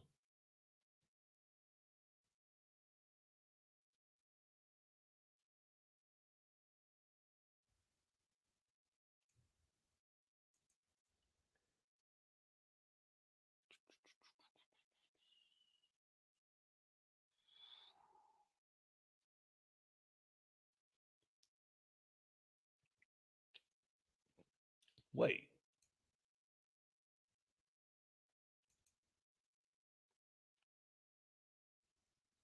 Now I'm trying to find the shootout. So when they were getting shot at, Henry didn't know who was in the house. All they seen was Bryant. They followed Bryant. Bryant went in the house, and then they started shooting after Bryant was in the house. So they couldn't see who was in there. And even if they did, it wouldn't make you think, let me see if he's a detective. Because if you did all that work, then you would know by that time that Detective Bryant was fired. So if Detective Bryant is fired, he wouldn't be fucking with, you know what I mean? Because look at this. They couldn't see.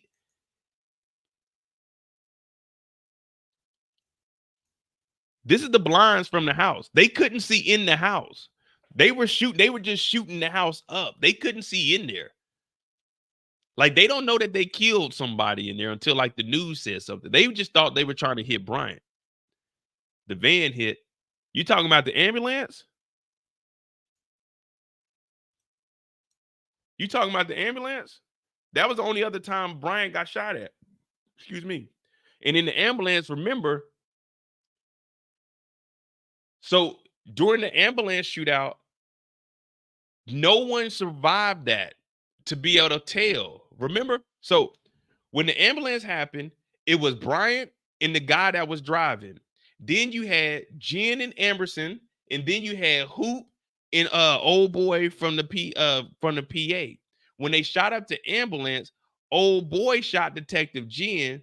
Detective Bryant killed him, so he couldn't go back. And they went back to the warehouse, and Detective Bryant was like, nah, your people messed it up. So Henry never knew about Detective Jen as far as an Asian detective. So that's what I'm saying. Like, she wouldn't know anything about that. Let me see.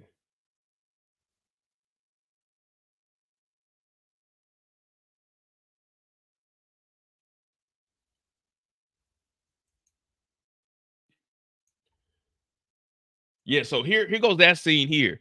So remember the driver? It was just the driver and Bryant. The dude shoots Detective Jen, and then Bryant kills that guy. And then from there, Henry is mad at Bryant because her cousin ended up dying. That was the cousin Tyshon that died. So now it was just Bryant. I mean, yeah, Bryant came back by herself, and that's why Henry was mad. So at this point, she doesn't know who Detective Jen is, and that's why she asked for the name so they can continue to go on.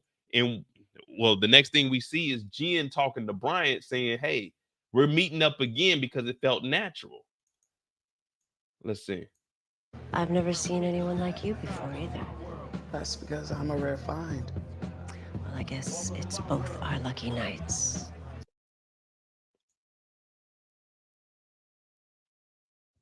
Yeah, I'm trying to find it, man. I'm trying to get there.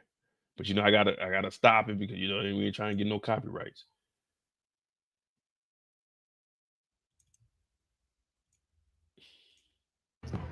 Maybe I should gamble.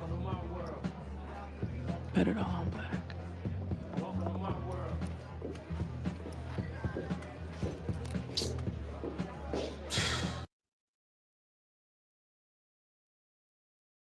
Just let it go, baby.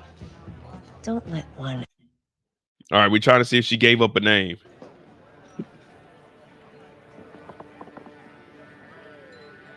So, how are we gonna keep this going if I don't know your name?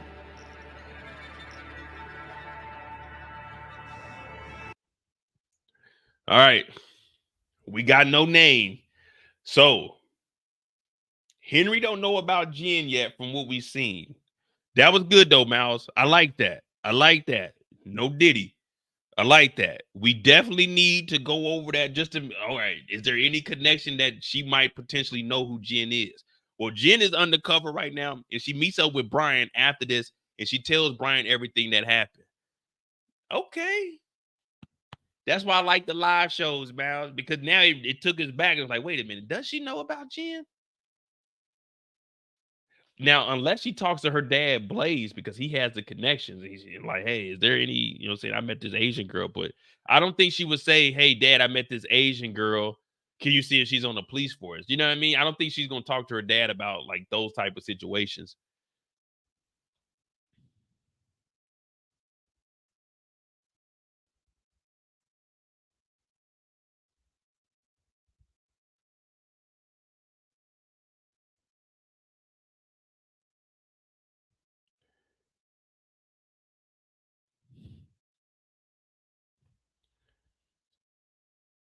Now she shows up and she talks to Brian. She's like, hey, Brian, man, I met up with Henry and it was a real thing. He's like,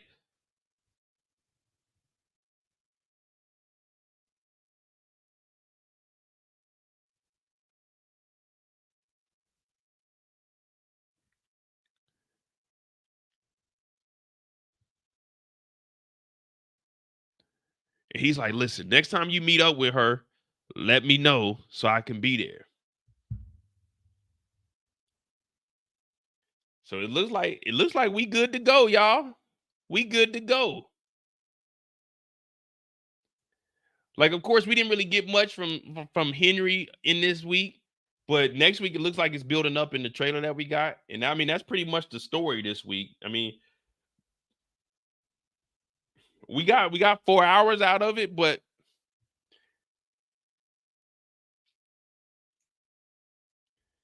well, Jen's doing her own undercover. Remember, her and even when her and Amberson were on the clock, they did their own investigation that they weren't supposed to be doing. They weren't supposed to be doing. Exactly. Yeah, she's rogue at this point. At this point, she's just like doing shit. And remember, she said, I'm gonna arrest her with Amberson's handcuffs. So I guess she's just putting the groundwork in. So whenever she gets reinstated as a police officer, it's like, well, I'm already good to go. I got the paperwork and the documentation.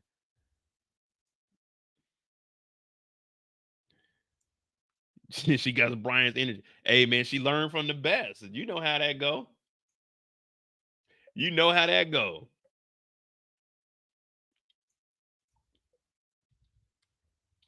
All right, but there we go. We got 4 hours in. That's the story of episode 7. Get them on.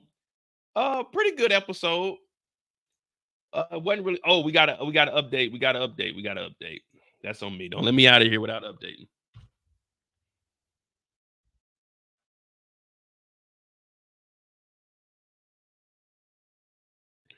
All right, we got to do a little update. So we call what?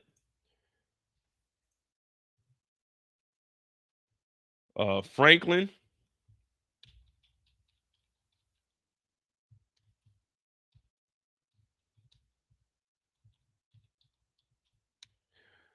Was that it though? We only got one body. Because they stabbed old boy in the hand. He survived.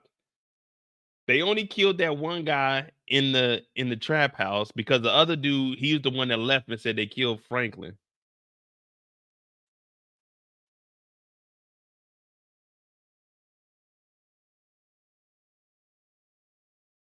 Oh, we lost a finger. Yeah, we got to put that on there. Lost and found finger. We got to put that on there. It's got to be lost and found finger because we lost it and then we found it. Oh yeah, dude. So did that guy die? Kendall, you wishing death on it? Did that guy die? All right, we got to take a vote. We got to take a vote. Did this guy die?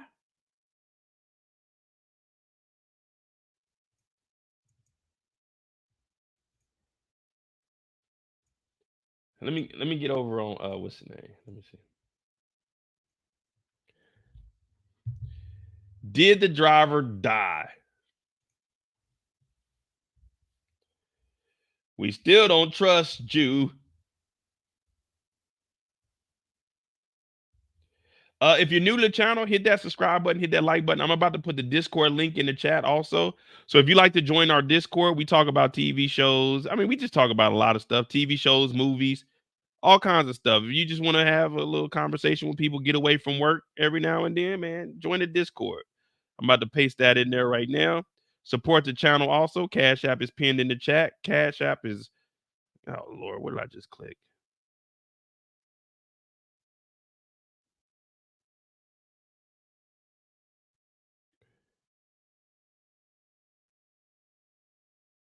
There we go. Support the channel. Cash App's pinned in the chat. Also join the Discord. We got 140 people over there. We're about to see, did the driver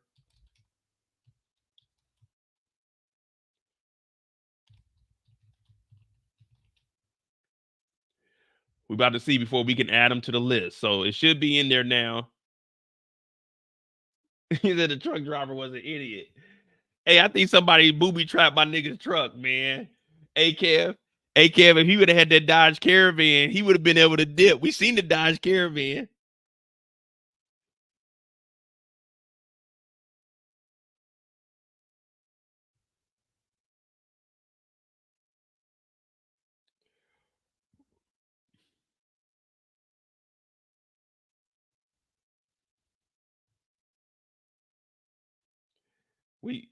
We still don't trust you.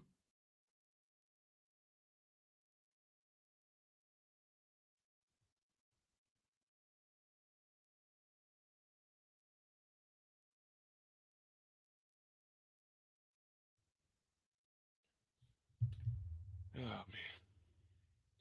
I mean, just think about it. You just driving, you trying to drop 1,000 bricks, and then you find out, oh shit, the goddamn power steering that went out on this motherfucker.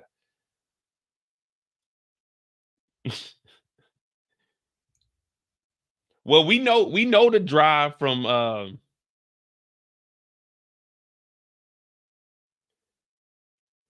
we know the drive from Detroit to St. Louis is about 8 hours.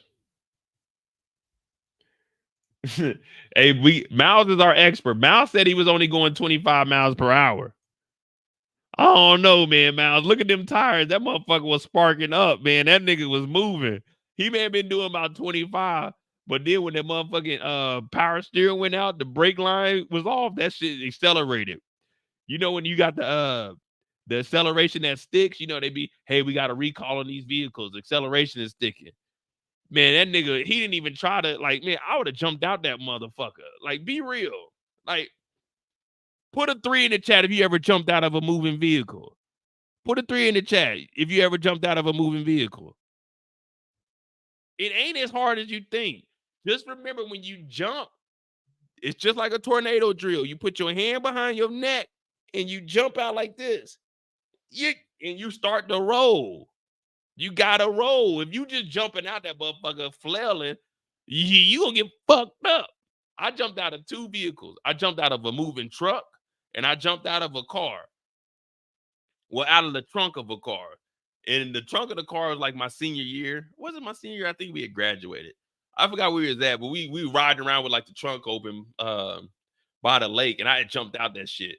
But I didn't duck. Like, I didn't try to duck. I jumped out and I like, damn, nigga, kind of got fucked up, but it is what it is. But y'all know when I got that damn road rash on the side of my face and fucked my shit up in my eyebrow in 2022, I should have jumped out. I should have jumped out the vehicle, but instead I got boom, hit the side, hit my face on the damn what was it? Not the airbag, but it was the side of the where the airbag, the dashboard. So I hit my shit and it skint up my whole damn face and got rid of my eyebrow. But yeah, when you jump out the car, matter of fact, true story. When you jump, like if a car is coming towards you, this is proven. What you need to do when the car is coming, if you can't get out of the way, you need to jump on the hood and try to jump as high as you can to get to the windshield. You want to jump into the windshield. The windshield is going to give. Nah, you say that eyebrow grew back nice. Look at this shit.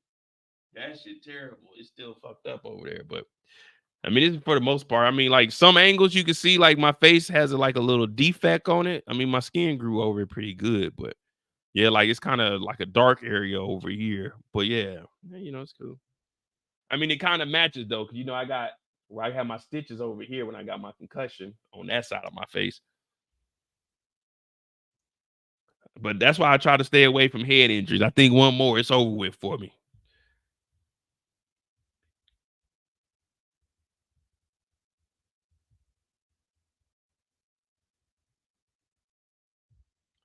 One thing about me though, I'm gonna get back up, man, and just keep it moving, keep it pushing.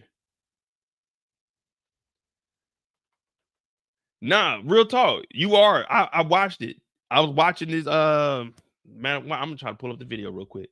They say when a car is coming, if you jump into the windshield is gonna give. That's actually the softest spot. Jump into windshield.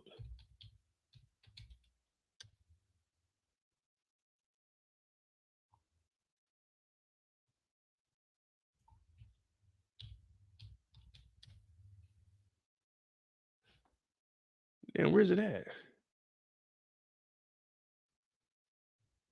I think it's on Mythbusters.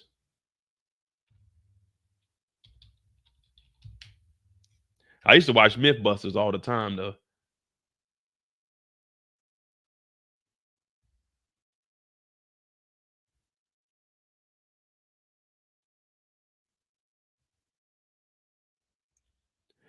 I'll end up finding it. But anyway, hit that like button, hit that subscribe button. I appreciate all y'all. We on the road to 50,000 subscribers.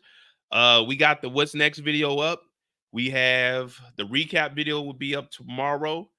I'm gonna try. We got to catch up with Shogun, but I'm gonna try to get the recaps of All American up this weekend, episode 1, episode 2. We just try to finish that shit off. So we started it with season. I think I started with season 1. Season 1, All American. I started recaps on there up until like season 3, season 4, and then I stopped. So hit that like button, hit that subscribe button, and remember one thing, man. Don't drink and drive. Always have a plan. 1 drink per hour. Drink of water in between. Drink responsibly. Be 21 and older unless you're overseas. It don't matter, like 18 or some shit like that. Man, always have a plan. And remember, you can run, but you can't hide. My name is Mo.J. We're on the road to 50,000 subscribers. And don't nobody break a show down like Mo break a show down, because Mo break a show down, how the show's supposed to be broken down. That's BMF episode 7, season 3. Get them home. I love you guys. I'm out.